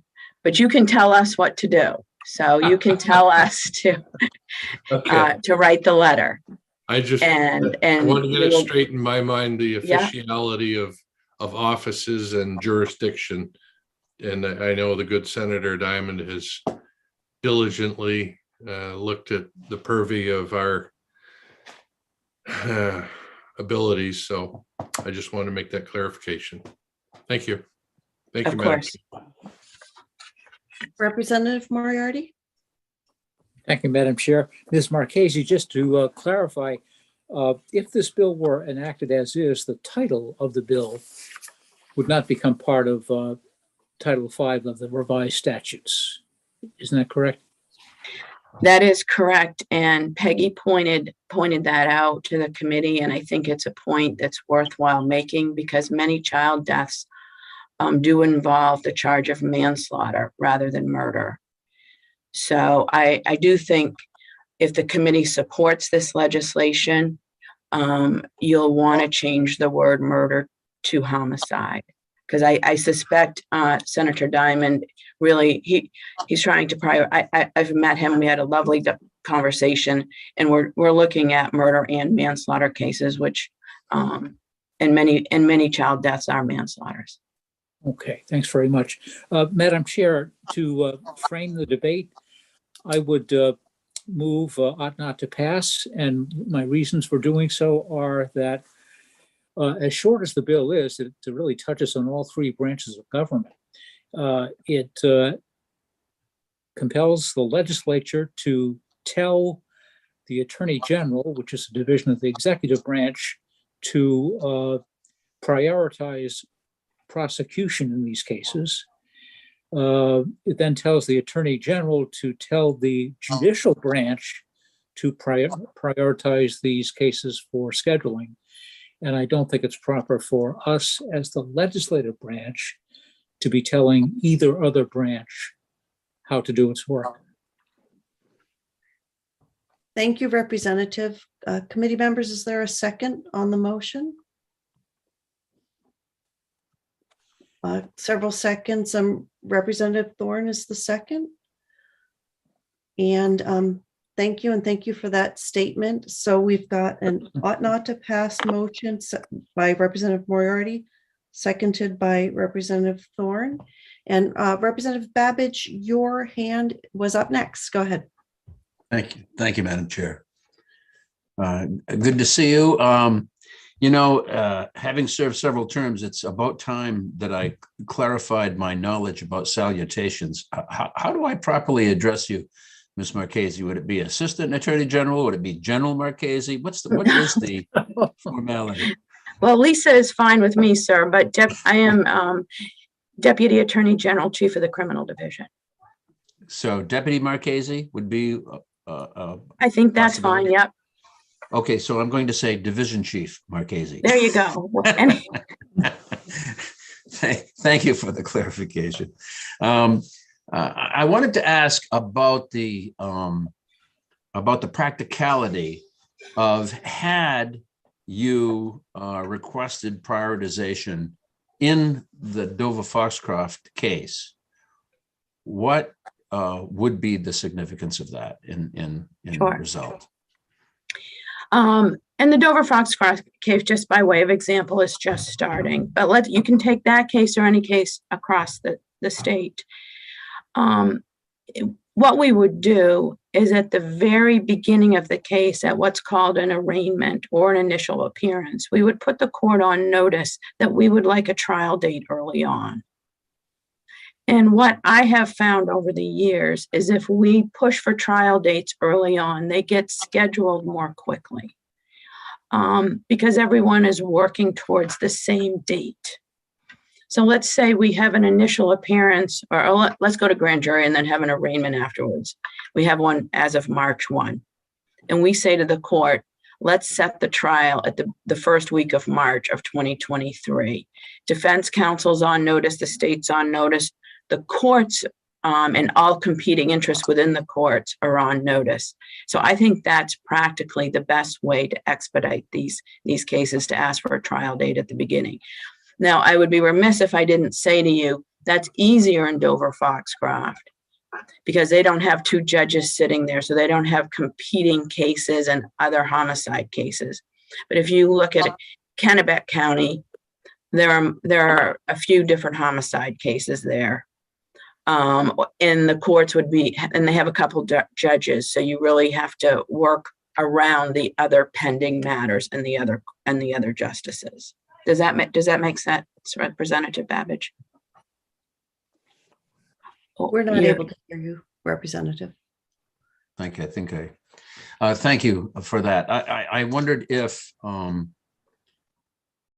not sure, are you saying that it would practically make, it would express your desire, but practically make little difference in Piscataquis County where it may be more significant elsewhere? Oh, no, I'm sorry. I don't mean to say that. I mean, ultimately, it is the court's decision. But all I'm saying is, practically speaking, I find that it does move cases along if the parties agree. The defense attorneys, the prosecutor, and the judge early on say, let's have a trial a year from now. And then everyone's working towards that goal. Practically speaking, that's not always possible. It's just best practice, if you will. And would that happen, or does that happen without this legislation? Oh, sure. There are some judges that say to defense counsel and prosecutors, I'm going to set this for this date. We're going to work towards that date. And they try very hard not to continue those cases. But for other judges with a heavy docket, it's difficult. I see. Thank you for your testimony. Sure. Deputy Attorney General, I had a question for you. And we've been focusing a lot on Section 2 of the bill, but we haven't really talked too much about Section 1, which says the Attorney General shall prioritize the criminal investigation and prosecution. And then we would change it to homicide cases. But can you tell us, as a practical matter, like where is there room for improvement that would speed up these cases, or where is there currently a lack of priority such that you could change something that's happening within the Attorney General's office in order to bring cases to trial more quickly? Unfortunately, I don't think it could happen within the Attorney General's office, Senator Carney. Homicide cases are prioritized by Maine State Police, Portland, and Bangor as it is. We work hard to get the discovery out diligently. But if we wanted to make a real impact on expediting these cases, I think it would require really more members of the judiciary that have the time. And just practically speaking, the judges need more time to set these cases. We need to get rid of the pandemic so we can get back in court. But I want to assure all the members of this committee that homicides are the top priority of the state police and of the people that do homicide prosecution in my office. So they're already the top, these cases, homicides involving victims who are under 18 are already the top priority? I'm sorry, homicide cases generally. are top priority in the investigation for the state police and for Portland and Bangor. And then the Attorney General's office has 4 dedicated homicide prosecutors. So they're given a lot of attention and they're given a lot of priority, as I think the Attorney General himself mentioned in his testimony. They're top priority cases. Getting them through the system can be a slow process. It can take sometimes, and I think Senator Diamond suggested this in his testimony, it can take sometimes up to 2 years. That's not through the fault of any one person, but there's a lot of moving parts, which is why I said, because I anticipated your question actually and have been thinking about it. And I do believe by setting cases right at the start of the case, so all the parties, the Attorney General's office, the defense attorneys, and the courts are ready with this set date early on. And we've done a few things to put that in place. We've worked with a scheduling order, and some judges use it and some judges don't. Thank you. Representative Poirier, go ahead. Thank you, Madam Chair. First of all, I do want to start off by saying that obviously the death of a child in this matter is very important to put on trial and go through the whole process. But I do also want to say that I don't think the loss of any other life by means of homicide or any other means is any less important. I mean, we're talking about somebody's mother, brother, adult child. So to put the priority like this, I have a hard time with that. But I'm also wondering, I mean, if the end that we're actually looking for here is to get more information about these cases, whether it's through DHHS or what have you, is there another means besides this prioritization of the court case to get that information? That's a very good question, Representative Poirier. So the reason that we can't give all of the investigative information to the public because it could jeopardize the homicide prosecution. Not just from the state's perspective, but a defendant does not want all the facts of the case out in the public domain. So the only way that you could really do what you're suggesting is if there was some sort of exception to the confidentiality requirements. But then even if we were to share it with DHHS to improve the practices or something like that, it could never become public until after a trial was had, because there are just rights that need to be protected. Thank you. And can I just ask a brief follow-up? Yes, you may. Thank you. So if what I'm understanding then is what we're really trying to do is improve process when it comes to like DHS and such. So we're looking for evidence in these cases to provide that improvement is what I'm gathering from this altogether. But I guess that's where my question and my I think that's a Senator Diamond question. all right there, just because I don't know if the prioritizing of a case is, enough to really do that. Yeah, I think it might be a great question for Senator Diamond. And, he's been sitting and listening intently to our discussion. Senator Diamond, did you want to respond to Representative Poirier's question? Thank you, Madam Chair. I do. And thanks everybody for spending this time. I really appreciate it. Yeah, that is the crux of the issue is the legislature to stand as a group and say, or majority at least, and say, look, we need to get this information that we only hear when it gets to be prosecution time. And we need that earlier so we can make some changes. It wasn't so much saying that one death is more important than another.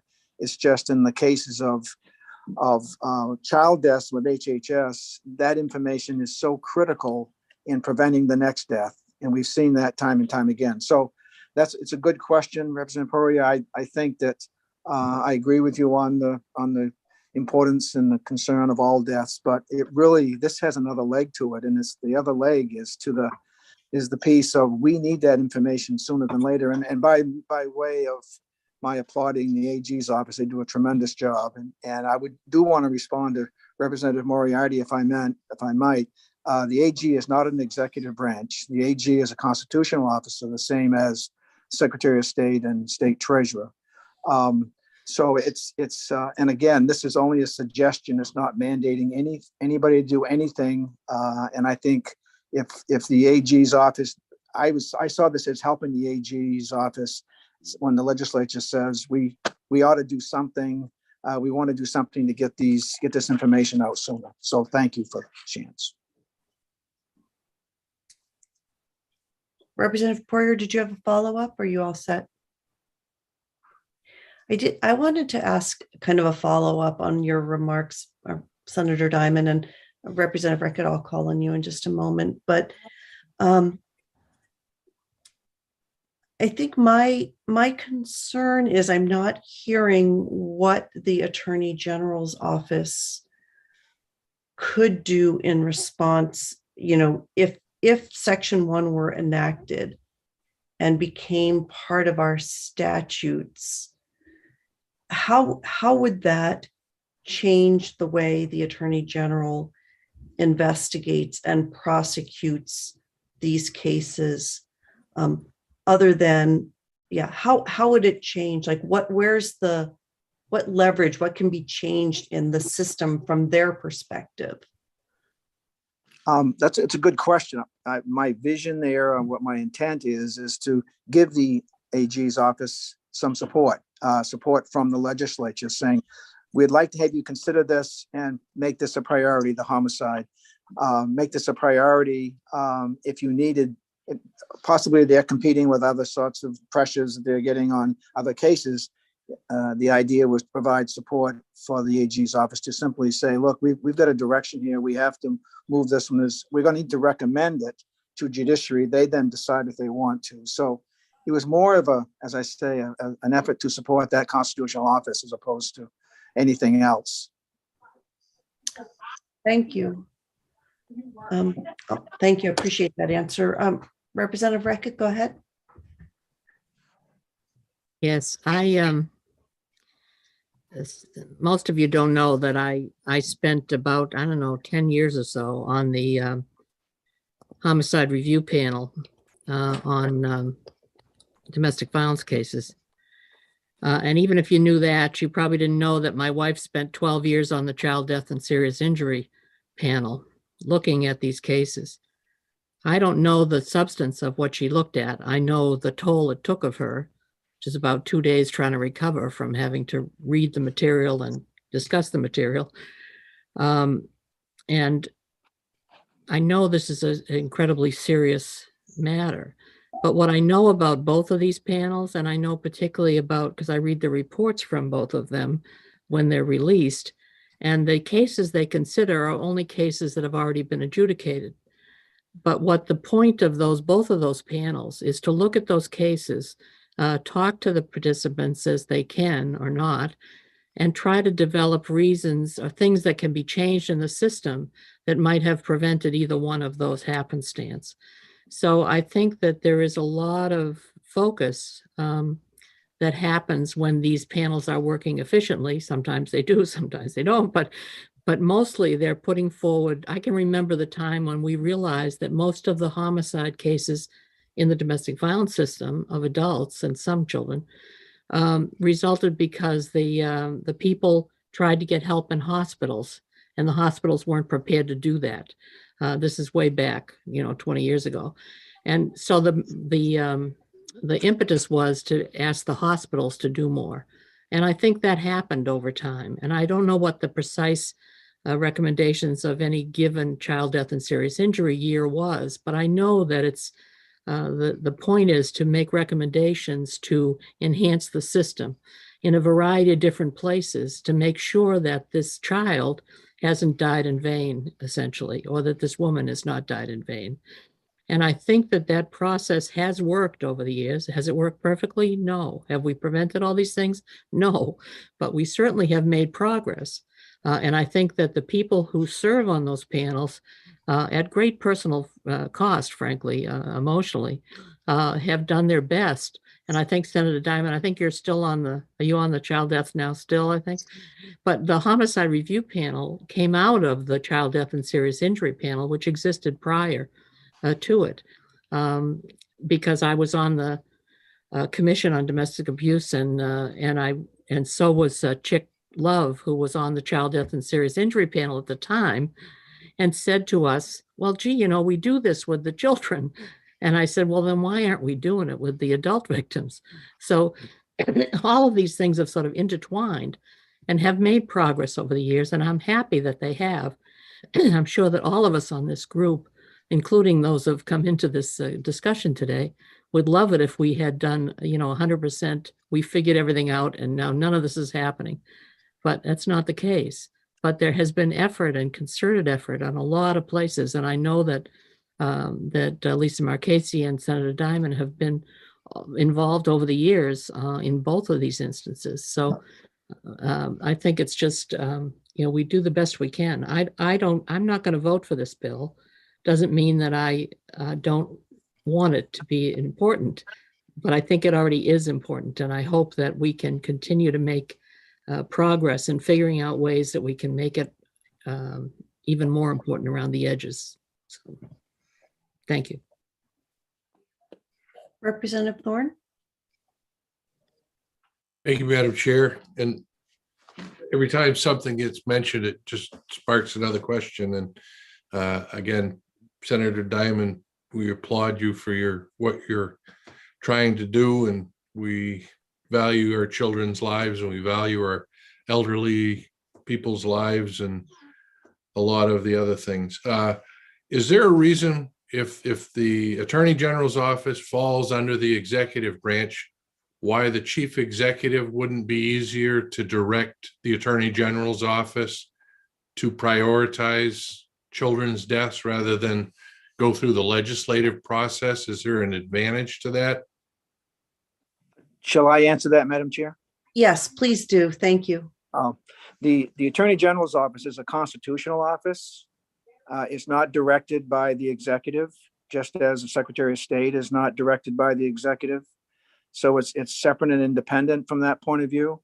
Does not mean that they don't work closely with the executive, and the executive has obviously jurisdiction over the agencies involved, but they do not have control over the Attorney General's office. Thank you for that. Thank you, Madam Chair. Thank you. I'm not seeing any hands raised. I did want to let my colleagues know that I think I'm going to vote against the pending motion, and what my report would be to pass the bill as amended to include section 2, because I think we have heard that an early focus on timely scheduling on the part of the prosecution will make a difference. And then with regard to section 1, I don't think it's the right path forward is to include this language in the statute, but I would certainly recommend that we as a committee essentially write a committee letter to both the Attorney General's office and the state police, kind of commending them on their prioritization of criminal investigation and prosecution of homicides involving children, and urge them to continue to make it a top priority. And that would be my report, having voted against the pending motion. So mine would be an ought to pass as amended. I do think this is a really critical issue for our state. I 100% agree with Senator Diamond. And I think with what we've heard from you as well, Representative Poirier, that it's really important for this information to become known to the public, and something that can be acted upon to provide greater protection to children. And so I think we do need to take an important step forward. And I would suggest that that might be a really powerful path to do so. Representative Diamond, I know that that's not what you proposed, but I hope that you could accept it. Madam Chair, I think it's a wonderful option. I think it does move us ahead. And that's really my bottom goal here. Bottom line, and the goal is to make a step forward. And I think that's a totally reasonable way to proceed. Thank you. Okay, thank you. Representative Babbage? Thank you, Madam Chair. Could I just get a clarification of what your report might be? Section 2 is in statute right now, and how would you amend that? So section 2 actually isn't in statute. So if you look at the I don't mean statute. Unallocated, is it? Unallocated, yep. So I would But it is- amend.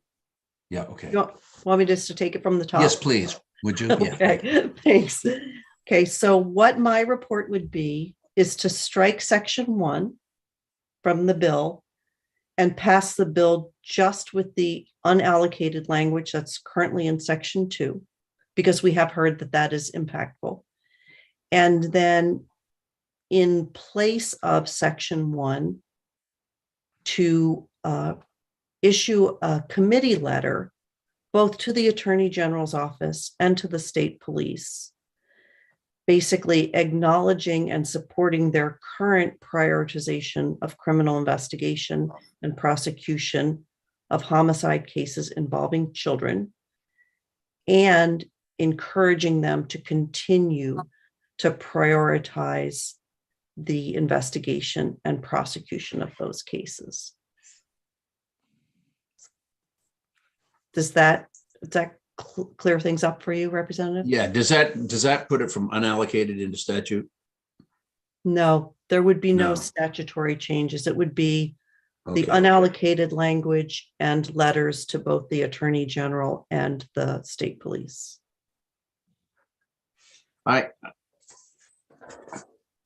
The way I'm reacting to that right now, I guess, would the ought not to pass.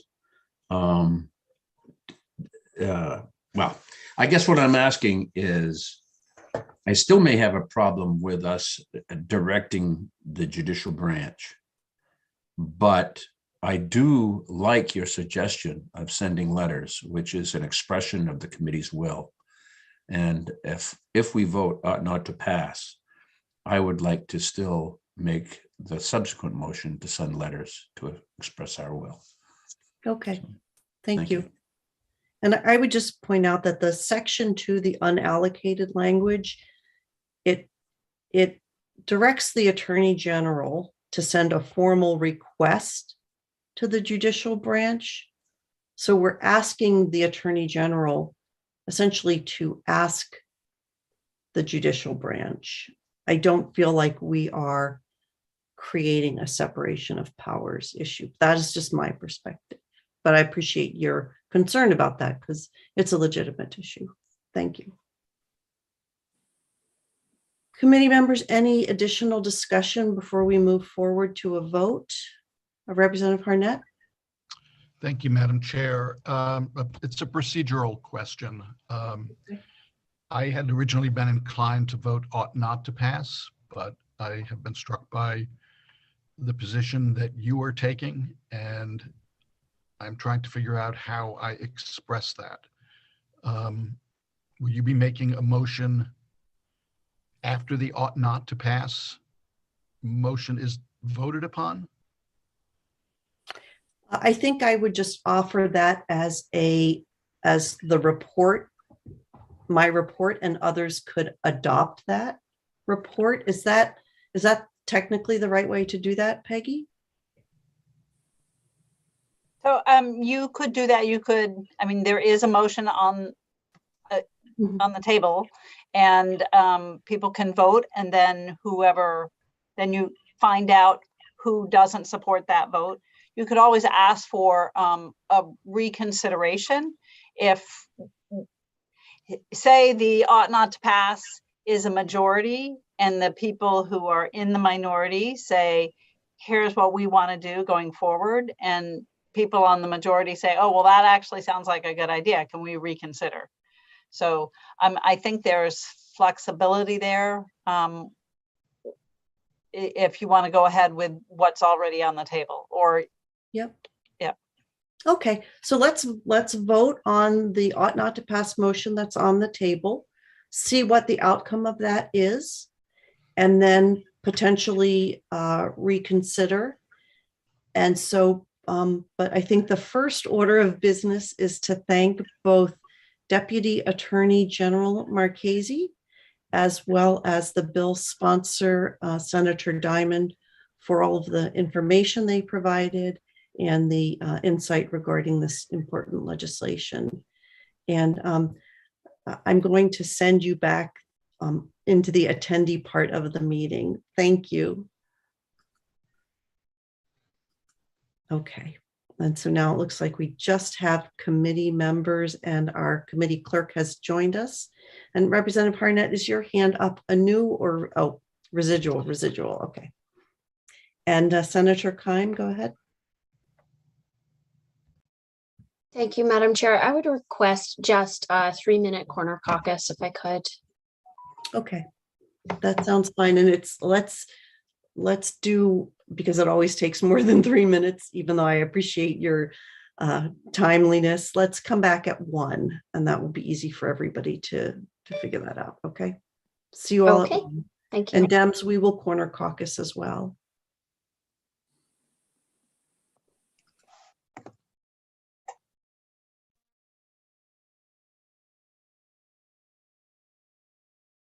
And just a reminder to everybody to deactivate your audio and your video, please, during the caucus.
Committee members, it looks like most of us are in the process of returning from our corner caucuses.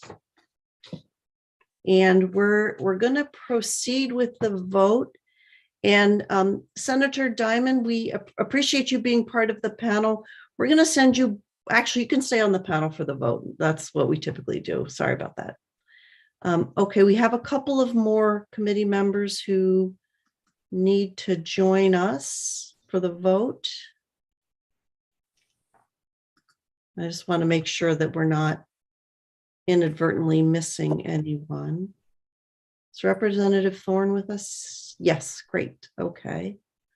And Representative Newell, if you are able to join us. Okay, great. Looks like we're all here.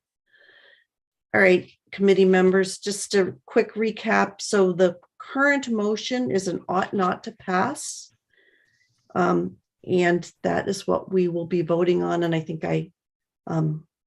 the committee clerk is here and ready to, you can take the vote, please.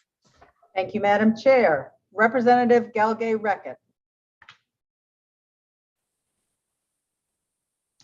No. Representative Galgay-Reckett votes no. Representative Newell. Yes. Representative Newell votes yes. Representative Evangelos. Yes. Representative Evangelos votes yes. Representative Poirier. Yes. Representative Poirier votes yes. Senator Keim. Yes. Senator Keim votes yes. Senator Sanborn. Senator Carney. No. Senator Carney votes no. Representative Harnett. No. Representative Harnett votes no. Representative Babbage. Yes. Representative Babbage votes yes. Representative Thorne. Yay. Representative Thorne votes yes. Representative Sheehan. No. Representative Sheehan votes no. Representative Moriarty. Yes. Representative Moriarty votes yes. Representative Hagan. Representative Libby. Yes. Representative Libby votes yes. I will recall the absentees. Senator Sanborn. Senator Sanborn is absent. Representative Hagan.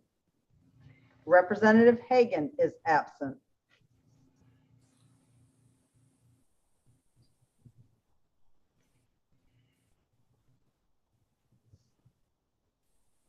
Madam Chair, I have 8 members voting in the affirmative, 4 members voting in the negative, and 2 members are absent. That is the vote of the committee. Thank you very much, Ms. Panett. And so the ought not to pass motion carries, and the minority report would be, as I outlined earlier, an ought to pass as amended, the amendment being section 2 of the bill. And in addition to that, I would request that the committee send a letter, as I outlined earlier, supporting the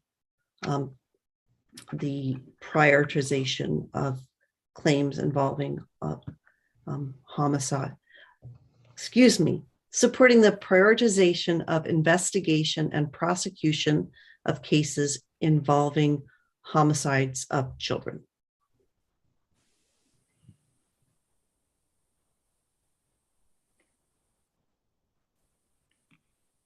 And then for those who also voted no on the motion, if you are joining that report, could you let Peggy know? That's my position, Peggy. Thank you. Me too, Peggy. Me too. This Lois. So I'm not sure what to do with the divided report on a letter. Or is the letter something the whole committee actually supports? That's a great question. Committee members, could you express, I know that Representative Babbage supports joining the letter. He mentioned that earlier. And I guess I would ask committee members if you support, because I agree with you, Peggy, the letter shouldn't actually be part of the vote of the committee. But Let's get some feedback from Representative Newell. Your hand is up. Go ahead. Yes, thank you, Madam Chair. I guess I'm looking for a little bit of clarification about just about prior to going into separate caucuses there to discuss this. It was my understanding that there may have been a motion to reconsider. And that's what kind of swayed my vote into ought not to pass, with the thought that there would be a motion to reconsider. Oh, my apologies. I'm sorry for the confusion. Do you, which vote do you wish to cast? And perhaps we can figure out a way to reconsider at this point. Did you wish to change your vote? Yeah, if there's not going to be a motion for reconsideration, then yes, I would change my vote. Okay, at this point, I think we do need a motion to reconsider. Yes. Could I just clarify that? I mean, technically, your the report of the committee is the vote on the bill, and anything else you want to do, although we kind of lump it together with letters. We used to do ought not to pass plus a letter all the time. That's not technically the committee's report. So I think you could still have a split report with regard to the bill itself, but still write, the committee could support a letter as a separate kind of question. I'm not trying to undo any of your votes or have you reconsider when you don't need to. I'm just trying to clarify that you have the letter option independent of the bill option. Okay, That thank makes sense. you. And so Representative Newell, I think the question to you is, did you wish to be on the report that would pass this legislation, but just pass section 2 of the legislation? Yes. Okay. And so I do feel that we need to reconsider Yes. on this issue. And so the prevailing party would have to make a motion to reconsider. Is that correct, Peggy? Right. Okay. And so it looks like Representative Babbage is willing to make the motion to reconsider. Is that right, Representative? I am willing to make the motion to reconsider, but I would like to speak to the motion before we vote. Thank you. Okay. So I move to reconsider. I move to reconsider our action. Thank you. Is there a second? Seconded by Representative Newell. And now you may speak to the motion, Representative Babbage. Yes, thank you.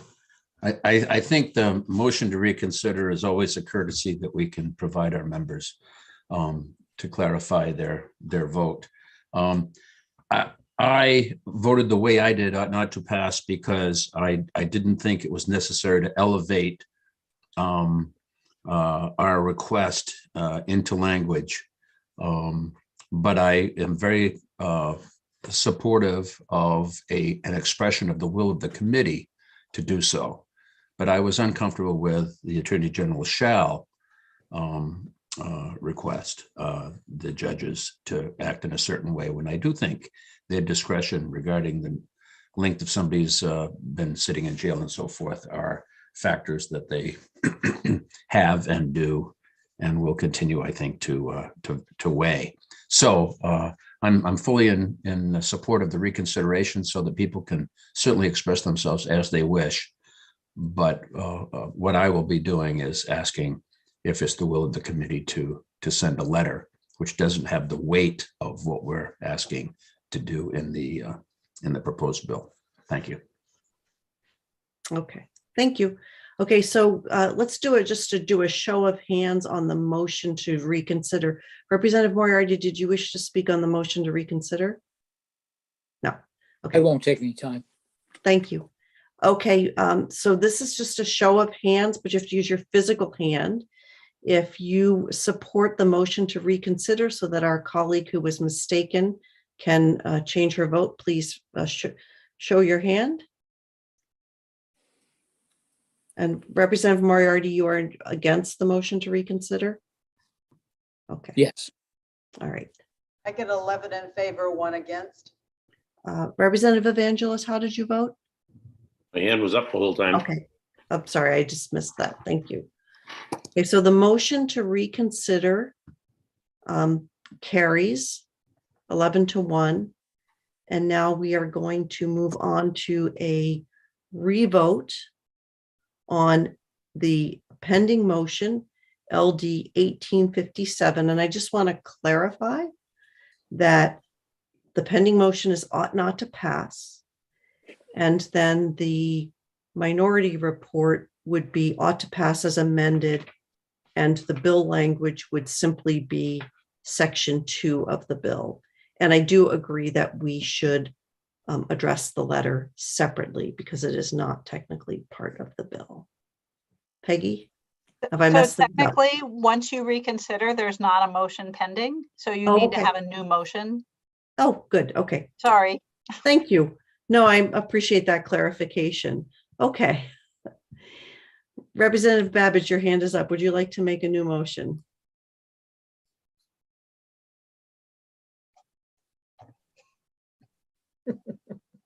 Like Wrong Babbage. mouse.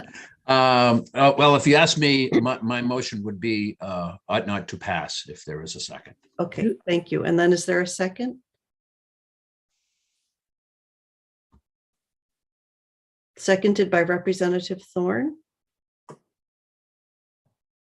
So is the committee ready for the vote, Representative Moriarty? I'm missing something here, Madam Chair. We just reconsidered a motion ought not to pass. I don't understand Representative Babbage's motion ought not to pass at this stage procedurally. Peggy said that once we do a reconsideration, technically we need a new motion ought not to pass. We need a new motion of some type. Right. Right. And So Representative Newell wanted to change her vote. And the only way she can do that once she's voted is for the whole committee to reconsider. So it's a rerun of the first vote. It only is a rerun if it ends up being a rerun, right? Representative Babbage made the ought not to pass report and then it's been, motion and it's been seconded, so. Okay. And the other side of that is if Senator Carney had made a motion ought to pass as amended and it failed, we'd have to go back to a minority motion. The reconsideration, the reconsideration is the request of an individual. It doesn't mean that the committee has necessarily reconsidered its action. Right. Correct. So we are voting. We've passed a motion to reconsider. We've had a new motion ought not to pass by Representative Babbage, seconded by Representative Thorne. That is what we are going to vote on at this point. And so Supi has joined us once again. So please go ahead with the vote, Supi. Thank you very much, Madam Chair. Representative Galgay-Reckett.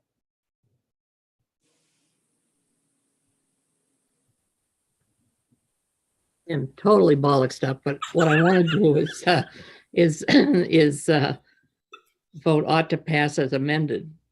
So I guess that's a no on this one, right? Well done. Representative Galgay-Reckett votes no. Representative Newell. I will follow Representative Reckett as ought to pass as amended. So I will vote no. And thank you for allowing me the clarification and the reconsideration. Representative Newell votes no. Representative Evangelos. I'm voting yes, but I wanted to recognize the good faith effort by the Senate chair. It was a well thought out compromise. I just don't think, I think they're already doing what this bill requires. But good work there. I wanted to recognize it. Representative Evangelos votes yes. Representative Poirier. Yes. Representative Poirier votes yes. Senator Keim. Yes. Senator Keim votes yes. Senator Sanborn. Senator Carney. No. Senator Carney votes no. Representative Harnett. No. Representative Harnett votes no. Representative Babbage. Yes. Representative Babbage votes yes. Representative Thorne. Yay. Representative Thorne votes yes. Representative Sheehan. No. Representative Sheehan votes no. Representative Moriarty. Yes. Representative Moriarty votes yes. Representative Hagan. Representative Libby. Yes. Representative Libby votes yes. I will recall the absentees. Senator Sanborn. Senator Sanborn is absent. Representative Hagan. Representative Hagan is absent.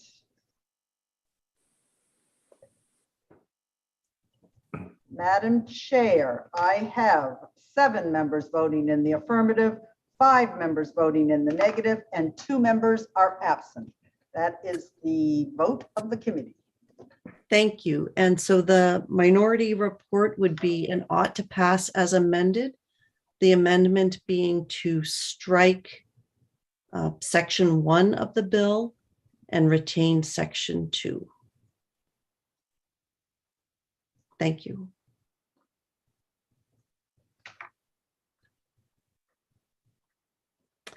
And then separately, committee members, we do have the option to send a letter as has been described. I won't review it because in light of the time, but if you are interested in the committee sending such a letter, could you please raise your physical hand, and then we'll just make a note of those who would wish.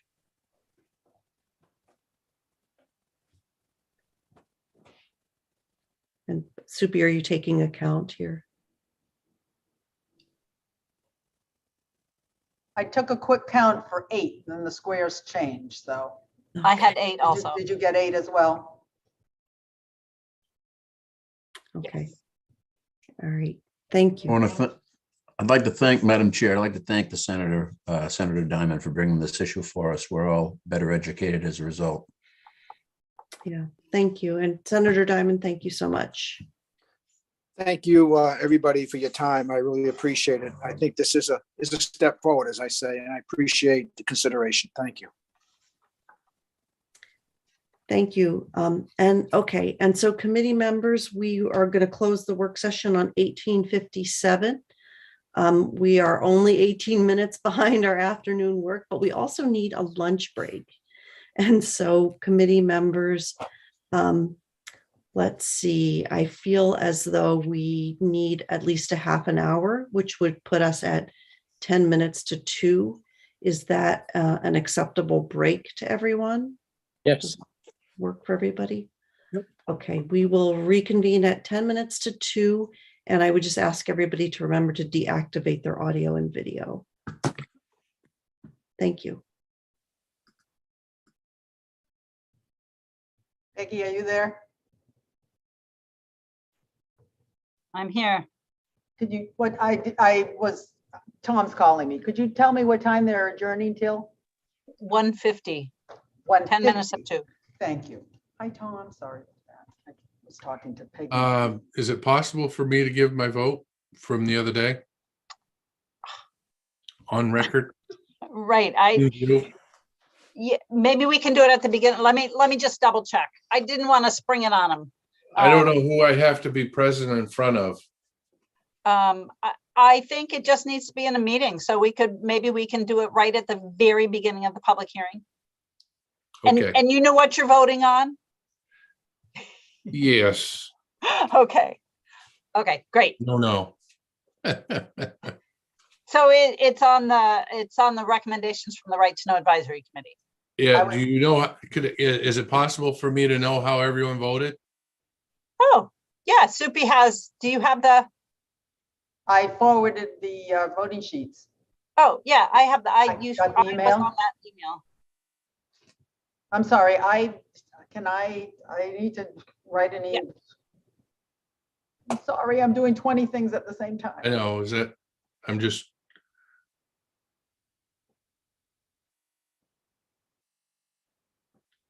Yeah, so do you want me to send this to you again?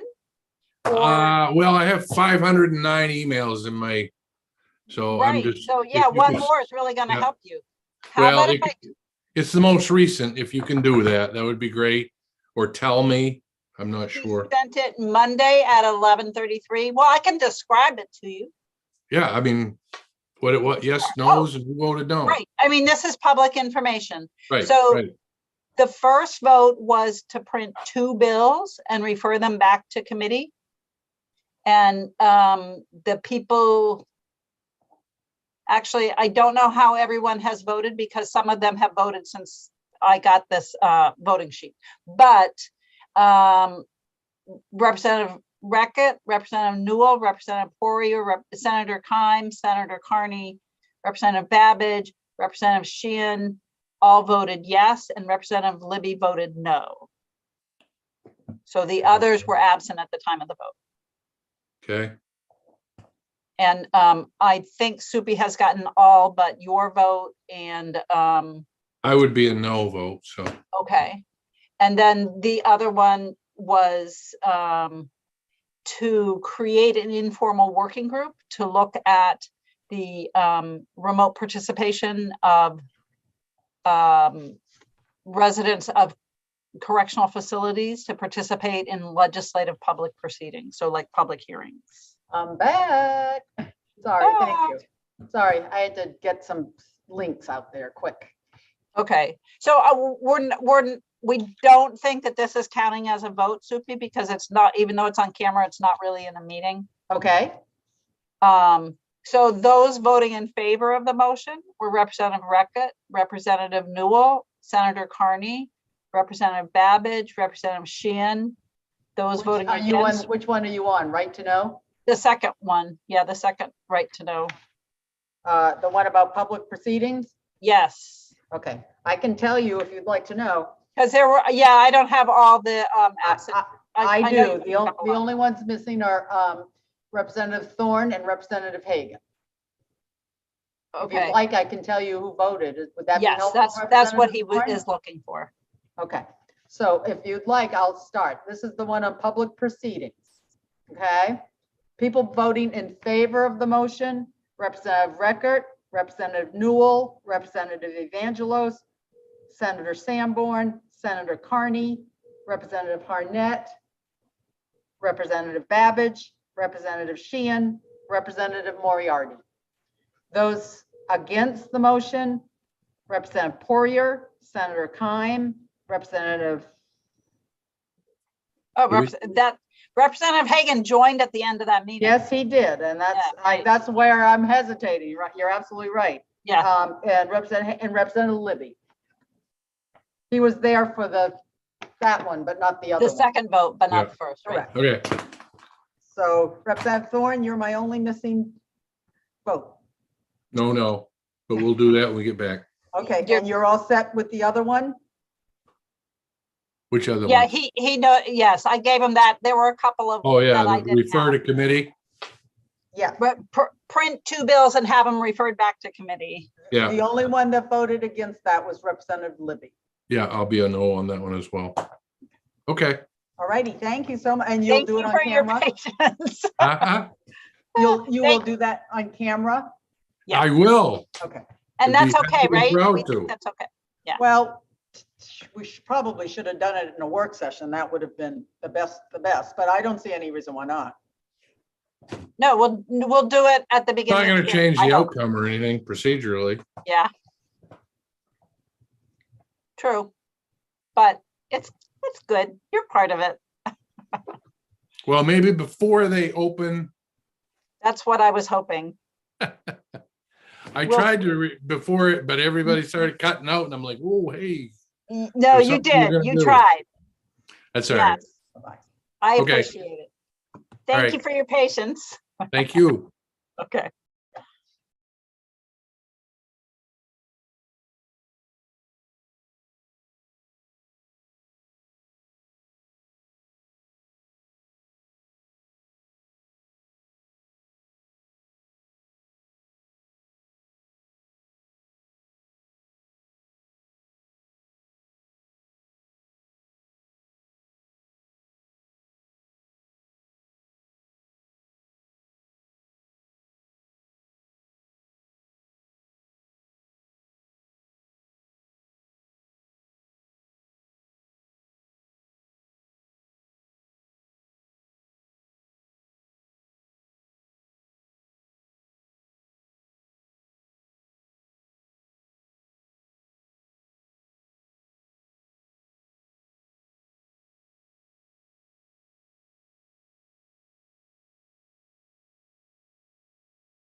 Ann? I just wanted to let you know that I'm going to be here listening, but I just got my lunch, so I'm going to mute myself, but I should be able to hear everybody. So, and I'll be paying attention. I just don't want to be obnoxiously eating my lunch. Thank you. Okay, thanks for letting us know. I know it was a really short break and yeah, thank When you. I had to go elsewhere to get it, so. Yeah, makes it harder. Thanks.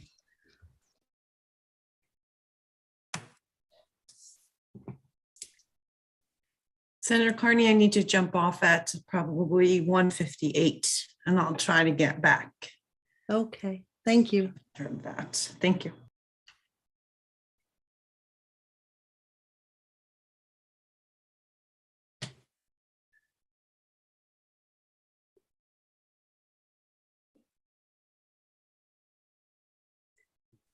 Representative Harnett, I don't know if you heard, Representative Reckitt is listening. She just has her audio and video off while she finishes her lunch. I did hear that. Thank you. Okay, great. And when we start this morning, Representative Thorne would like to cast some votes Okay, in matters that he was not able to attend the work session for. certainly. Thank you for that.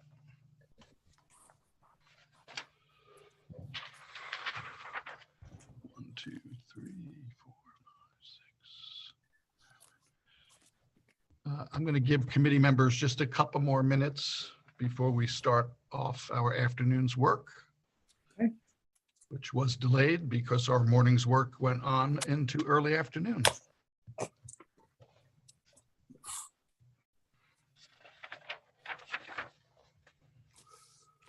One, two, three.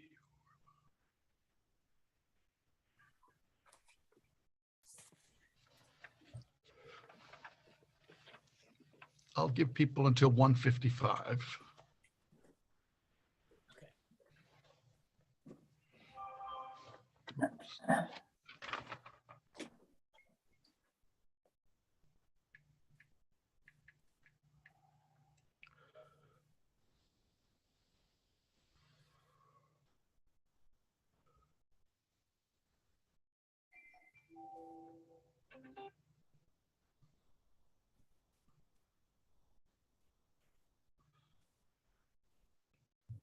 Peggy? Yes. I'm having, I have somebody coming up to fix my screen because there's been a little issue. So if I need some help with moving, can I have you do it for the beginning? Thank you so much. It's just, I don't know what the problem is. Okay. Thank you. Good Thank you. afternoon. Whoops. Good afternoon. Welcome back to the Judiciary Committee meeting for February 1st of 2022. This afternoon, we have 3 public hearings on LD 840, LD 1772, and then LD 1854. I will be handling the first and third hearings, but my bill is the second, so I'll be passing the gavel back to my co-chair, Senator Carney. But I understand we need to begin this afternoon, Peggy, with Representative Thorne casting some votes that he was unable to be present for when they were taken via Zoom. That's correct. The day that you did the Right to Know Advisory Committee presentation, and there were 2 recommendations that came from that you took votes on. One was to have 2 bills printed and referred back to committee and then deal with the substance. And the other was for an informal working group on facilitating the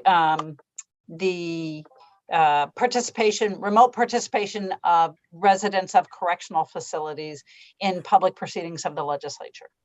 Okay, thank you. And Representative Thorne, how would you like your votes to be cast on those matters? Nay on the first and nay on the second. I see my committee clerk shaking her head. Do you mind if I, because I don't understand what 1 and 2 is. So would it be possible for me to tell you what I have in my hand and you can tell me how you want to vote? Yes, ma'am. Thank you That would so be much, great. Representative Thorne. The first one I have is the Right to Know Advisory Committee legislation. That would be, and Peggy can clarify for me, but that's appendices D and E. In F. D and F, my apologies, I can't read my own writing. And Representative Thorne, you want to vote how on that, please? Nay. Okay, Representative, and I am going to mark that as on camera. Thank you. And on the second one, which deals with public proceedings, how would you like to have your vote recorded? Nay. Okay. And I thank you very much. That is, today is 2/1/22. I'm fine, Representative Harnett. Thank you very much.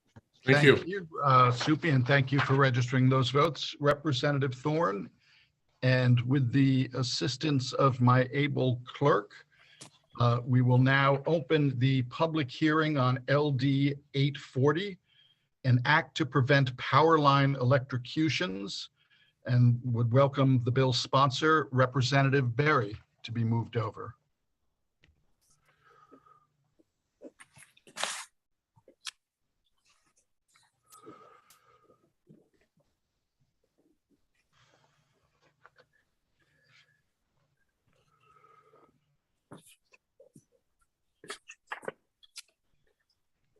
Representative Berry, as soon as you activate your camera and microphone.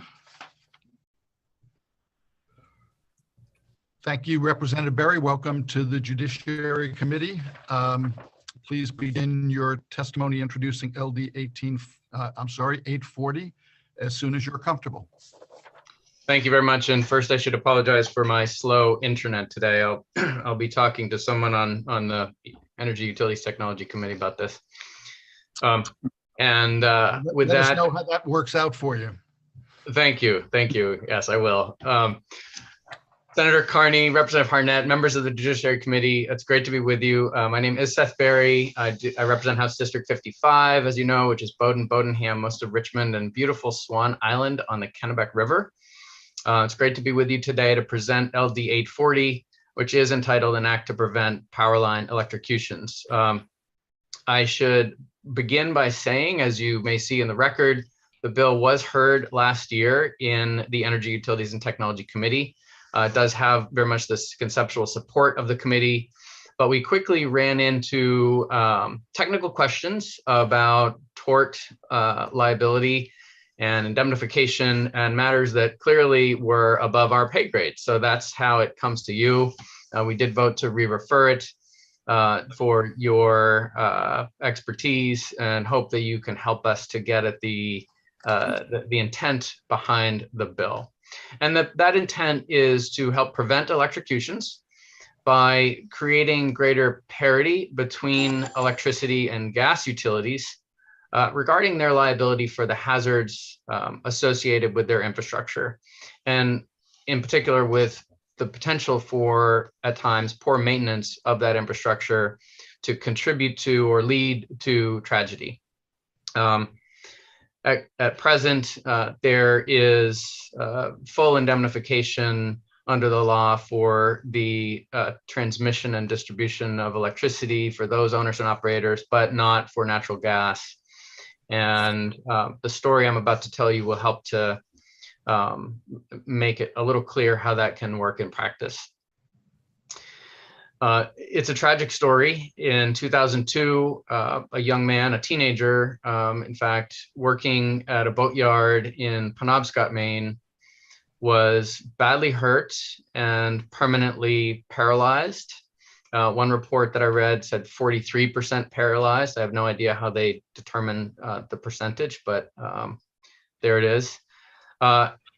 It occurred because he was unstepping and lowering an aluminum mast of a sailboat and hit a power line.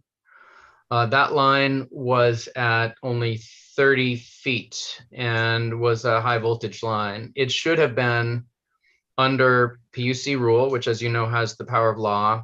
it should have been at no less than 45.5 feet. So more than 50% higher than it was. And obviously it was a miracle that he survived at all. The Bangor Daily News reported on the subsequent court cases in a 2013 article. They reported, and I quote, "The case stemmed from an October 31st, 2002 accident at the boatyard that left Brian Smith, then 18, with permanent injuries.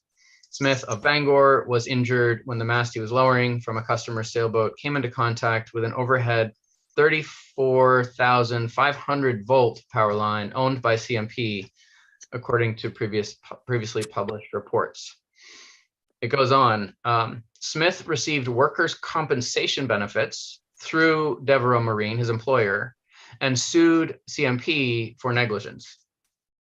In July 2007, in Penobscot County Superior Court, a jury waived trial was held a year later, and in November of 2008, Superior Court Justice Michaela Murphy awarded $4.89 million, $3 million in damages for loss of enjoyment of life, pain, and suffering, more than $1.1 million in lost earnings, and $783,000 for past and future medical and rehabilitation expenses. The article continues. The accident was caused by the fact that this 35-foot, 4-inch mast with its butt end held 3 feet off the ground at an angle of less than 90 degrees, hit a power line that was set up at 30 feet and not at 45.5 feet as required by law, the justice concluded. So again, that last sentence was the justice's words, Michaela Murphy's words, when she awarded the $4.89 million in damages. The article continues, just a couple more sentences. The Maine Supreme Judicial Court upheld Murphy's decision February 9th of 2010.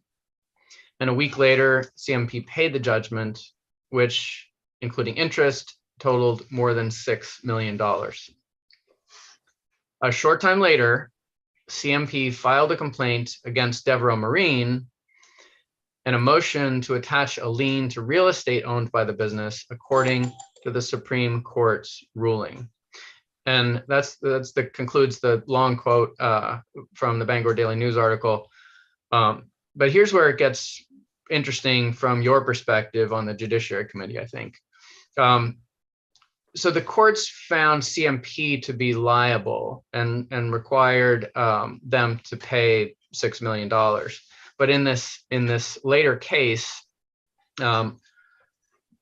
which was brought ultimately to the law court, the CMP and the National Association of Investor-Owned Utilities, the Edison Electric Institute, as I understand it, also got involved. The law court effectively determined that under our laws, as enacted in 1995 without debate, CMP was entirely indemnified and immune essentially from liability. And if someone was going to have to pay that, it wasn't going to be them. In the end, the boatyard and or the workers' compensation bore the burden. I think that the exact amount that was paid was less important, perhaps, to the utilities than sort of winning the case. It was more about the precedent, the potential precedent, and the boatyard was never the same again. You'll hear, I hope, today from the boatyard owner, as well as her counsel at the time, Barry Mills. So with this finding and this interpretation by the law court of our current laws, it was established essentially by the utility industry that under current law, negligent management of highly dangerous infrastructure is highly unlikely, if it's even possible, to result in any consequences. Even when a trial has, as in this case, clearly established their negligence. And even when the resulting injuries are devastating or even potentially, in another instance, fatal. So we seek your help in crafting the language, because my initial language with help from the revisor's office was a little clumsy. My attempt was to simply transpose the law that is used for gas utilities, another highly dangerous infrastructure, literally explosive. And the idea was to require that each party involved be held liable according to their share of the responsibility. The law court specified in this case in 2013, it was CMP Company versus Devereux Marine in 2013, and I quote, "If the legislature intended to allow or provide for allocated liability instead of indemnification in section 760, it could have used clear language to achieve this goal. In a similar statute, which was enacted to protect the public from fires or explosions that may be caused by natural gas leaks, the legislature has done just that." End quote. So the goal here is to do essentially what the law court recommends. And I think with help from your analyst, the proposed amendment, sponsors amendment, which you received, I think it was just yesterday by email, may be helpful in advancing the ball. I was able to work with her and with the attorney in the case, Barry Mills, and it's my sense that language may be a way forward, but we're really just interested in crafting it to allow for liability to be shared. With that, happy to try to answer any questions, perhaps kick them to those that come after me. But I thank you for listening, and I thank all of you for your hard work today. It sounds like you've had a long day already, so I apologize for adding to it. Thank you very much, Representative Berry, for bringing this bill forward. And before turning it over to questions from committee members, I failed to allow, we've been joined by Senator Heather Sanborn for this afternoon's session. And I wanted to give Senator Sanborn an opportunity to introduce herself. If you are still with us, Senator Sanborn, if you could activate your camera. And I guess I will come back to the good senator when up. Here she is. Senator Sanborn. I'm sorry, I had stepped away from my from the couch here for a moment. My name is Heather Sanborn, and I represent Senate District 28, which is half of Portland and half of Westbrook. And I've been listening closely, but with my camera off. Thank you. Thank you very much, and good to see you this afternoon. I will now turn to committee members to see if there are any questions for the bill sponsor. If so, if you could please raise your electronic hand, and I will call on you in the order that I see those hands come up. And I will begin with my co-chair, Senator Carney.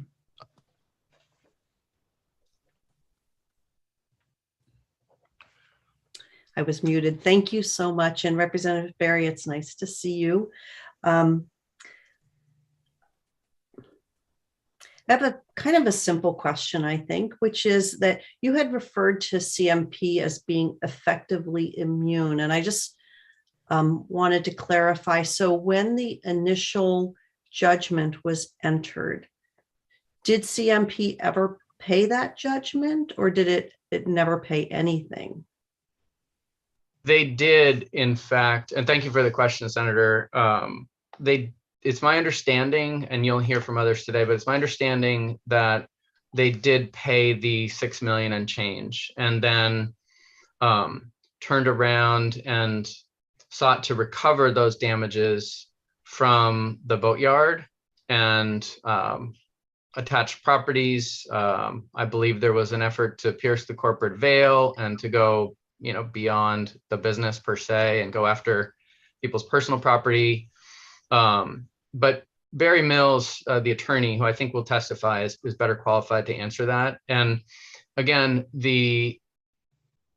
in the end, it became evident that the real concern of the utility industry, and I emphasize the industry as a whole, the investor-owned utility industry, was primarily about the precedent that was set and whether they could in fact be fully indemnified as they wish to be.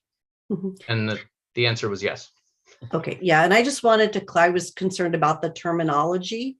Right. Because immunity means often you don't have to even face trial and you don't have to pay the damages. And so this is really about who contributes relative to their responsibility as opposed to somebody being completely absolved even before trial. Is that right?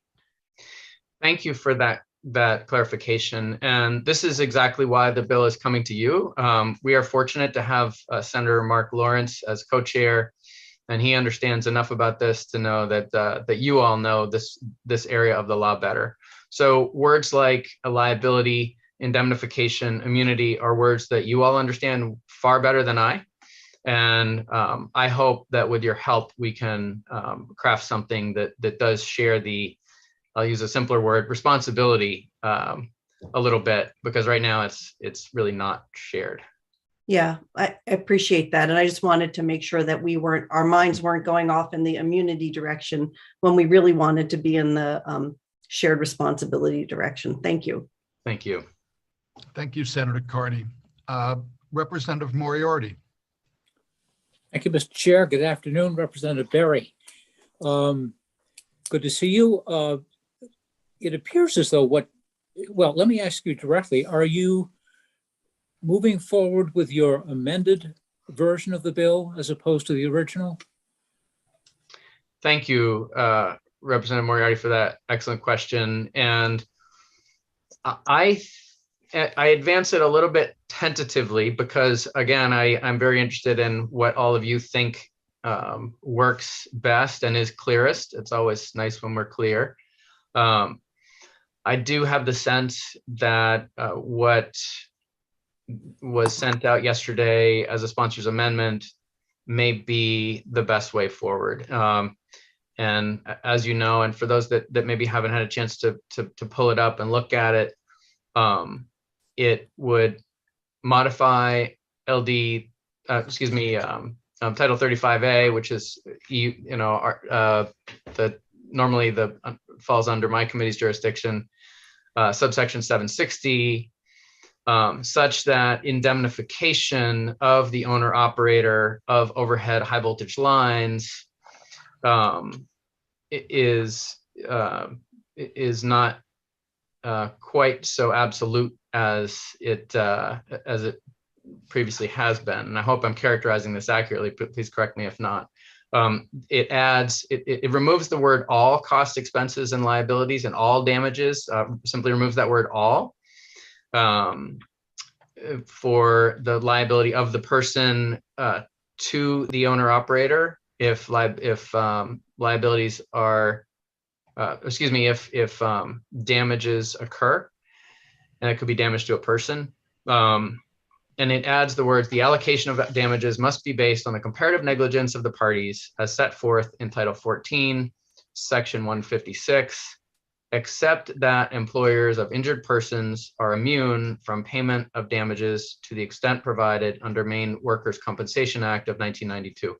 So the short answer to your question, Representative Moriarty, is yes, I think so, but I am open to further adjustments, and far be it from me to tell this august committee what to do. Okay. Basically, what I see your amendment doing is incorporating the concept of comparative negligence as described by another statute into the provision, this particular provision of Title 35. That is my understanding as well. Which would result in, or could result in, an allocation or sharing of responsibility as between the parties. That's right. And if I may, I think that is very consistent with the law court's opinion that if the legislature had wanted to do this, it would have done it, and sort of left the door open to us to take that action. I agree. I'll just close with a comment. I don't think that we have dealt with comparative negligence this session, or possibly even last session. So if Barry is going to testify, just as my personal heads up, we could probably use a lesson because most of the folks do not have a legal background. So thank you for your answers. Thank you, and I look forward to the exchange between you and Mr. Mills on this point. I still need the 101. Thank you, Representative Moriarty. If there are additional questions from committee members, if you could please raise your electronic hand so that I can recognize you. And I am up, Senator Carney, and then Representative Thorne. Senator Carney. I'll defer to Representative Thorne and ask my question afterwards. Thank you. Representative Thorne. Thank you, Mr. Chair. Thank you, Senator Carney. Representative Barry, I only ask you this because when you tell stories of things that happen that create bills, in my mind, I'm thinking this lower high voltage line. How many of those are across the state, I wonder, that are below the 45-foot threshold? And I guess at this point, did the company build the company there after the line was there, or did the line go up after, the building was there? Particular case, I'm just curious while we're talking about liabilities and so forth and the precedents for this going forward. What is it that this will change? Will it make the power company go out and change all their high voltage lines to 45 feet as they should be, I presume, have now, but they let a few slide, or how does that work?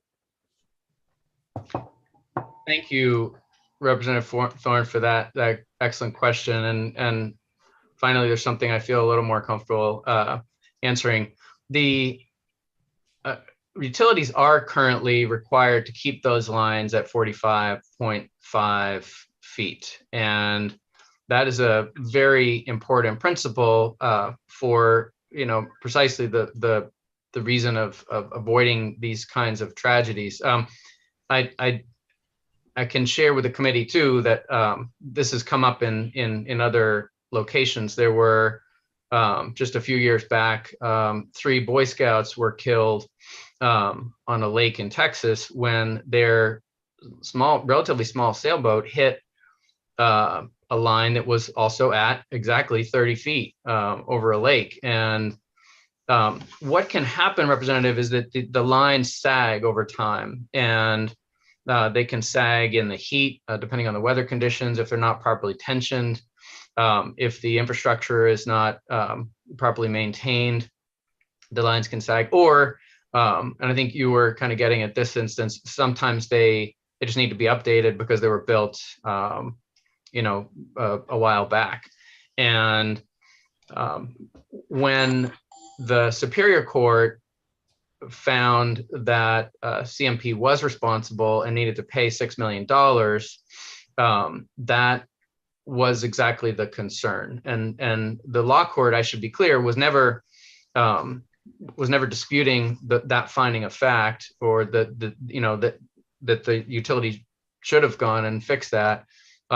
They were simply saying the law doesn't allow anything but full indemnification. So after this tragedy occurred, the Public Utilities Commission did ask the utilities to look around the state and determine how many boatyards and public boat launch sites specifically had the requisite vertical line clearance. CMP, at the request of the Public Utilities Commission, did that review in 2009. And of 151 public boat launch sites that were inspected within the CMP service territory alone, 37, so more than 1 in 5, had vertical line clearance that did not meet the legally required standards. And I'm pleased to report that CMP did upgrade the lines in those instances, but what we don't know is how many other lines fail to meet those standards. And things can develop over time. So unless there is some degree of incentive, frankly, to avoid tragedy like this on the part of the utility, our fear on the UT committee is that this kind of thing can be more likely to occur out of negligence and full indemnification. I hope that helps. It does. May I ask a follow-up question, Mr. Chair? Absolutely, Representative Thorne, go ahead. Thank you. And Representative Berry, I hate to take the crib notes approach, but does this bill identify anything other than lines being high voltage power lines being at 45.5 feet to minimize electrocution or prevent electrocutions? Does it address anything else specifically, a practice or a display of lines other than the 45.5 height requirement? Representative, that's an excellent question, and it's one that hasn't come up yet. I think that others who follow me may want to take a stab at that too, but I read the bill, and I'll keep it to the sponsor's amendment that I have offered to you as going a little bit beyond what the vertical line clearance is. So, for example, and I'll just, this is off the cuff, so forgive me if it's a little bit imperfect, but if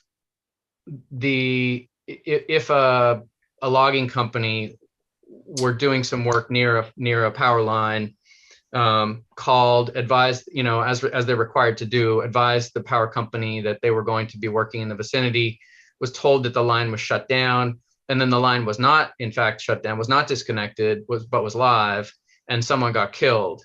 Whose fault would that be, right? I mean, I think we could all agree that probably the utility, having said they were going to disconnect that line for safety, should have done so.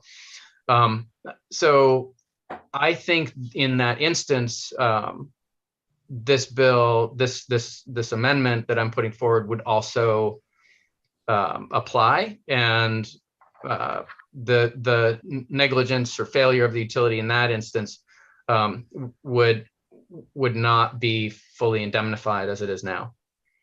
And I hope I'm using that word correctly. Okay, thank you. Thank you, Mr. Chair. Thank you, Representative Thorne. Senator Carney. Thank you. And Representative Berry, you used before in your response to Representative Florence's questions the word incentive, and I agree with you completely on what I think you want the incentives to be here. And I guess my concern, and I know you probably, it may be that Attorney Mills is the right person to ask this to, but in taking into account the allocation of responsibility and comparative negligence, and then working into that workers' compensation immunity, I'm assuming that from kind of a broad policy perspective, it's not your intent that the injured person would lose out because of the workers' comp immunity, but that responsibility would take that into account so that if somebody had to pay more than their percentage, it would be the company as opposed to the employer or the individual. Is that a fair statement? That is absolutely a fair statement. And I think it's worth noting too that utilities do carry insurance against exactly this sort of thing. And we all pay for that as part of our rates. It's folded into the utility rate making process. So I don't want people to think that the shareholders had to pay the 6 million or would have had to pay the 6 million. There is an insurance policy that I think covered in that case everything but the first million. Yeah. But yes, I would agree with your question. Yeah, that we don't want the injured person to be losing out on a full remedy. Okay. Right. I don't know enough about the workers' comp to sort that out and make sure it's going to achieve the effect. I suspect that Representative Moriarty might. Thank you, Senator Carter. I could add something to that point if this is a good time to do it.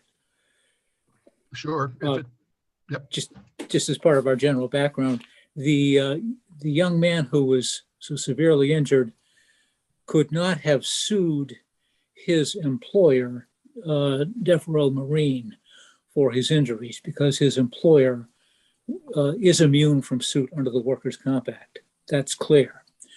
And in exchange for the loss of the ability to sue, he gets a fairly quick administrative remedy, which is actually quite generous. The injured worker has the right, though, to sue a third party responsible for his or her injuries. The third party in this case was CMP. And he sued and recovered, and it was a good recovery. But you all should know that under the workers' comp law, when you do get a third party recovery, you've got to reimburse the workers' comp insurance company for all the benefits you've received to date, and on an ongoing basis until the entire recovery is consumed by the lien.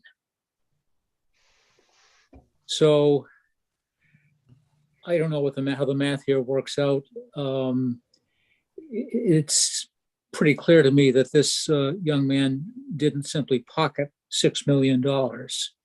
He probably owed a good chunk of that back to his comp insurer for benefits paid to date and on an ongoing basis until the tally reaches $6 million.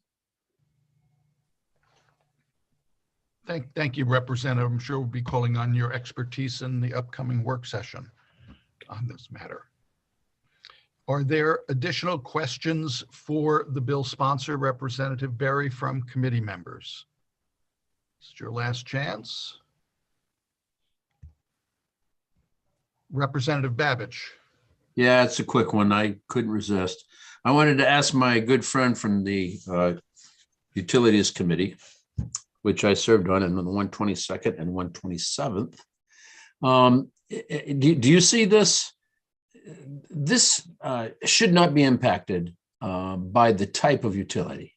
Is that right? I mean, as far as this, could this be a greater burden on one utility versus another based on size? Thank you, Representative Babbage. I think I know where you're going with that.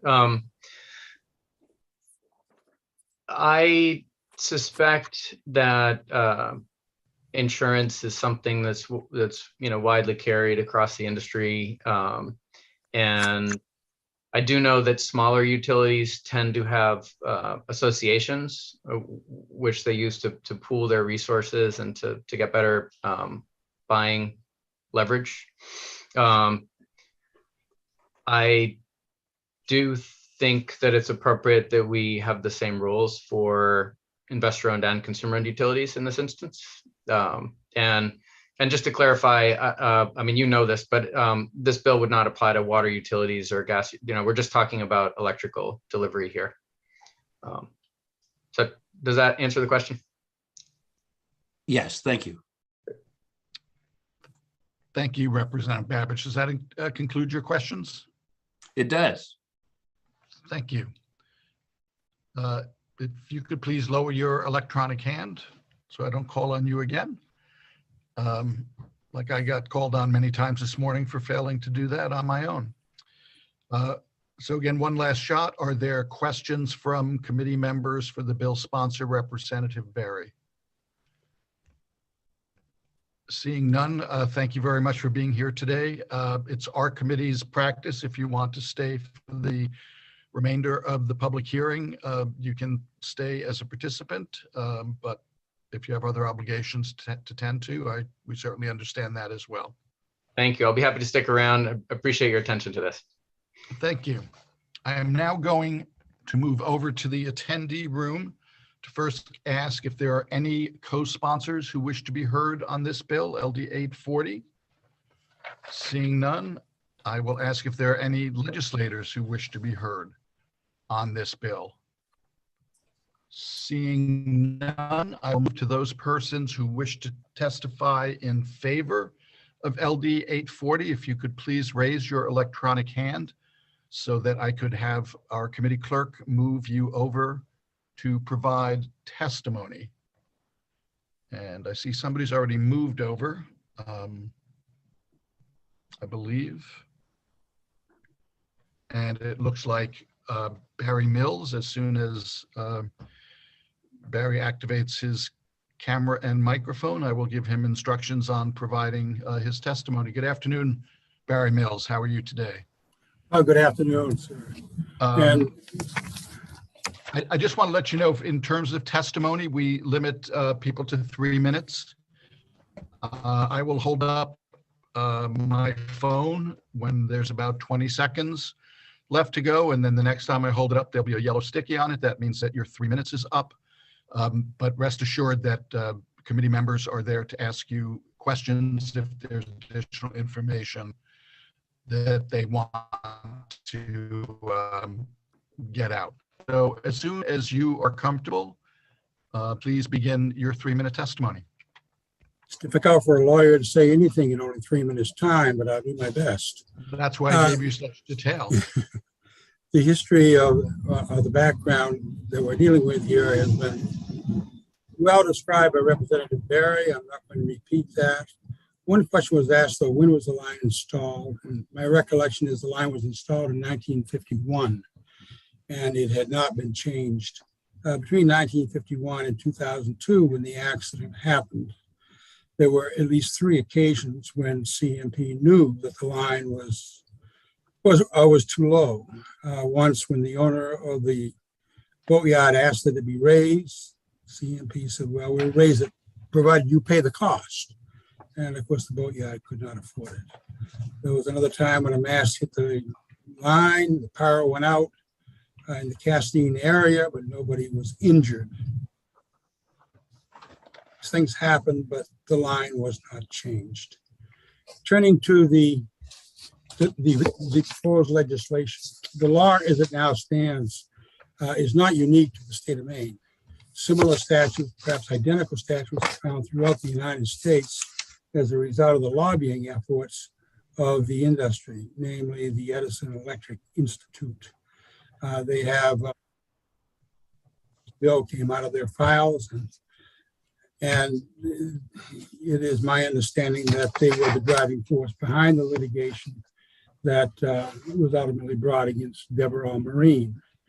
Once they got a decision that was favorable in the law court, then we were able to settle the case and get rid of it because they had established a precedent that they could use elsewhere in other states. Regarding the statute you have in front of you, LD 840, I have 2 or 3 different versions here.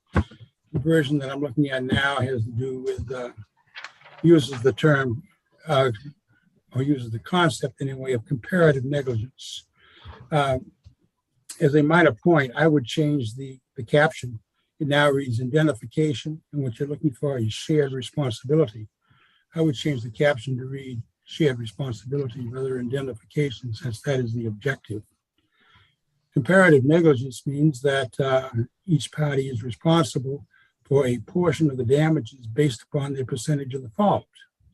The injured party can look to either party for the full amount, but as between the 2 defendants, their respective shares between the 2 of them is based upon the degree of fault found by the court.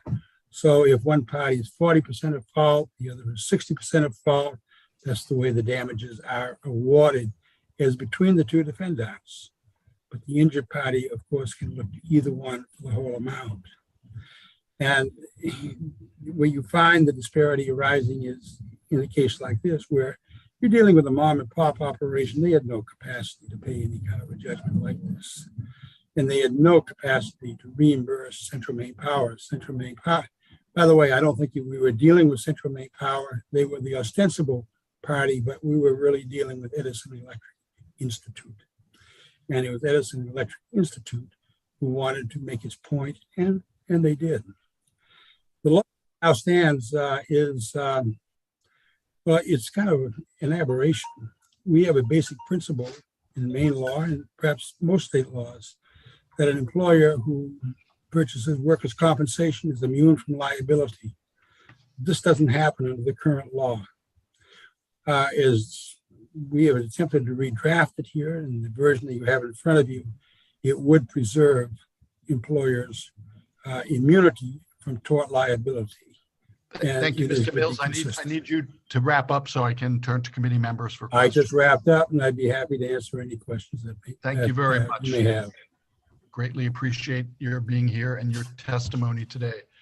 I will now call upon committee members to see if there are any questions for Barry Mills. If so, please raise your electronic hand so that I may recognize and call upon you.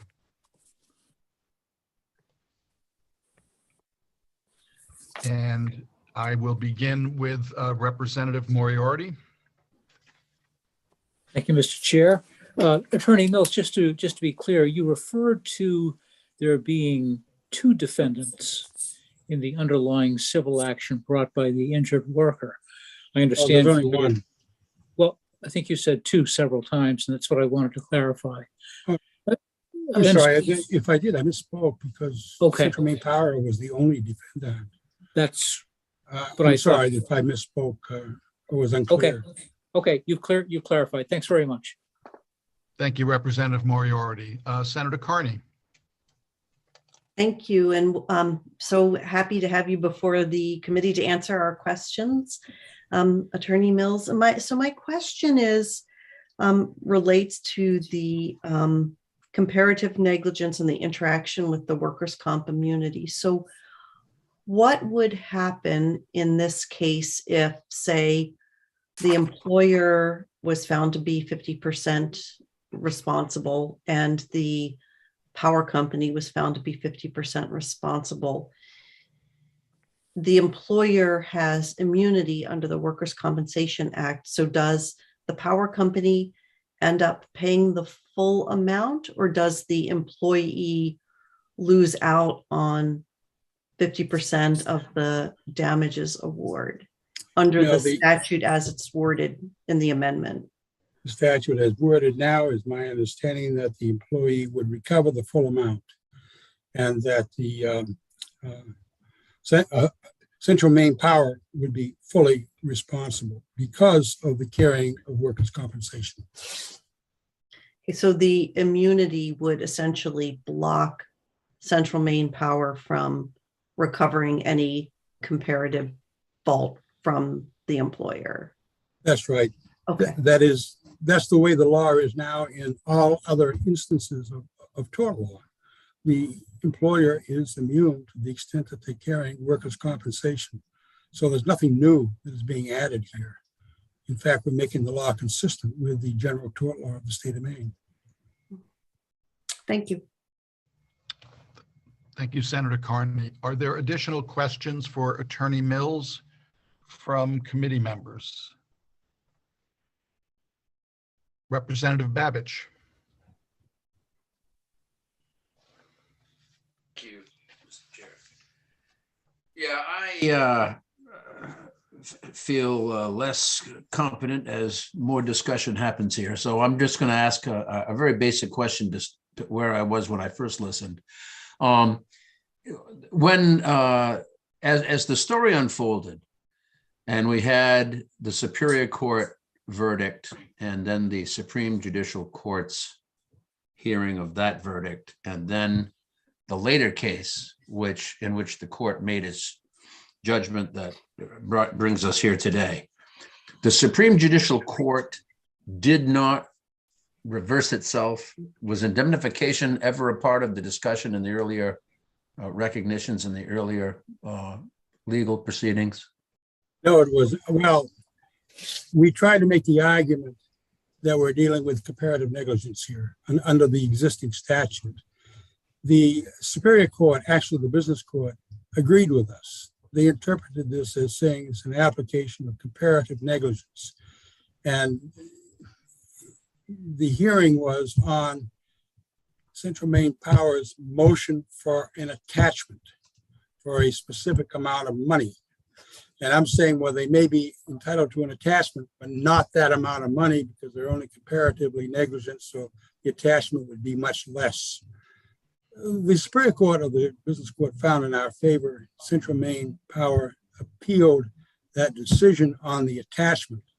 The law court found that they were entitled to the full amount of their attachment because there is no comparative negligence under the existing statute.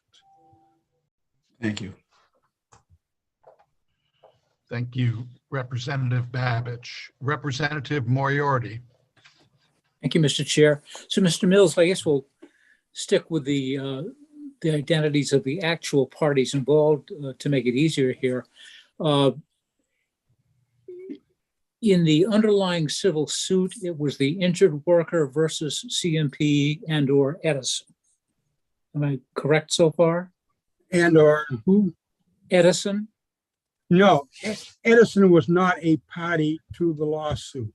Okay, so and I'm sure Edison really didn't care about the outcome.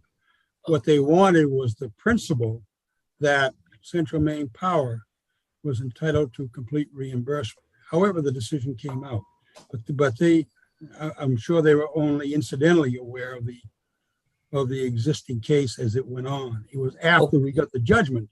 That's when we got their attention and said, well, we have to clarify this. Okay, but at trial, it was strictly injured worker versus CMP then? That is correct. Okay, and so if comparative negligence had applied, the trial court would have examined CMP's negligence and that of the injured worker, if any, in determining who was proportionately at fault. Probably the CMP would never even be, probably the worker would never even be brought up because they had no insurance, as I recall. They may have had a small amount, but it was, but if they have no insurance and they're paying workers' compensation, there's no reason to make them a party. The only reason that you would ever want to bring them in as a co-defendant is if you're dealing with someone who is not paying workers' compensation. Well, wait a minute, though. According to the law court's opinion, it was Mr. Smith who sued CMP. That's correct. Okay. I'm talking about the second case. I'm not. I'm talking about the first. Oh, I'm sorry. Because that's where comparative negligence kicks in. Oh, I'm sorry. At the first trial, it's Mr. Smith versus CMP. And in applying comparative negligence, the court determines that of CMP and that of Mr. Smith, if any, and comes up with an allocation. Right. And hypothetically, if both Mr. Smith and CMP were found to have been equally at fault for the accident, Mr. Smith would not have recovered anything. That's also correct. Okay. Thank you. That's helpful. Thank you, Representative Moriarty. Representative Poirier. Thank you, Mr. Chair, and I'll try to make this pretty brief too. Mr. Mills, can you tell me why you chose to take the law court suit in the first place? Sorry, a vehicle went by outside my office. Can you say that again? The law court case, can you tell me why you chose to take that case? I chose to take that case because I was angry. What I saw was an injustice. This was a small mom and pop boat yard, the ultimate mom and pop boat yard. They did good work. They had a bunch of loyal customers. Nothing fancy. We're not dealing with Hinckley here. And they were going to be driven out of business. There's no way they could pay a judgment like that. And I just saw this as a case This is why you become a lawyer. And can I ask a brief follow-up, Mr. Chair? Absolutely. Go ahead, Representative. Thank you. Do you see that this piece of legislation would help people in the future that may fall under some kind of scenario similar to this? Yes, I do. I see it as a way of adjusting an injustice written into the law. Thank you very much. I appreciate that. Thank you, Representative. Thank you, Attorney Mills. Are there additional questions from committee members? Seeing none, Mr. Mills, thank you very much for your time and the information you provided today. Thank you for the opportunity. I have the hunch that we might want you back for a work session. Is that something you could be available for? I'd be happy to if I can. Thank you very much. We'll now move you back through cyberspace, but again, thank you for your time today.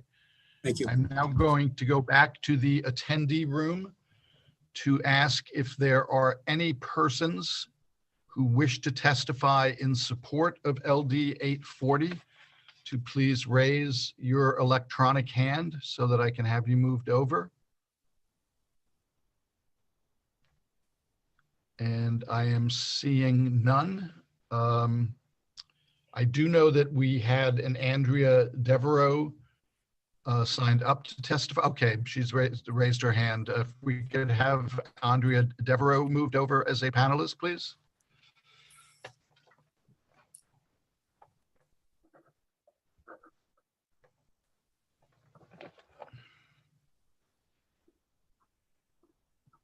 And as soon as you are over, if you could activate your camera, your video, and your microphone.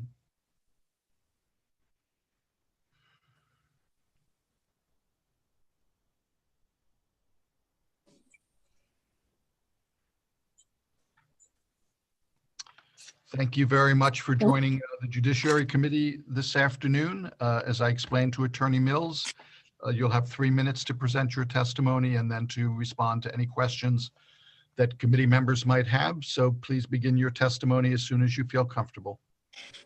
Thank you. Senator Carney, Representative Harnett, and members of the Judiciary Committee, my name is Andrea Devereaux, and I live in Penobscot.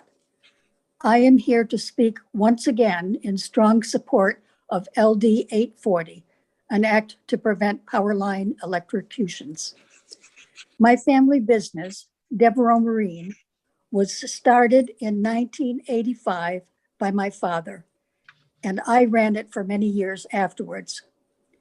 From the start, there were power lines on 3 sides of the boatyard. They were all about 30 feet above the ground. According to PUC rules, CMP is required to keep all lines above 45 feet. On October 31st of 2002, a terrible accident occurred. A young man working for us, Brian Smith, was very severely injured when a mast he was lowering came into contact with a line. It was a tragic day that I will never, ever be able to forget. Brian was nearly killed and suffered permanent injuries that left him partially paralyzed. When the case went to court, Justice Michaela Murphy decided that Central Maine Power had violated its own standards for vertical clearance. The line height was supposed to be at 45.5 feet, not 30 feet. Central Maine Power also lied on the stand and claimed they did not know about the boatyard activity. We then proved to the court that they did know. These standards were not simple guidelines, but were clearly required by PUC rules for public safety. Central Maine Power tried to appeal, but lost again, and they were required to pay over $6 million in damages to Mr. Smith. Central Maine Power then turned to their national organization, which had helped pass laws in many states, including ours, to protect utilities from almost any liability. In 2010, Central Maine Power used this law and sued me and the yard manager for everything I owned. not just the business, but everything. It was very scary, and at the end, it nearly destroyed our family business. As devastating as it was to lose our business and much of what we owned, the electrocution was, of course, far more devastating for Brian. At a very young age, he was nearly killed and forever paralyzed. I would give anything to be able to turn back the clock and somehow prevent Brian's electrocution, but I can't. I also can't ask you to go back and change the law so that things turned out differently.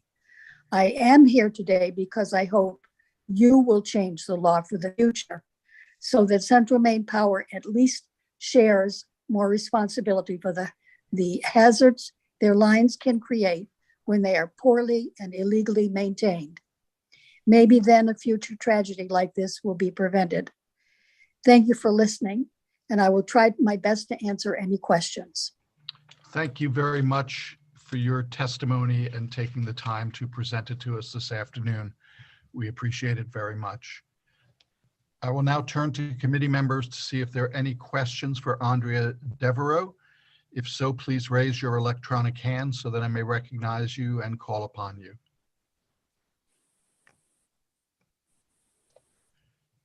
And Senator Carney. Thank you, Chair. Thank you, Ms. Devereaux, for being here before the committee today. I have just a simple question. Did CMP know before Mr. Smith's accident that the lines were too low? I'm not sure. Are you asking me if somebody pointed it out to them, or? Well, yeah, if they knew because somebody pointed out to them, or if they knew because they had, been by to service the lines and couldn't have helped but notice. I don't know what the circumstances would be. Just curious as to whether they knew or not that the lines were 30 feet.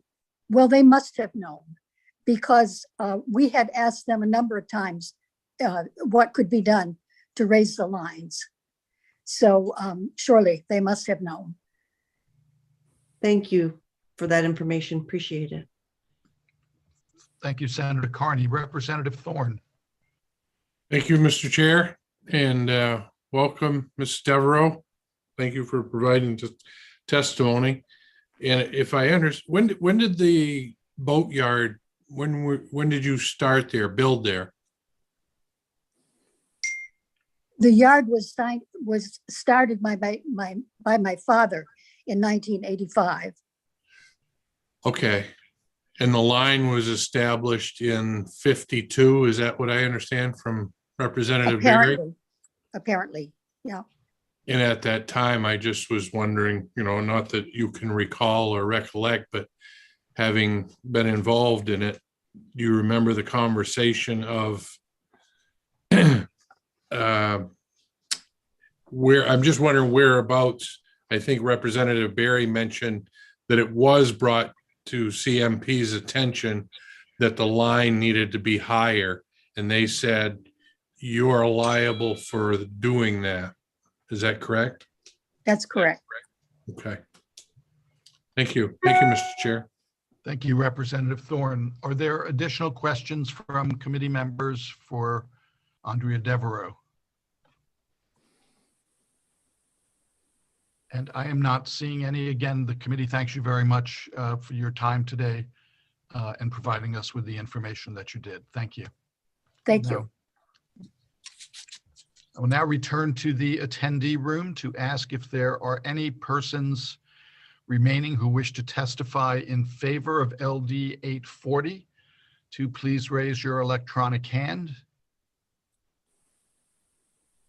And I am not seeing any, so I will turn to persons who are interested in testifying against LD 840 to please raise your hand so that you can be moved over to the status of panelist.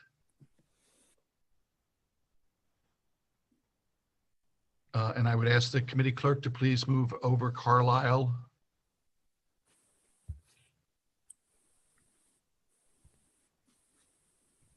And And I will wait for Carlisle to arrive.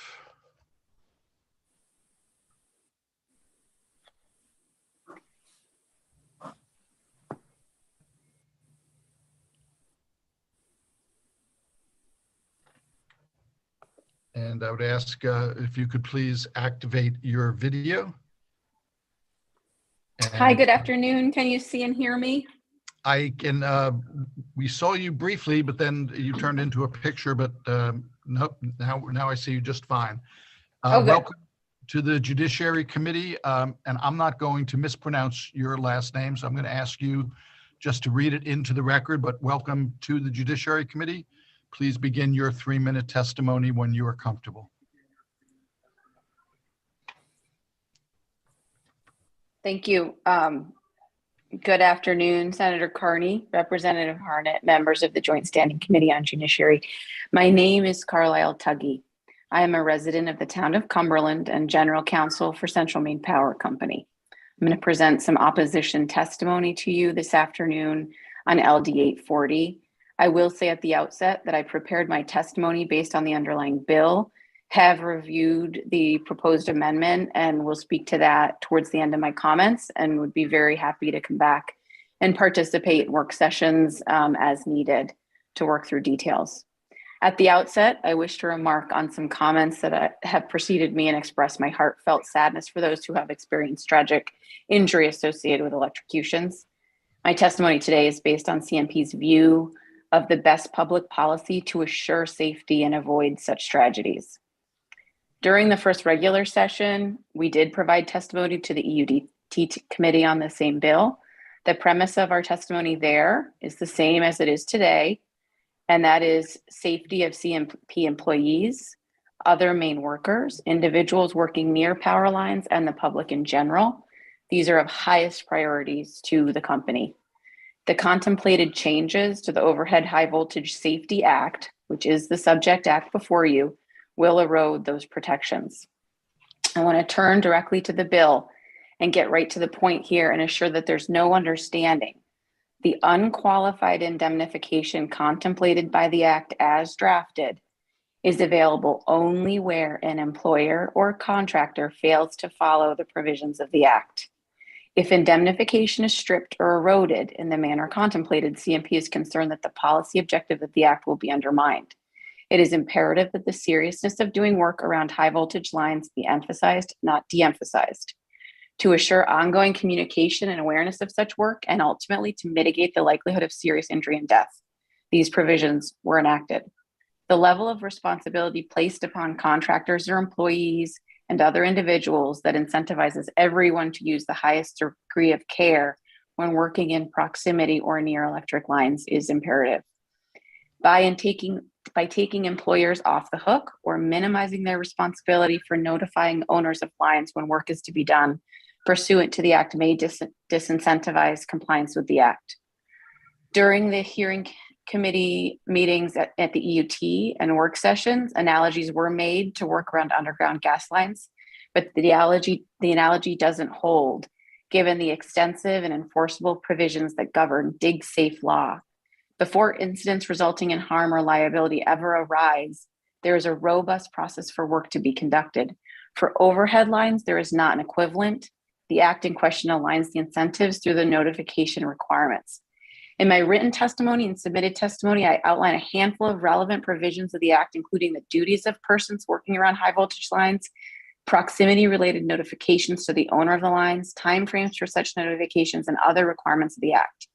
Regularly, when CMP receives notification pursuant to the act, it works collaboratively and proactively with entities who may be, was that 1 minute or am I done? You're down to about 20 seconds, so if you could begin to wrap up. Okay, so I can take some questions as needed, but ultimately our concern here is undermining the policy provisions of the act, and I'm happy to take any questions. Thank you very much, Carlisle Tuggy. We appreciate your testimony this afternoon. I will now turn to committee members for questions, beginning with Senator Sanborn. Thank you. And my question is you talked about the incentives of the act and undermining the intention of the act, but it strikes me that the law court's verdict here, which CMP and Edison went after, really undermines a different duty of care, which is the duty for CMP to maintain their lines at the right height. And there's evidence apparently in this case that the owners of the boatyard actually asked CMP to raise these lines, which sounds like notice to me of their ongoing activities at the boatyard. And CMP said, sure, but you have to pay for it, which is actually completely illegal. So I'm wondering, what service is served? Sorry, there are dogs attacking me here. What objective is served by that outcome where CMP is completely off the hook and then sues out of existence a small mom and pop shop that had tried to get CMP to do their job in the first place? I'm really baffled by the lack of comparative duty here. So I'd like you to speak to that. Yes, Senator, I first just want to say thank you for the question. Also, I want to make clear that my comments were based on the original amendment. So very open to understanding the changes here that contemplate comparative negligence, which is very different from joint and several liability, which was contemplated in the original bill. But just to step back, so when CMP brings an indemnification claim in the instance here, any instance here, I mean, this is a 20-year-old case. We manage these sorts of issues on an ongoing basis. We will not obtain an indemnification in that sort of an instance unless it can be proven in a court of law that the provisions of the act were in some way violated. I'm not here to relitigate the case that occurred. And I, again, very much sympathize with anyone who's been injured. But in terms of the broader public policy implications, if indemnification is not available from employers or contractors, those employers and contractors have no incentive under this act to work with CMP in advance in the limited circumstances that the act outlines to assure safety. And I can say from experience working at the company that we do regularly interact with mom and pops, larger organizations, I mean, all sorts of businesses, small and large, across the state, who are looking to do all kinds of construction work, any number of types of things near overhead power lines. And it is so important that we do get those notifications and that we have the opportunity to work with them. Again, I can't speak to exactly what the court found in that particular case, and happy to come back and try to address some of that in a work session. But in terms of trying to get the focus back onto the broader public policy here, which is creating some incentive to comply with this law. And our concern is undermining what right now is the indemnification incentive. Like, put aside, I mean, CMP is liable any number of times for injuries if it is found negligent when this act isn't implicated. We are talking about very specific instances where there was an injury and CMP wasn't notified, or otherwise the provisions of the act weren't met. So I just want to be sure we're careful here. This doesn't apply broadly to any time someone is injured and CMP may be responsible for that injury. This is very, very specific to these instances where folks are working around the overhead lines, and it's the owner of the line. So it's CMP and anyone else who might own an overhead line. In terms of the fairness in question in the underlying law, I mean, certainly very interested in understanding the amendments to the law that have been brought forward. And I would suggest that you look hard at whether the changes still uphold that underlying purpose, which is to assure that contractors and employers, remain diligent about complying with the act. And Senator, I'd be happy to talk further at a work session as well. I'm not prepared to speak about the underlying case.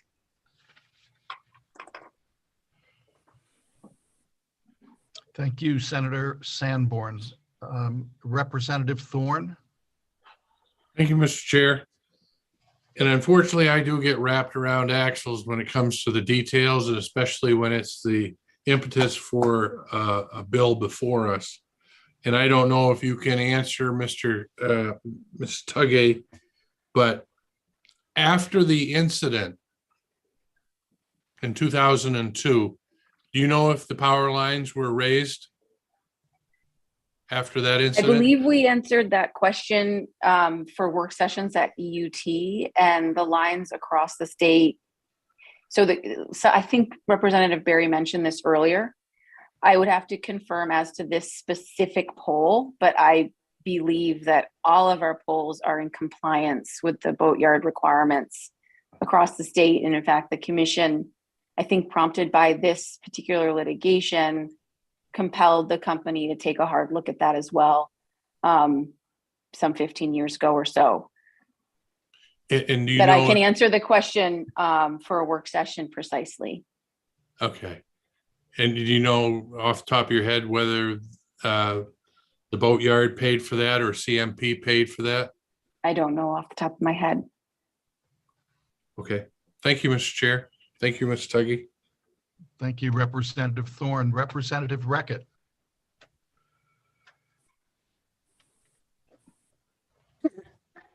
Thank you. I'm sort of sitting here today in a bucket of irony because I just heard that the house across the street from me, which has had a lot of construction done, is going to cause CMP to shut off the power tonight in order to do something or other with the lines. And so I looked out the window and I'm trying to figure out how high these lines are outside my window, which I had never thought about in the least before. So my question is this 45 or so feet height limit, is that restricted to boatyards or is that all CMP lines? And are the normal lines that go down a street are probably not high voltage lines, I'm assuming, but I don't know if that's the case or not. So I'd sort of like to know, since I'm sitting within range of one. Well, Representative, I can't speak specifically to the lines outside your home and which category they would be in, unfortunately. But we do have categories. Right. So there's high voltage lines and then there may be other voltage lines. So again, we should really, compile questions for the company and I will take them and come back for work session. Just the lawyer, not the technical expert, but definitely want to get the response to your question. Yeah, the act applies to high voltage lines.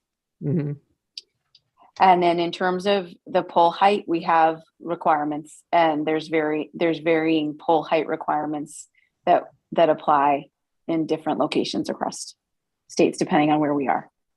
I think it would be helpful for us to have some kind of at least generalized information about that as a whole. Would for me anyway. Thank you. Thank you. And I would just. You can complete your response. Well, I just want to comment. I recognize that in the case at hand that you're focused on, the issue was pole height, but there could be any number of things that could cause, the company or an entity to be negligent. And it may seem like I'm speaking contrary to the company's interest. I'm not. Obviously you're focused on pole height, but there could be there could be any number of things that could take place that could cause negligence. So when we get into a discussion about comparative negligence, it's not just going to be talking about pole height. So just wanted to make that clear. Thank you. Thank you, Representative Reckitt. Representative Babich. Thank you, Mr. Chair. Ms. Tuggy, could you just define for me I thought you said federated liability, but I think you said allocated liability. And I just wondered if you could help me to understand that concept and how the same problem might, and compare that with comparative negligence, if you could, for me. So what I said was the language of the original bill amendment that was at the EUT, a shorthand way of talking about the liability contemplated there was joint and several liability. And here, the amendment that's been brought forward is a comparative negligence standard, and those are different. A pure comparative negligence standpoint, a pure comparative negligence standard would allow the two parties that were negligent to split the liability as to their respective negligence as held by a court. Whereas joint and several liability, you may be responsible for all of the liability. So that truly, I mean, that would, in our view, would undermine the intention of this act.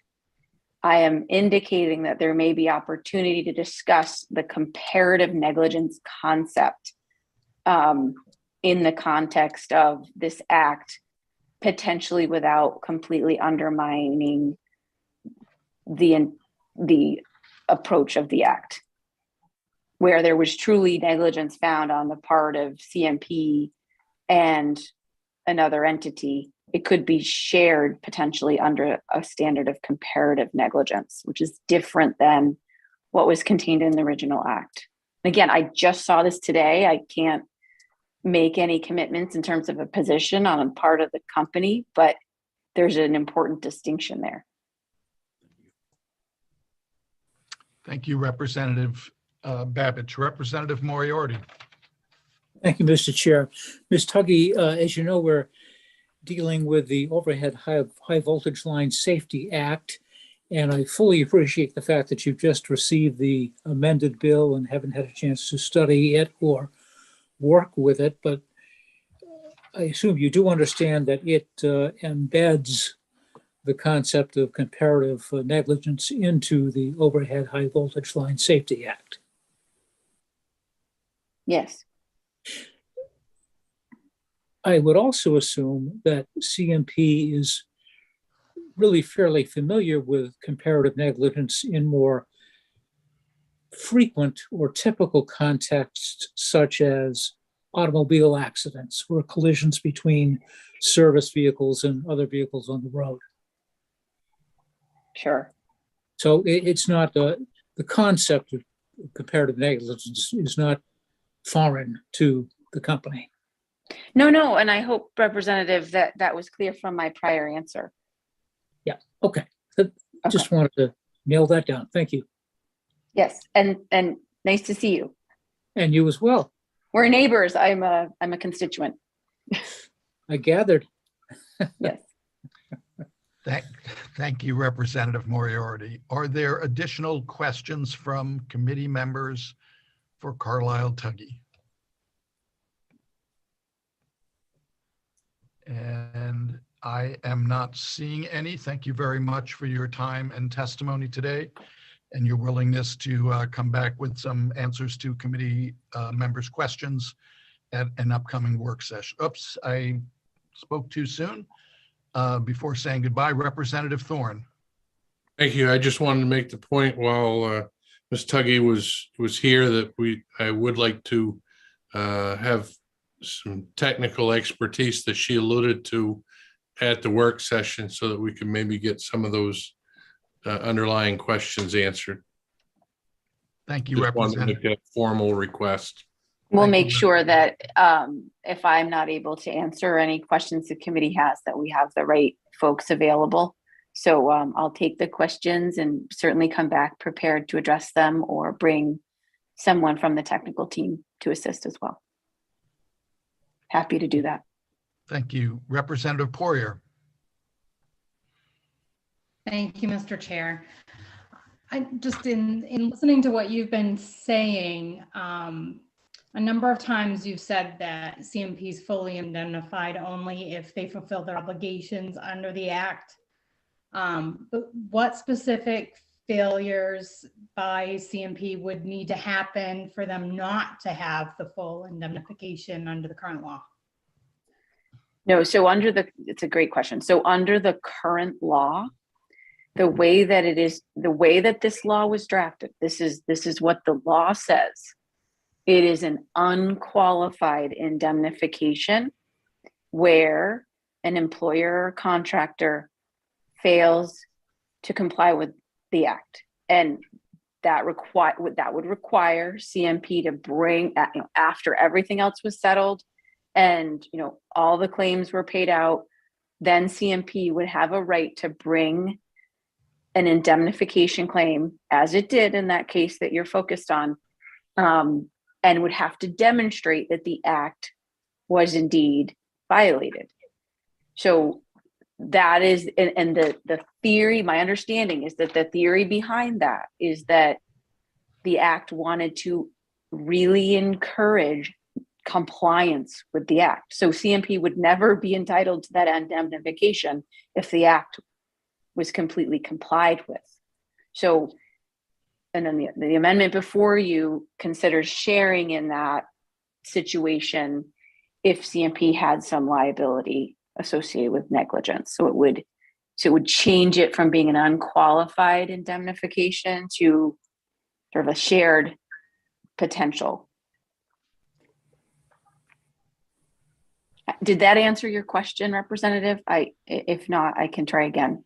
Well, I was kind of looking for something like more specific, but maybe for the work session, perhaps. I know it's a lot on y'all at once too, so. No, I definitely want to try to assist you. Like, So what are the if you can, that sort of thing to be fully indemnified? so when I say unqualified indemnification, I mean, yes, the answer is yes. Under the act, if the act has been violated and CMP brings an indemnification claim, it would be entitled to full indemnification as drafted. The amendment to the act changes that, creating a shared liability if negligence were found on the part of CMP. Does that help?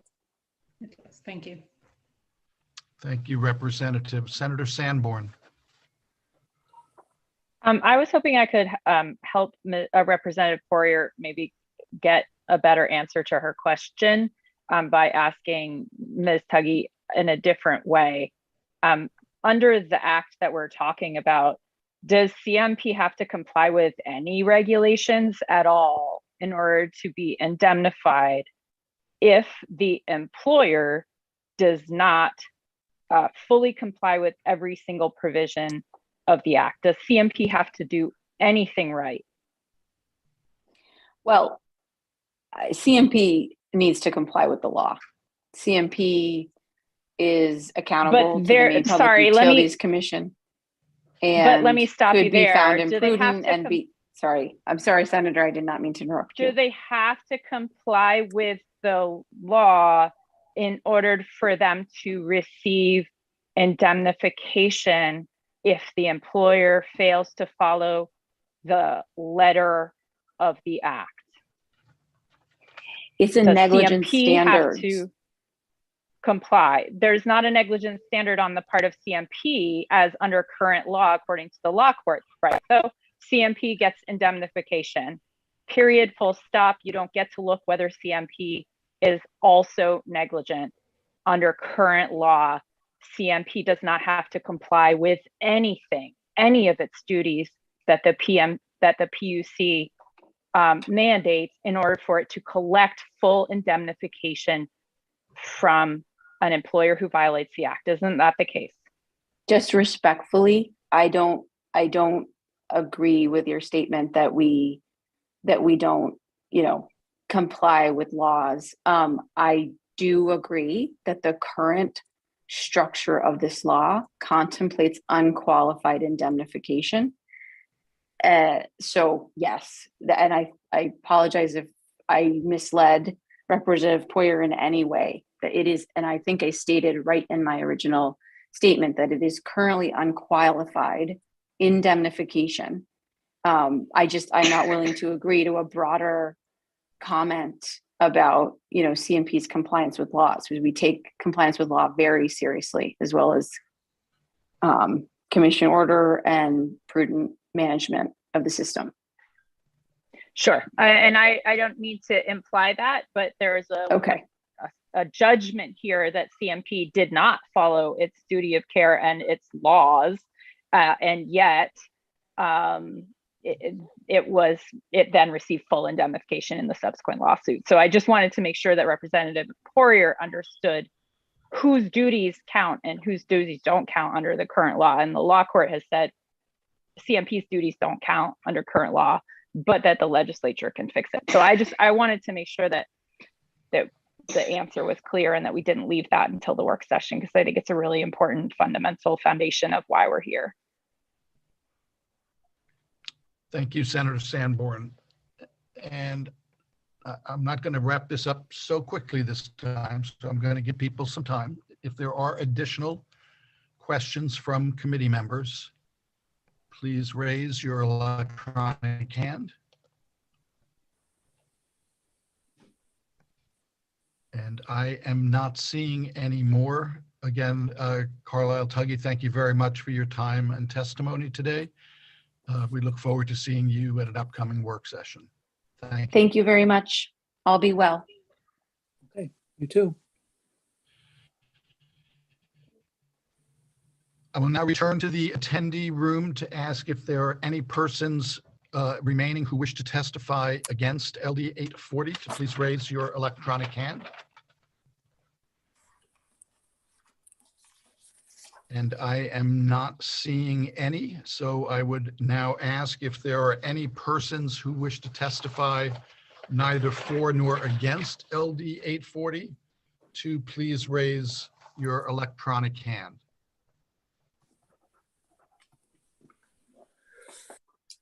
And I am not seeing any, so having received the testimony of those present today, I will now close the public hearing on LD 840. Again, we thank the bill sponsor for bringing this bill forward and look forward to getting together again at an upcoming work session. Thank you all very much. See you soon. And I am now going to pass the electronic gavel over to my Senate co-chair, as the next bill that's coming up is one that I am introducing. Senator Carney. Thank you very much, co-chair. And without further ado, we're going to open our public hearing on LD 1772, an act to amend the remote meeting law in Maine's Freedom of Access Act. And this is sponsored by Representative Harnett, who is here today to speak with us about it. Go ahead, Representative, when you're ready. Thank you, Senator Carney and esteemed colleagues of the Judiciary Committee. My name is Tom Harnett, and I represent House District 83, which includes the town of Farmingdale and the city of Gardner, where I reside.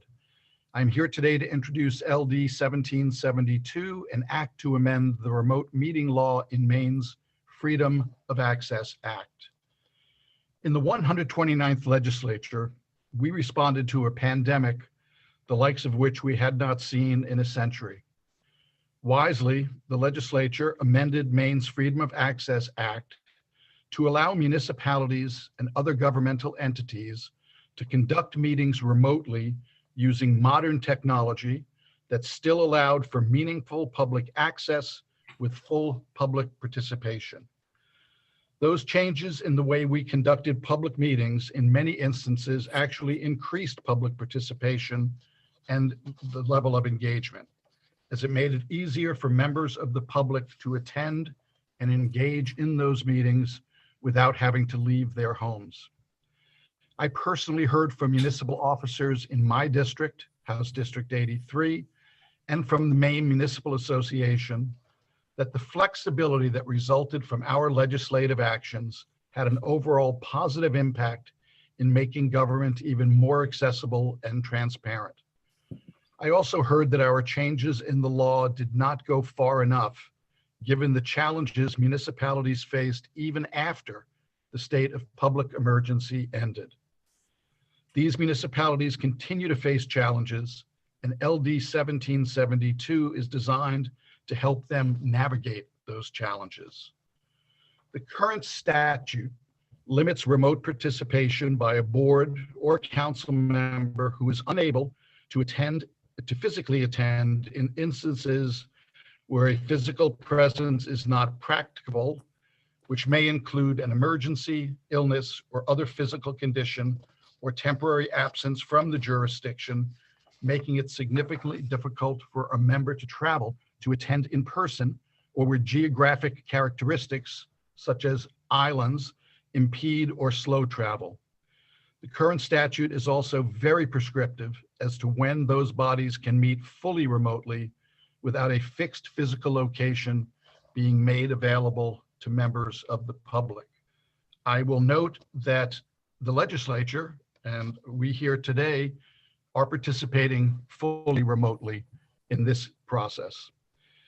LD 1772 attempts to strike a finer balance by allowing boards and councils to make decisions based on current conditions, including public health and safety, on what constitutes an emergency that requires fully remote meetings with the assurance of public access by other means.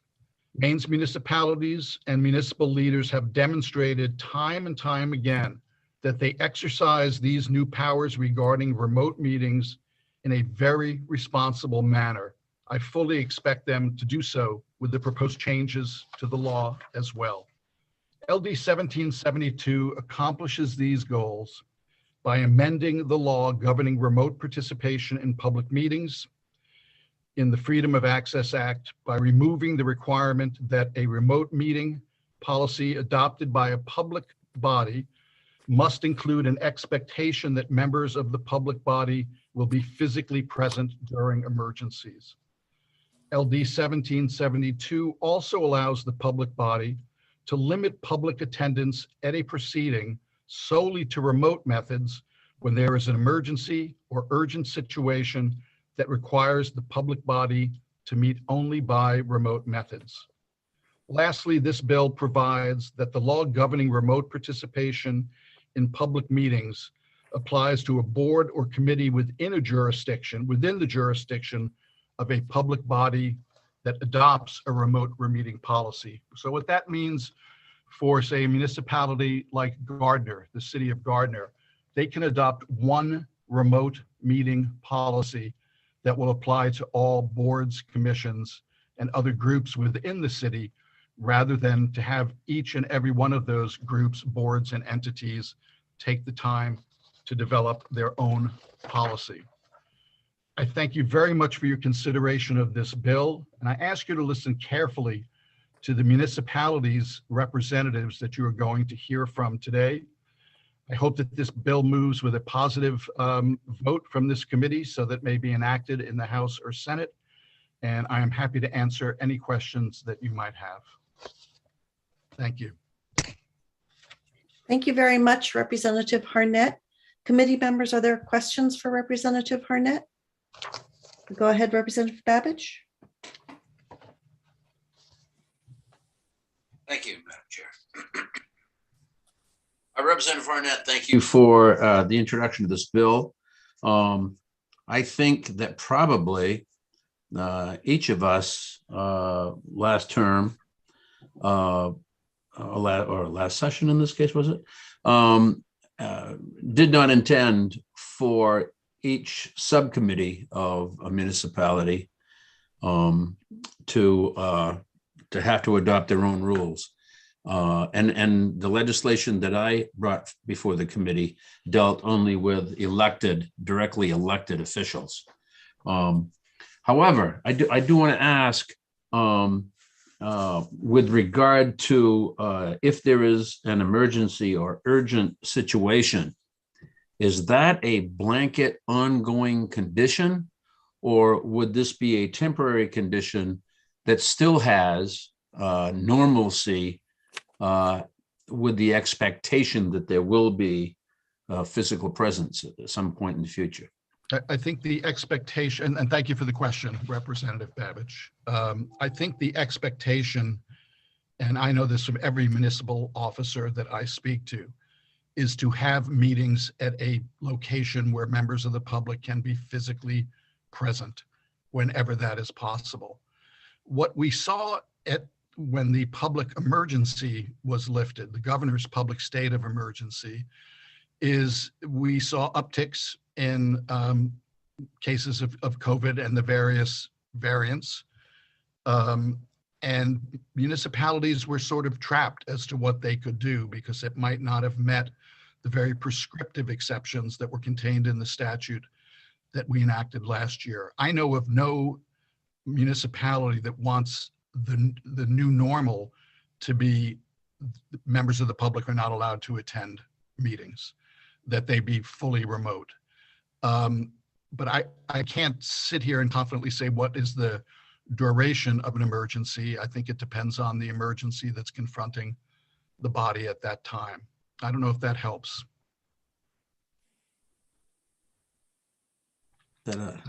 Thank you. It does help, but and I accept that. I appreciate that sentiment. I do think there's a difference between Portland and Vinyl Haven with regard to what is wanted to be achieved here. And the concern that I brought to the committee before that is being addressed here perhaps is that accountability to some is increased with remote participation, but accountability to many is decreased because they may not have this means, or they don't have that right to petition their elected official because they're not there to be confronted. We confront our constituents and answer and also offer them redress, the opportunity for redress. But so my question really here is, not without getting into intent of the various municipalities, are we protected from a municipality making this decision for efficiency and convenience without consultation of their constituents?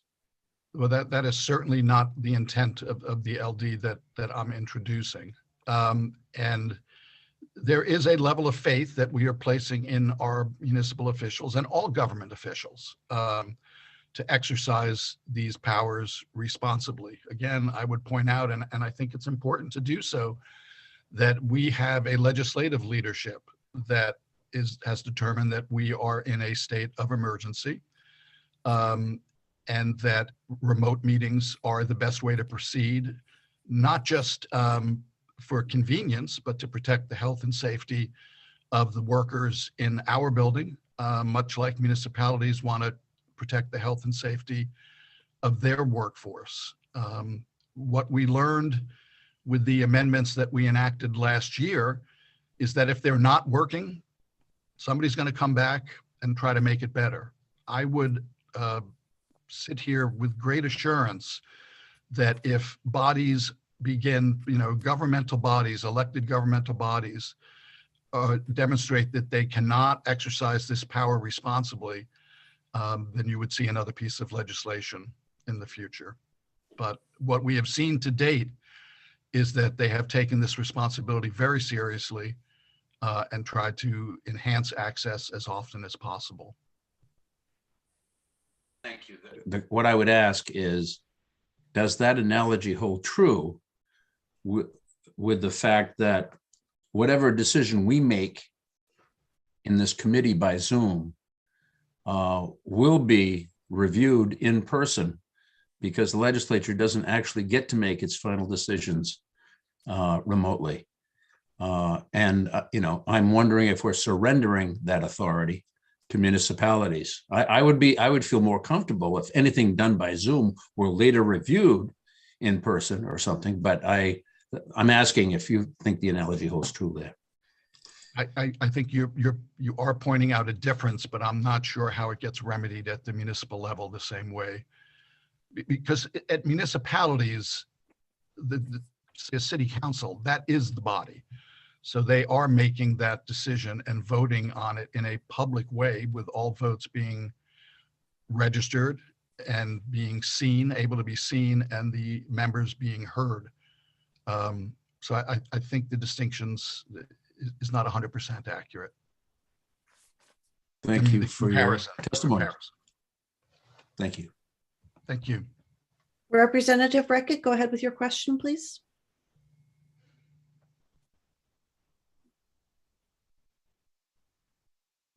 Wanted to ask a question around participation issues and whether or not they are these particular instances are routinely or should be routinely addressed in whatever regulations are adopted. One of the things I'm thinking about is a subset of the citizenry, and that would be citizens who are so severely disabled that they will never be able to come to a regular meeting without moving a large mountain in front of them. I'm worried about that, the participation of that subset of people. On the other hand, and not related to that, or perhaps occasionally related to that, I'm concerned about whether or not the circumstances of emergencies can include things like the blizzard we just had. I mean, were that to have been a Monday, when there's a council meeting on Monday night, what's the trigger? Is there a trigger built into some of these ordinances that say, you know, if there's a foot of snow and we have enough notice, we can tell the world that we're going to meet remotely that night, even though we normally don't.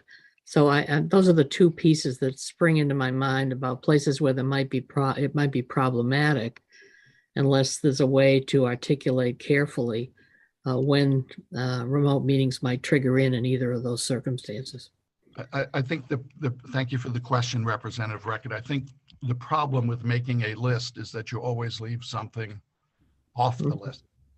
The example that you just gave about a blizzard, this is exactly the type of situation that we are trying to address, to allow government to move forward with regularly scheduled meetings to do the people's business, but to take into account that it might be dangerous for members of that body and members of the public to physically attend. So you give them another way to accomplish that without, slamming the brakes on necessary government activity.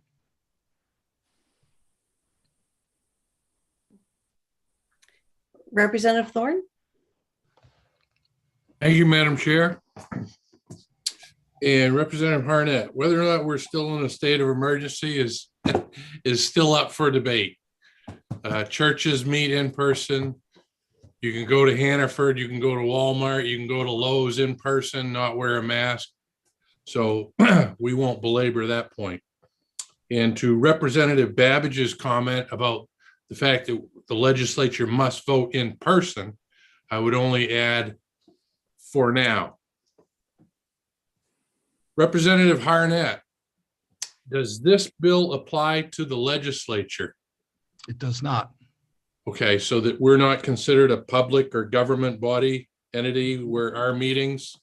The law that we enacted, I'm sorry, I don't mean to interrupt before your question. The law we enacted last year was clear that it does not apply to the legislature. Okay, and with this, if we went back to session in person and there were a committee member or other committee members that felt their health and life was in danger by meeting in person, does that mean that we should go forward with a hybrid form, or is that for something completely different to the presiding officers to determine on a yearly or case-by-case basis? I think it is the latter, because this statute does not apply to the legislature and legislative committees. Okay. And just so I was clear, and I hope I didn't misspeak, when I mentioned the state of emergency. I meant what I was referring to is the governor's announced public state of emergency, Right. which did end in sometime in 2021. Okay. I was confusing the presiding officer's rules with the way that we conduct our business in the legislature. So thank you for clearing that up. Thank you, Representative. Senator Crime, go ahead. Thank you. Representative Harnett, I'm wondering how you're envisioning, and maybe this is something someone speaking after you would touch on, but who decides if it's an emergency and that they will be remote? That's one of my concerns about remote participation, is that I understand we're just, trusting everybody to have the best of intentions and the best actions, but of course that's not realistic. And so to life, right? So how do we come to the decision? How do these boards come to that decision that this, whatever it is, storm is bad enough that this is an emergency and now it's remote, or whatever, fill in the blank, I guess. Thank you for the question, Senator. I think the first thing that the body does is it adopts a remote policy, a remote participation policy that hopefully provides good guidance to answer those questions. It's also would require a majority vote of the members of that body. So it's not a particular person's, and I've not seen every remote policy in the state, but my understanding, it's not a single individual making this decision. It is the body at large. So it would be presumably by a majority vote, or whatever is called for in the remote policy. I believe you will hear from a representative of the Maine Municipal Association, who might be able to flesh that out in better detail than I can right now. Thank you. Committee members, are there any other questions for the bill sponsor? Not seeing any. Representative Harnett, thank you so much. Thank you very much, Chair Carney. And at this point, we're going to begin hearing the testimony related to this bill. We'll start with those in favor.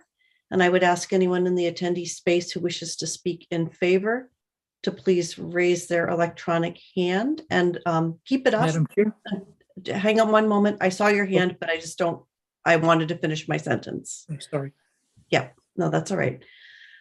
So anyone in the attendee space who wishes to be heard on this bill to please, in favor, please raise your hand and keep it raised until you've been brought onto the panel to provide your testimony. And thank you very much. And I'll be calling you onto the panel shortly. I see that Representative Hagan has joined us, and I'd like to give him a moment to introduce himself. Thank you very much, Madam Chair. I'm Dave Hagan. I am represent House District 101, Hamden and Newburgh. Thank you. Thank you. And I know that Representative Moriarty is waiting to speak, but my co-chair has raised his hand. Go ahead, co-chair. Thank you, Madam Chair. I just wanted to mention that I believe we do have a co-sponsor of the bill who wanted to testify. Okay, and who was that? That would be me. Representative Moriarty.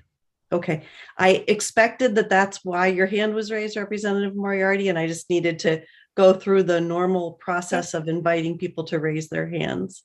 And with that, we will hear first from Representative Moriarty in speaking in favor of this legislation as a co-sponsor. Thank you, Madam Chair. And good afternoon, Senator Carney, Representative Harnett, and my distinguished colleagues of the Judiciary Committee. As you know from my many introductions, I am Steve Moriarty, representing House District 45, which consists of Cumberland and part of Gray. I'm pleased to present this testimony in support of LD 1772 in the capacity of a co-sponsor. In the last session, this committee worked hard to draft amending language to the Freedom of Access Act to allow governing bodies to meet remotely at their choice in light of the challenges presented by the pandemic.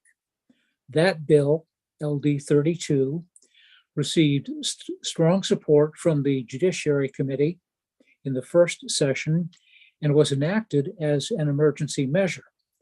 It was approved by the Chief Executive on June 21 and took effect immediately. The town council of one of the towns in my district found the new law to be cumbersome and difficult to follow and urged that it be changed. This council has generally met remotely since the onset of the emergency, but had concerns with a list of circumstances and contingencies under which a council or select board could legally meet remotely. The pending bill, LD 1772, still leaves the decision to meet remotely exclusively at the option of the local governing body.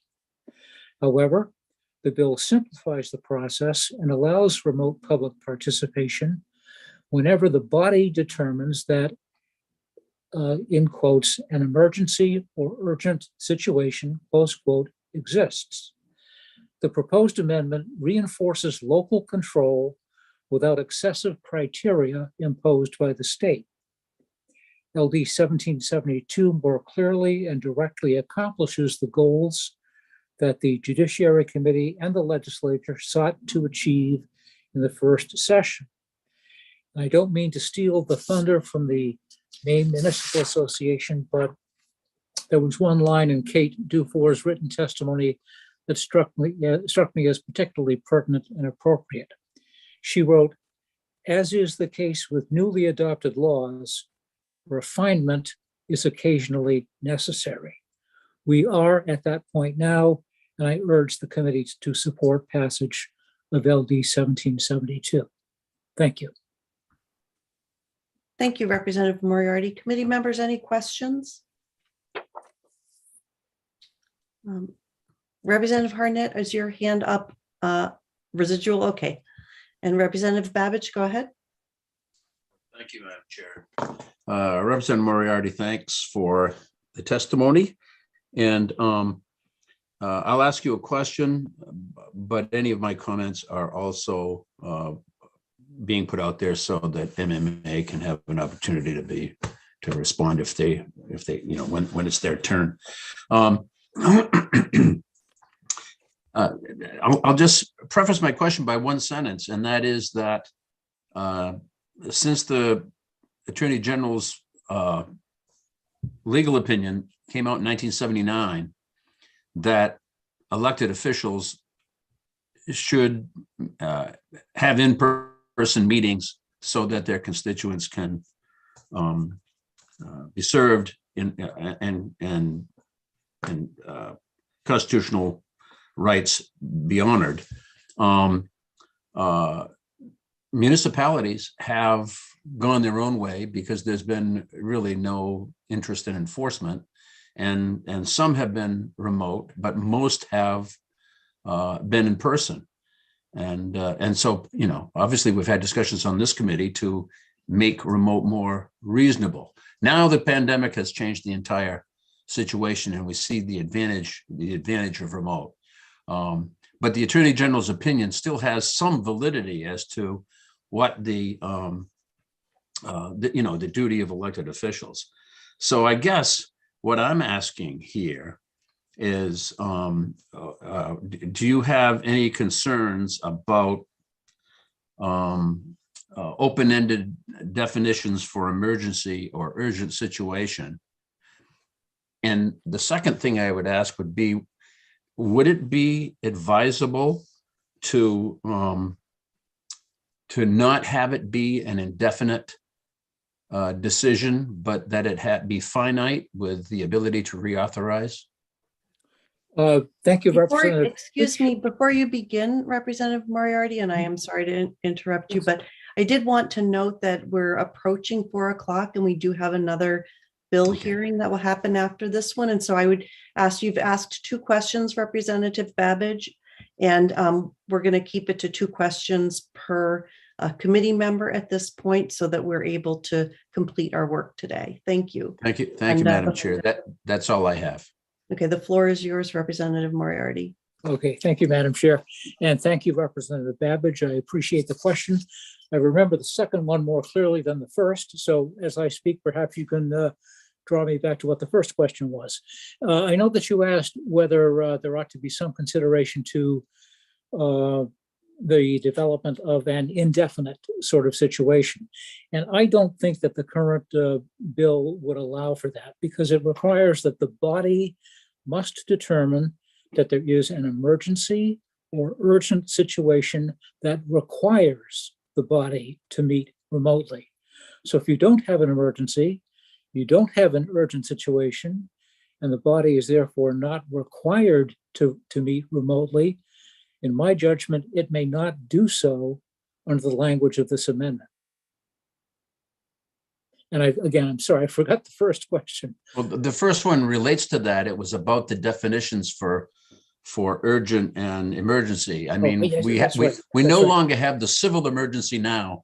Yeah. So we're in sort of a limbo situation as to what might be an emergency. Well, my response is that local governing bodies are in the best position possible to determine what an emergency is for them, based upon a number of factors that pertain to them, and that the state should not attempt to come up with a full laundry list of reasons under which a body can and should meet remotely. Let's leave that within the hands of the locals and let them exercise local control. Committee members, any additional questions for our colleague? I'm not seeing any. Thank you very much, Representative Moriarty. Next, we'll hear from Kate Dufour from Maine Municipal Association.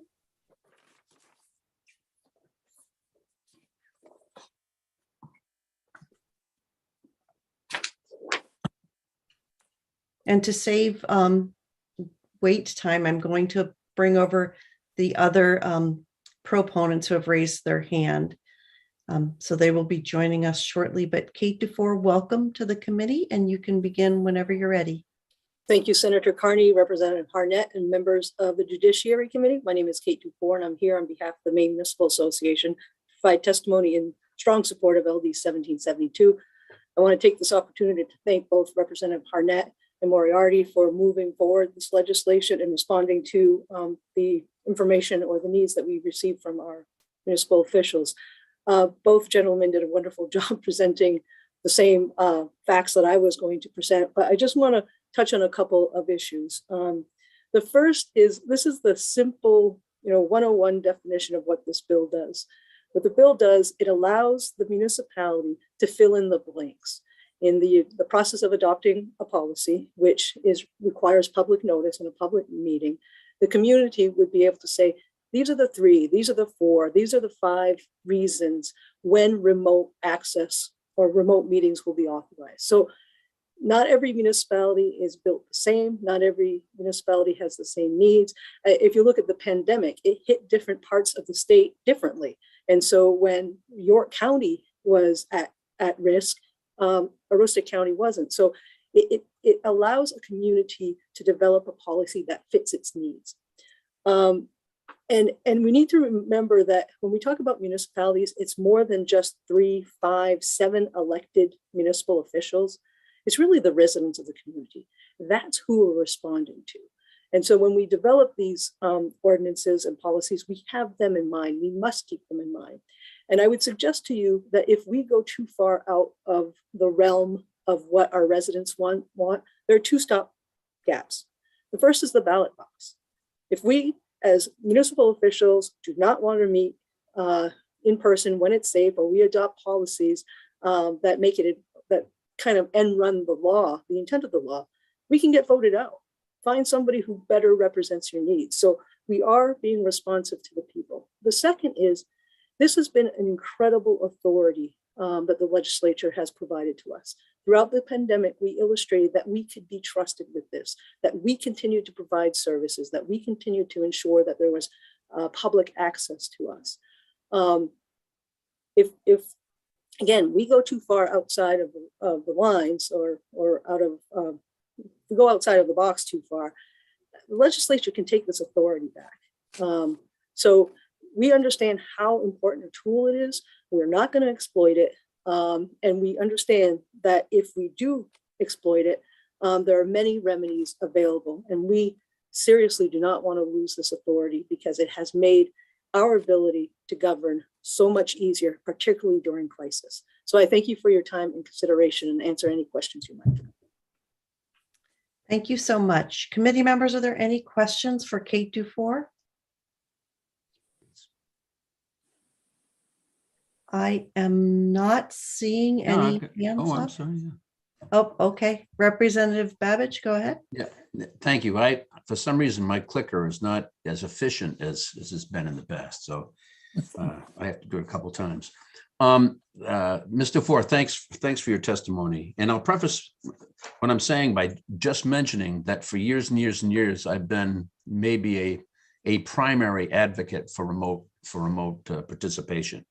And it's only since COVID that I want to ensure what you just said, and that is that the residents of the community are the ultimate determiners of what the remote policy should be. The only thing I say as far as recourse to the ballot box, how do the residents know that they have the authority to do this? And they can certainly vote people in and out, but do they realize that the ballot, that remote participation is a choice and not that is their choice, the residents' choice, that their elected representatives meet in that fashion.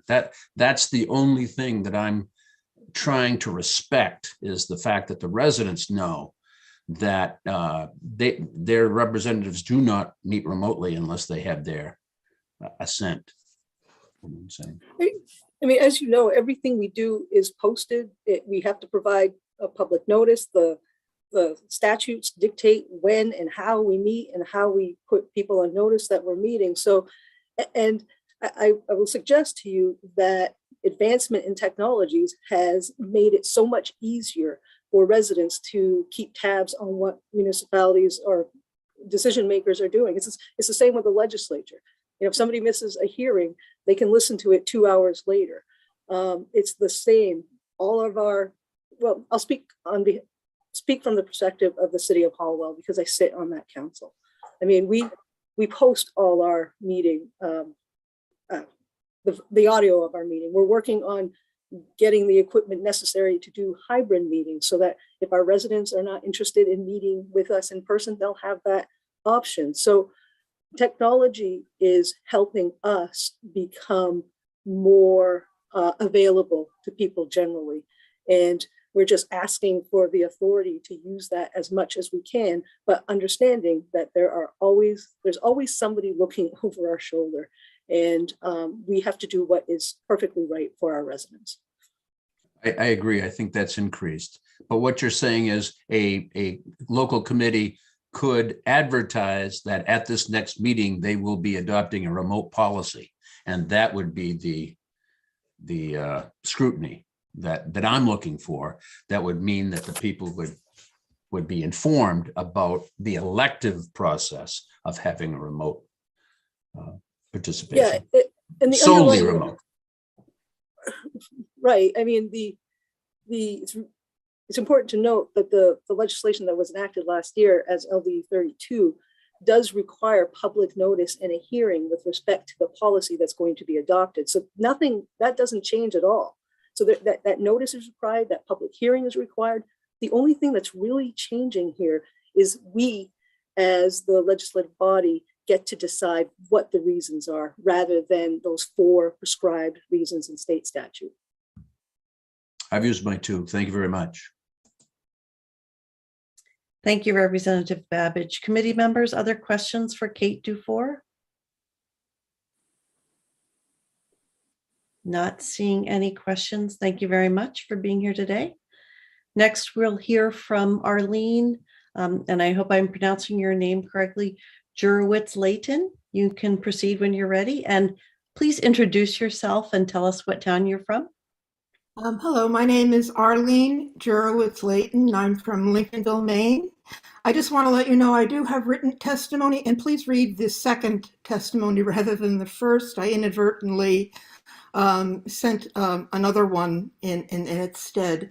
And the one that you should read is the one that is addressed to Honorable Senator Carey and Representative Harrod and members of the Judiciary Committee. I thank you for your time this afternoon. I know you've had a really long day with many parts to your day. And I just want to say that in my testimony, I didn't say this, but I do support the changes that you are trying to do, especially the one where the town would then be able to be would have one public hearing, and then every other committee would have to then they wouldn't have to have a public hearing as well. I think that is, especially in these times, whoever, with this surge in COVID that we are currently having, it would be problematic. And so I do support that. I just want to say that in Lincolnville, we're having a very difficult time. I went before them in December to try to have them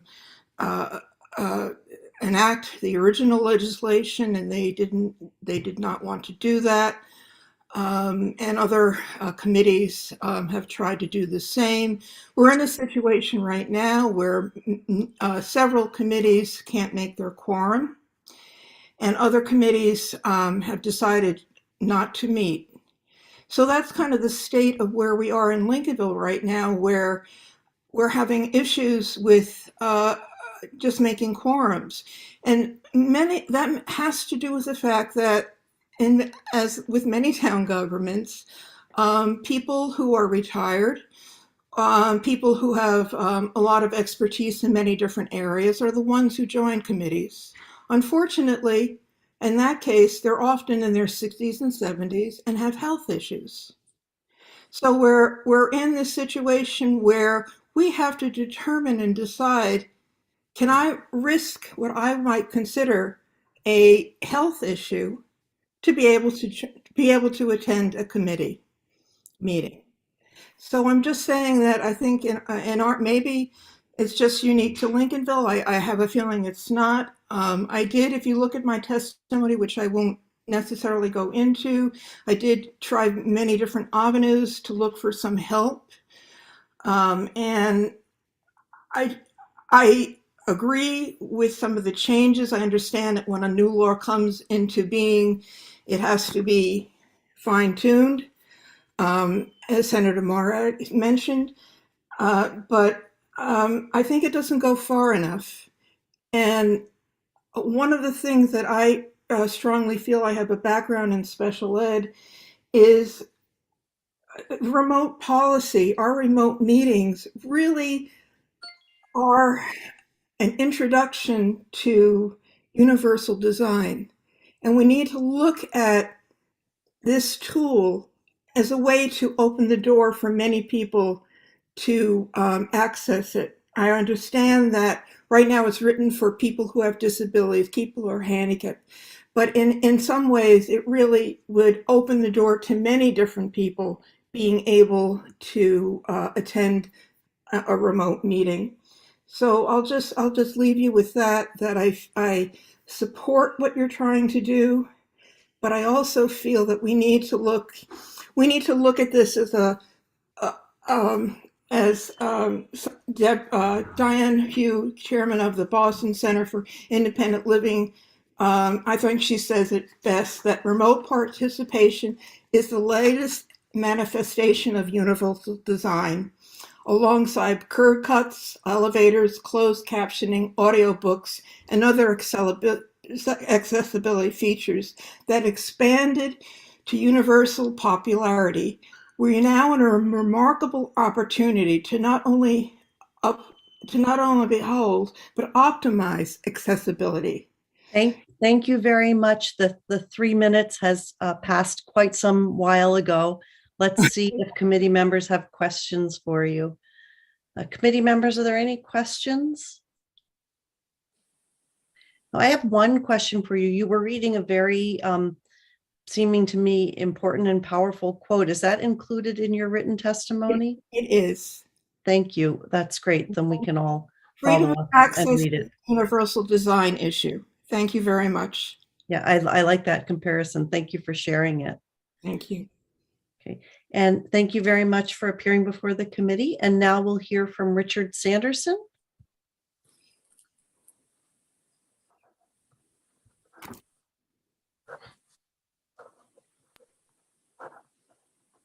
Oh, Richard Sanderson, we are not able to hear you. I think you're.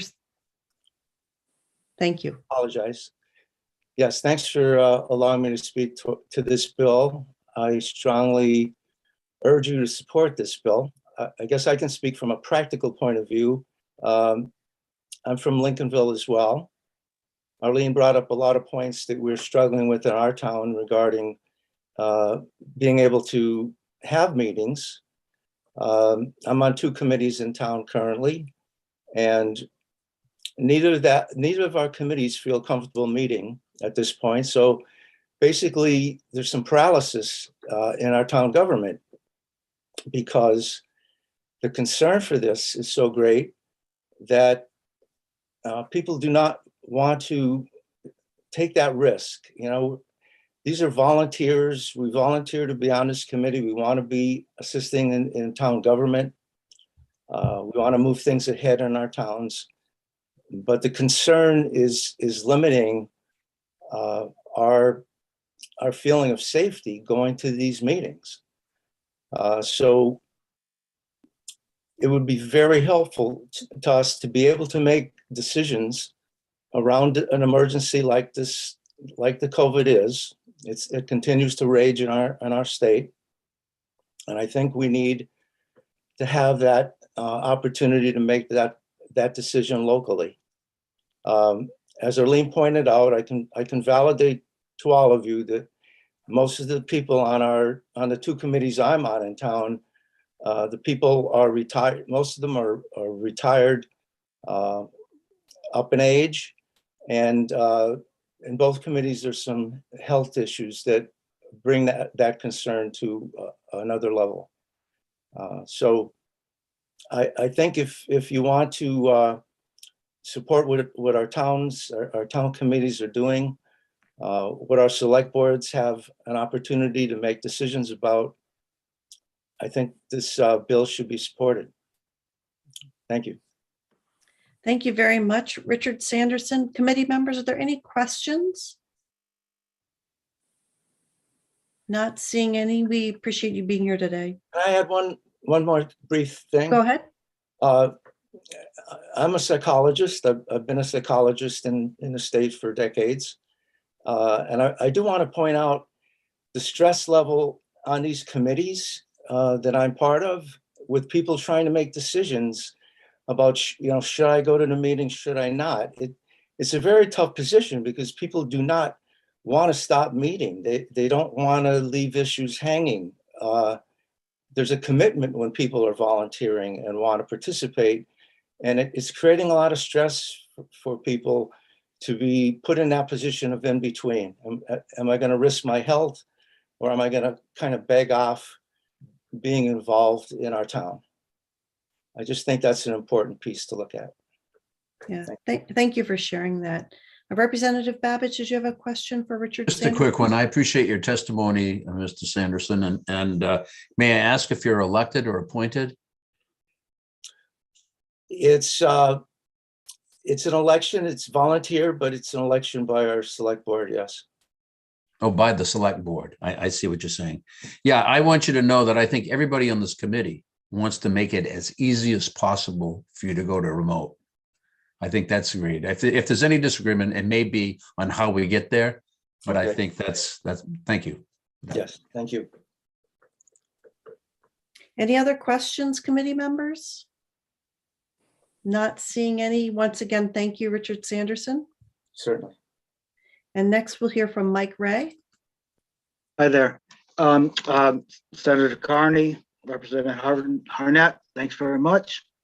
committee members. I'll be really brief because time's going on. I just wanted to encourage you to pass this on with a ought to pass recommendation. I'm one of those municipal officials that Representative Harnett mentioned. I'm on the select board in Lincolnville. Richard and Arlene are my neighbors. And we've been dealing with this whole issue since late September. And to see 1772, that the language changed to 403B, it's kind of like a little breath of fresh air, not just because it's convenient, but because it gives Richard, Arlene a chance to continue to give back to our community while continuing to keep safety in mind. Now, I appreciate all the probing questions that everyone's asking here, but I'd like to think that there will be some trust in municipal officials to not exploit the notions of emergency or urgent situations and to take that too loosely. And whatever timelines y'all feel are necessary to get this through, please impose them. That's all. Thanks very much. Thank you very much, Mike Ray. And committee members, are there any questions for Mike Ray? I'm sorry. I'm sorry. I did forget to add the very important disclaimer. I'm on the select board, but I'm not speaking in any way for the select board, simply as an individual. There you go. Thank you so much. Yeah. Any questions, committee members? Not seeing any. We appreciate you being here today. No, thank you very much. Take care. Good night. Too. And then we have Bradley Sawyer is an attendee with his hand up, and I'm assuming that you wish to speak in favor of this legislation. So I'll bring you over to the panel.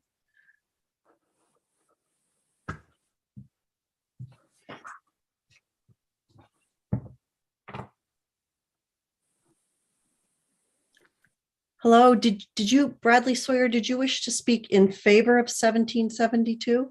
Yes, ma'am. You can go ahead. Thank you. Thank you. Senator Carney, Representative Harnett, members of the committee. My name is Brad Sawyer. I am a resident of Augusta, roughly about half a mile from the State House. And I'm the Director of Government Affairs for the Maine Rural Water Association. Our policy committee did not take a stance on this, but we are quite interested as municipal water and wastewater boards are subject to FOA and our public meetings. As I was watching the hearing, I wanted to just chime in and throw my support behind this as an individual. My private life, I sit on my local utility district board. Mr. Ray, previous to me, made a number of the points that I was hoping to make, simply in the fact that as members of the community, as you all are in your various communities, we do our very best to be open and responsive to our constituents. And I would hope that as folks that work in this world on a daily basis, you would recognize that that desire on our part and place faith in your local communities to act responsibly in these situations. I think it's been a very difficult last couple of years for municipal boards, and we appreciate the desire or the intended desire to make that easier. So I'm happy to answer any questions, but I just wanted to jump on and toss my hat as an individual member of a utility board in support. Thank you. Thank you very much. Committee members, any questions for Bradley Sawyer? Representative Babbage, is your hand up with a question? Yes, just a quick one. I just wanted to say hello, Mr. Sawyer, and I wanted to let the committee know that before we lost him, the Maine Rural Water Association, he was the head honcho to help all of the committee members on the Maine Bicentennial Commission, and I appreciate his contribution. Thank you. Thank you, Representative. As also a member of the Maine State YMCA Camp Board, we look forward to youth and government being back, and hopefully remote meeting is the topic of your presentation this year. Any other questions for Bradley Sawyer among committee members? Not seeing any. Thank you. And then I believe our final proponent is Victoria Wallach. And Victoria, you can go ahead with your testimony. Thank you. Thank you very much. Senator Carney, Representative Harnett, and members of the Judiciary Committee. I'm Victoria Wallach, Director of Communications and Government Relations for Maine School Management Association, representing the Maine School Boards Association and Maine School Superintendents Association. Our association support this bill because it allows school boards and other public bodies to limit public attendance to remote methods if there is an emergency or urgent situation that requires the public body to meet remotely. We had the same permission during the pandemic under the governor's order. It addresses what we believe is a mixed message in current law that essentially states public notice of a meeting must identify a location for members of the public to attend in person. That language is, and I noted in my testimony, is in Title I, Chapter 13. Maine School Management Association has a sample policy, and you were talking about procedures. We have a sample policy. It's attached to my testimony. It outlines ways the public can communicate, because we understood early on that people would be concerned that they wouldn't be able to get in touch with their school board members, especially the school board does many things. We hope to make people happy, but we always don't make people happy. So we need to be able to let proponents and opponents to what we're doing have a voice. And it gives a way they can communicate during a remote meeting, including submitting comments or questions by chat, raising one's hand during a Zoom meeting, or submitting written comments to the superintendent prior to the meeting, who would then bring them to the meeting. We believe remote participation via Zoom has actually, and this was mentioned earlier, I think it was Representative Hartnett mentioned it, it's actually increased participation in our school board meetings. And the chat function enables people to let us know what they're thinking. And as mentioned earlier, it also helps folks who cannot make it to a meeting, and maybe we've been missing them. And this gives us more of a dialogue with people we really haven't been hearing from before. So I'd be happy to take any questions. Thank you very much. Committee members, are there any questions for Victoria Wallach? Representative Babbage, your hand is up, but is that residual? Actually, if I could ask one question of Ms. Wallach. Go ahead. Do you see this being utilized when an emergency or an urgent situation, which I think could be in existence at this very moment because of the Omicron surge or whatever you may say? Do you see that being indefinite or temporary in its application? Well, one hopes that the pandemic is very temporary, but I mean, when we have a blizzard, for example, or a snowstorm, there are times when we need to act. So I think it could be, but I would leave it to the committee to think about that as well. But if there are situations where, like storms or blizzards, that affect our ability to meet and we need to make a decision, it's a possibility with some guardrails. I love remote participation. I'm doing it all the time, locally as well. I'm wondering if there is an incentive to provide in-person representation once the urgency ends, and if there's any way of that mechanism being in place. That's what I kind of I'm wondering out loud with you. Do you mean as a mixture, in person and then remote? Yes, you've hit it on the head. I mean, there may be that way where people who normally would not participate in their locally elected board meetings, whether it be school board, a council, or town meeting, if they could somehow participate, I think it truly would increase participation in school matters. Thank you both. Committee members, any additional questions? Not seeing any. We appreciate you being here today. Thank you. And I believe we've heard from all of the proponents. And so now I'll ask anybody in the attendee portion of the meeting who is an opponent, who wishes to speak in opposition to LD 1774, to please raise your electronic hand and keep it raised until you've been brought onto the panel. And I misspoke, it's 1772.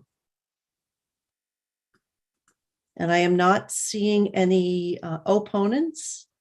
So now for those who wish to speak neither for nor against on 1772, please raise your hands. And if anybody wishes to be heard at all on 1772 who has not spoken, please raise your hand. And we have no raised hands. So at this point, the public hearing on LD 1772 is closed. And we will, and special thanks to our colleague Representative Harnett for bringing the legislation forward. And Representative Harnett, would you like me to turn the virtual gavel back over to you? Very much so. Thank you. All right, Senator it's Carney. yours. Thank you. And the hour is getting late. Fortunately, we're getting to our last public hearing of this afternoon. And we will be holding a public hearing on, which I'm now opening, on LD 1854, which is an act to amend the Finance Authority of Maine Act to allow for remote meetings. And I would ask the committee clerk to please move over the bill's sponsor, Senator Curry. Welcome, Senator Curry, to the Judiciary Committee. It's nice to see you this afternoon. Please begin your testimony when you're comfortable. Thank you very much. Senator Carney, Representative Harnett, and distinguished members of the Joint Standing Committee on Judiciary. My name is Chip Curry, and I am the State Senator for Senate District 11, which includes the 26 rural, coastal, and island communities of Waldo County. I live in Belfast, and I'm pleased to sponsor the bill LD 1854 on behalf of the Finance Authority of Maine. This bill makes the provision of Public Law 2021, Chapter 290, which was LD 32 from the first session, and the remote meetings law, which you've been talking about at length, applicable. It makes this applicable to FAME. As you may recall, the new remote meeting law does not apply to entities like FAME or Maine Housing that already have statutory authority to conduct remote meetings in limited situations.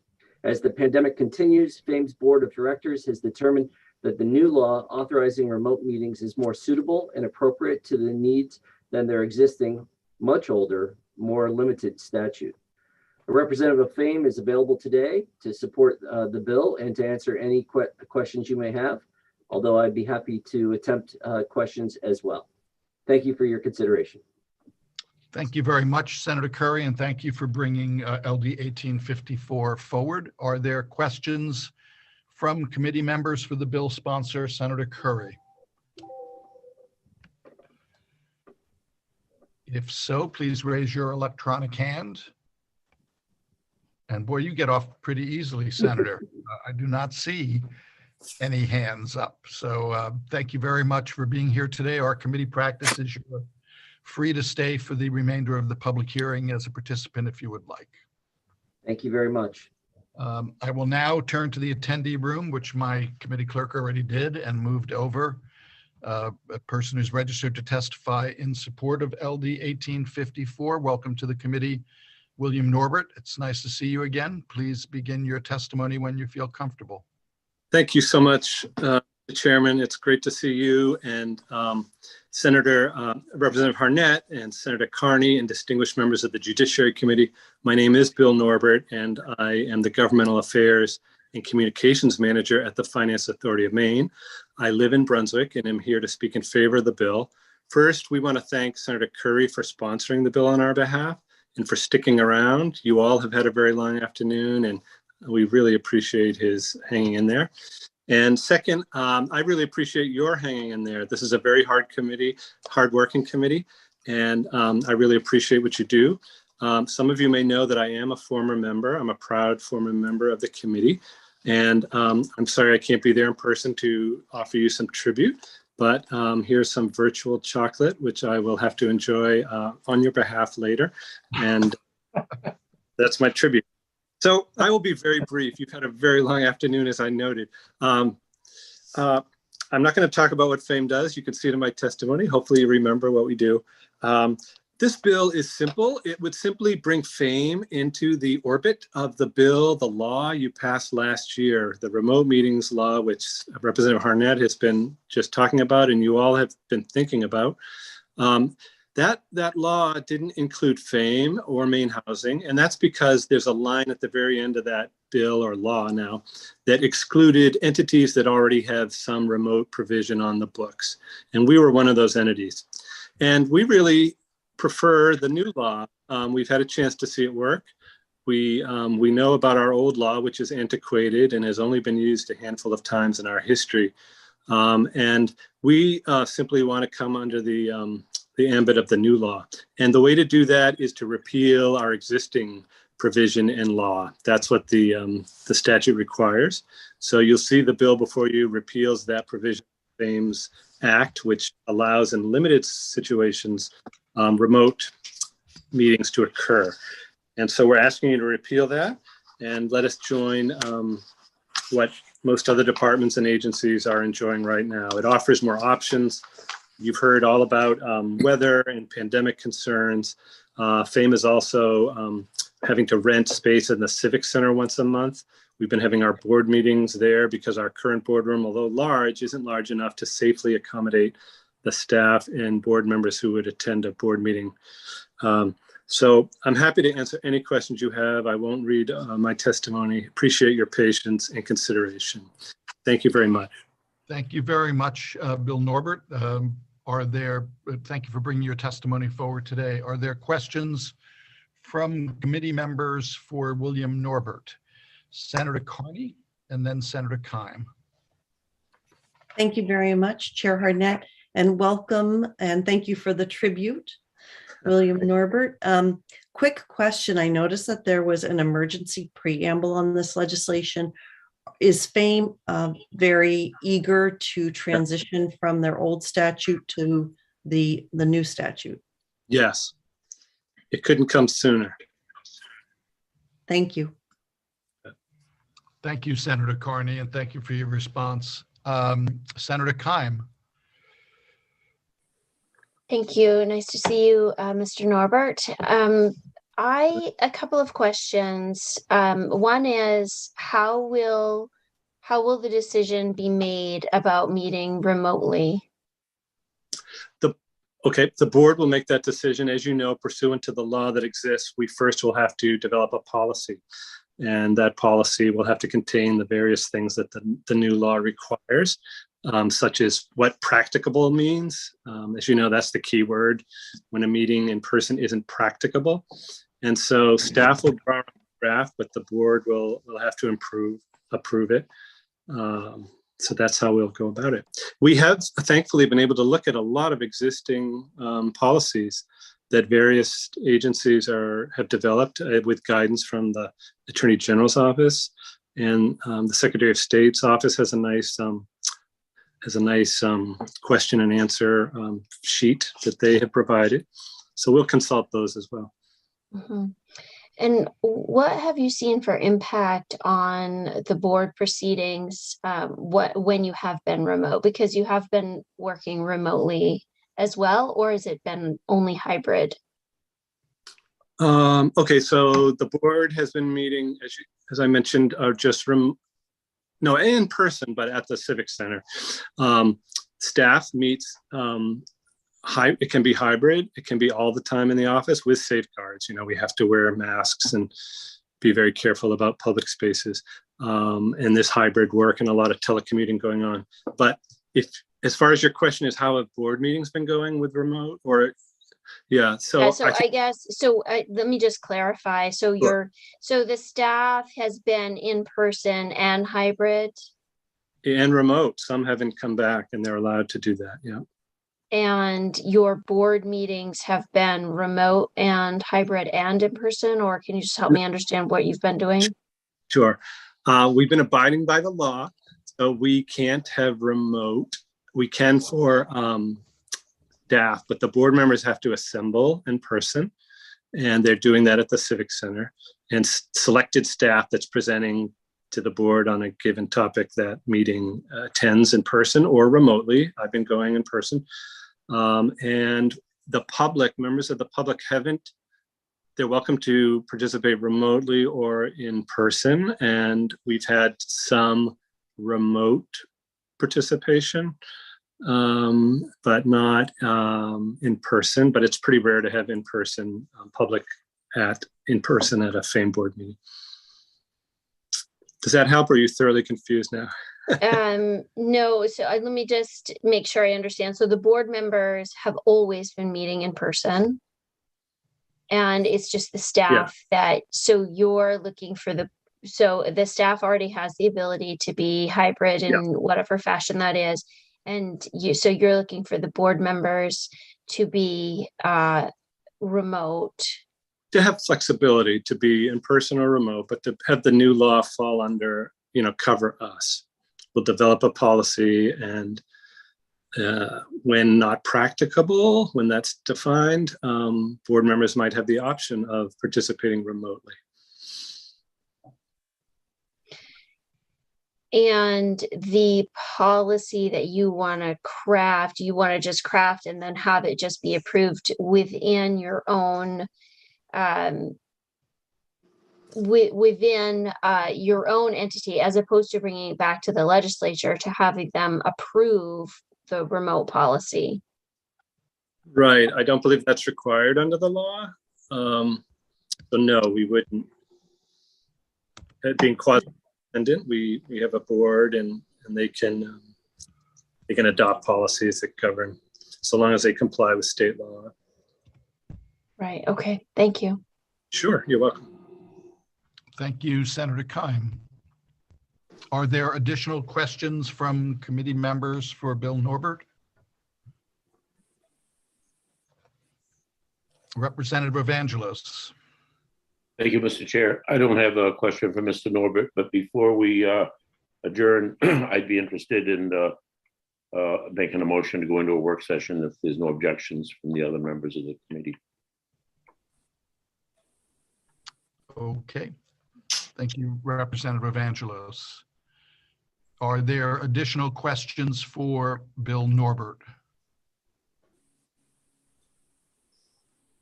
Seeing none, thank you very much for bringing your testimony forward today, but I must tell you that the virtual chocolate does not cut it. It seems that you're going to be the only one enjoying it, and that really doesn't seem fair after our long day. But I agree. Someday I will drop some off with Soupy and Peggy for you all. Thank you for the thought. And I will now turn back to the attendee room, which is dwindling. Are there any other persons in the attendee room who wish to speak in support of LD 1854? If so, please raise your electronic hand. Seeing none, I will ask if there are any persons who want to testify in opposition to LD 1854 to please raise your electronic hand. Seeing none, I will ask if there are any persons who wish to testify neither for nor against LD 1854. If so, please raise your electronic hand. And seeing none, having received testimony of those present today, I will now close the public hearing on LD 1854 and recognize Representative Evangelos for the purpose of making a motion. First of all, if there's no objection from my fellow men and women on the committee, I would like to go into a work session and then be recognized to make a motion. Okay, and I will need to call on our analyst because I'm not familiar with this process. I know that we have it. Peggy, what do I need to do to make sure I do this appropriately? I've always been a little bit confused about the process to go from a hearing into a work session. And I guess if Representative Evangelos makes a motion and somebody seconds it and you all vote in favor of it, then you've already closed your hearing, so you can hold your work session. Does it need to be unanimous or does it need to be a majority vote? I would think that it would just need to be a majority vote, but I think Representative Evangelos also said without objection, so that might be his preference. That was before there was going to be a roll call, Peggy. I was just doing it verbally. People had their chance. If there's an objection, tell me now. Yeah. Senator Kime, I see some hands coming up. Senator Kime, then Representative Thorne, then Senator Carney. I personally need more time to consider the bill, and I would not be voting in favor of going into a work session right now. And if we did, I would be voting out not to pass just because I need more time. Thank you, Senator Kime. Representative Thorne? You got to Senator Kime before me, and that was pretty much my concern as well. Thank you. Representative Thorne. Senator Carney? I had the same concern. I just, if we wanted to move quickly into a work session, we could add it to our afternoon on Thursday. I believe we have time. That might give everybody the time they need to look at this a little bit more. Thank you. And Representative Babbage? Thank you, Mr. Chair. I want to respect those that want to have more time. If this is an easy vote, that will be nice when it comes before us. The only sad thing is that we don't save Peggy the preparation of an analysis. But thank you. Thank you, Representative Babbage. Representative Evangelos, does this change your desire to make a motion? Yes, I said without objection verbally, and verbally that's been exercised. I will honor it. There is no motion, and we'll take it up in its normal matter, of course. Mr. Norbert, I'm leaning your way, but don't keep bringing up the candy. Thank you, Representative Evangelos. With that, that brings us to the end of our business for today, but I never end a meeting without recognizing our committee clerk and our committee analyst. And Supi had her hand up first, Peggy. So Supi, do you have something you need to share with us? Yes, please. Two very quick things. When Mr. Norbert brings me the candy, I'll make sure I hold on to it very carefully and not make too many samples. But the other thing I could see Representative Hagan on the screen, like we did for Representative Thorne, and I hate to put you in a spot, but would you like to vote on the right to know legislation? Not right now. I think I'd like to do it later and send it in. Am I on? Yeah. You do have a deadline, Representative. I just need to remind you that and this is the one where you did send an email to the speaker, but unfortunately you put ought to pass, and that wasn't what the motion was. And I thought they cleared that I'm up. sorry, they're so picky here and they're reading everything. So I was in the speaker's office Wednesday and we handled that, I thought. okay, well, I'll check with them then. But Thank you. clearly, absolutely ought to pass as amended was my intention. We knew exactly what you want. Well, Great. it's right. Okay. I'll talk to Lynn. Completely didn't do the -A. I'll talk to Lynn. Thank you. Thank you. And I noticed that you listed your items in order of importance, with the chocolate coming in first place. Sorry, Representative Hagan. Peggy, anything? Yes, unfortunately, I will be sending you email tonight that has the bill analyses for tomorrow. And also a draft amendment for LD 903. I'm looking at my schedule over here. And so you'll still be getting that tonight. I thought this was going to be a short day, folks. I'm sorry. So I will be sending things, and when I send you things, I also post them in the electronic LD file. So whichever way you prefer, great, I'm doing both. And if you have questions, please let me know. Thank you very much, Peggy, and please do go home at some point. I will. With that, Representative Reckitt. I just wanted to let people know that I'll only be here for a short time tomorrow since I have surgery in the afternoon. So I'll be splitting earlier than usual. So it's not that I don't care. It's just that they have to slice open my arm. So, and then I wouldn't want to muck that up, frankly. So I will see you all probably again on Thursday. I should Thank see you, you Thursday. Representative Rackett, and best of luck tomorrow afternoon.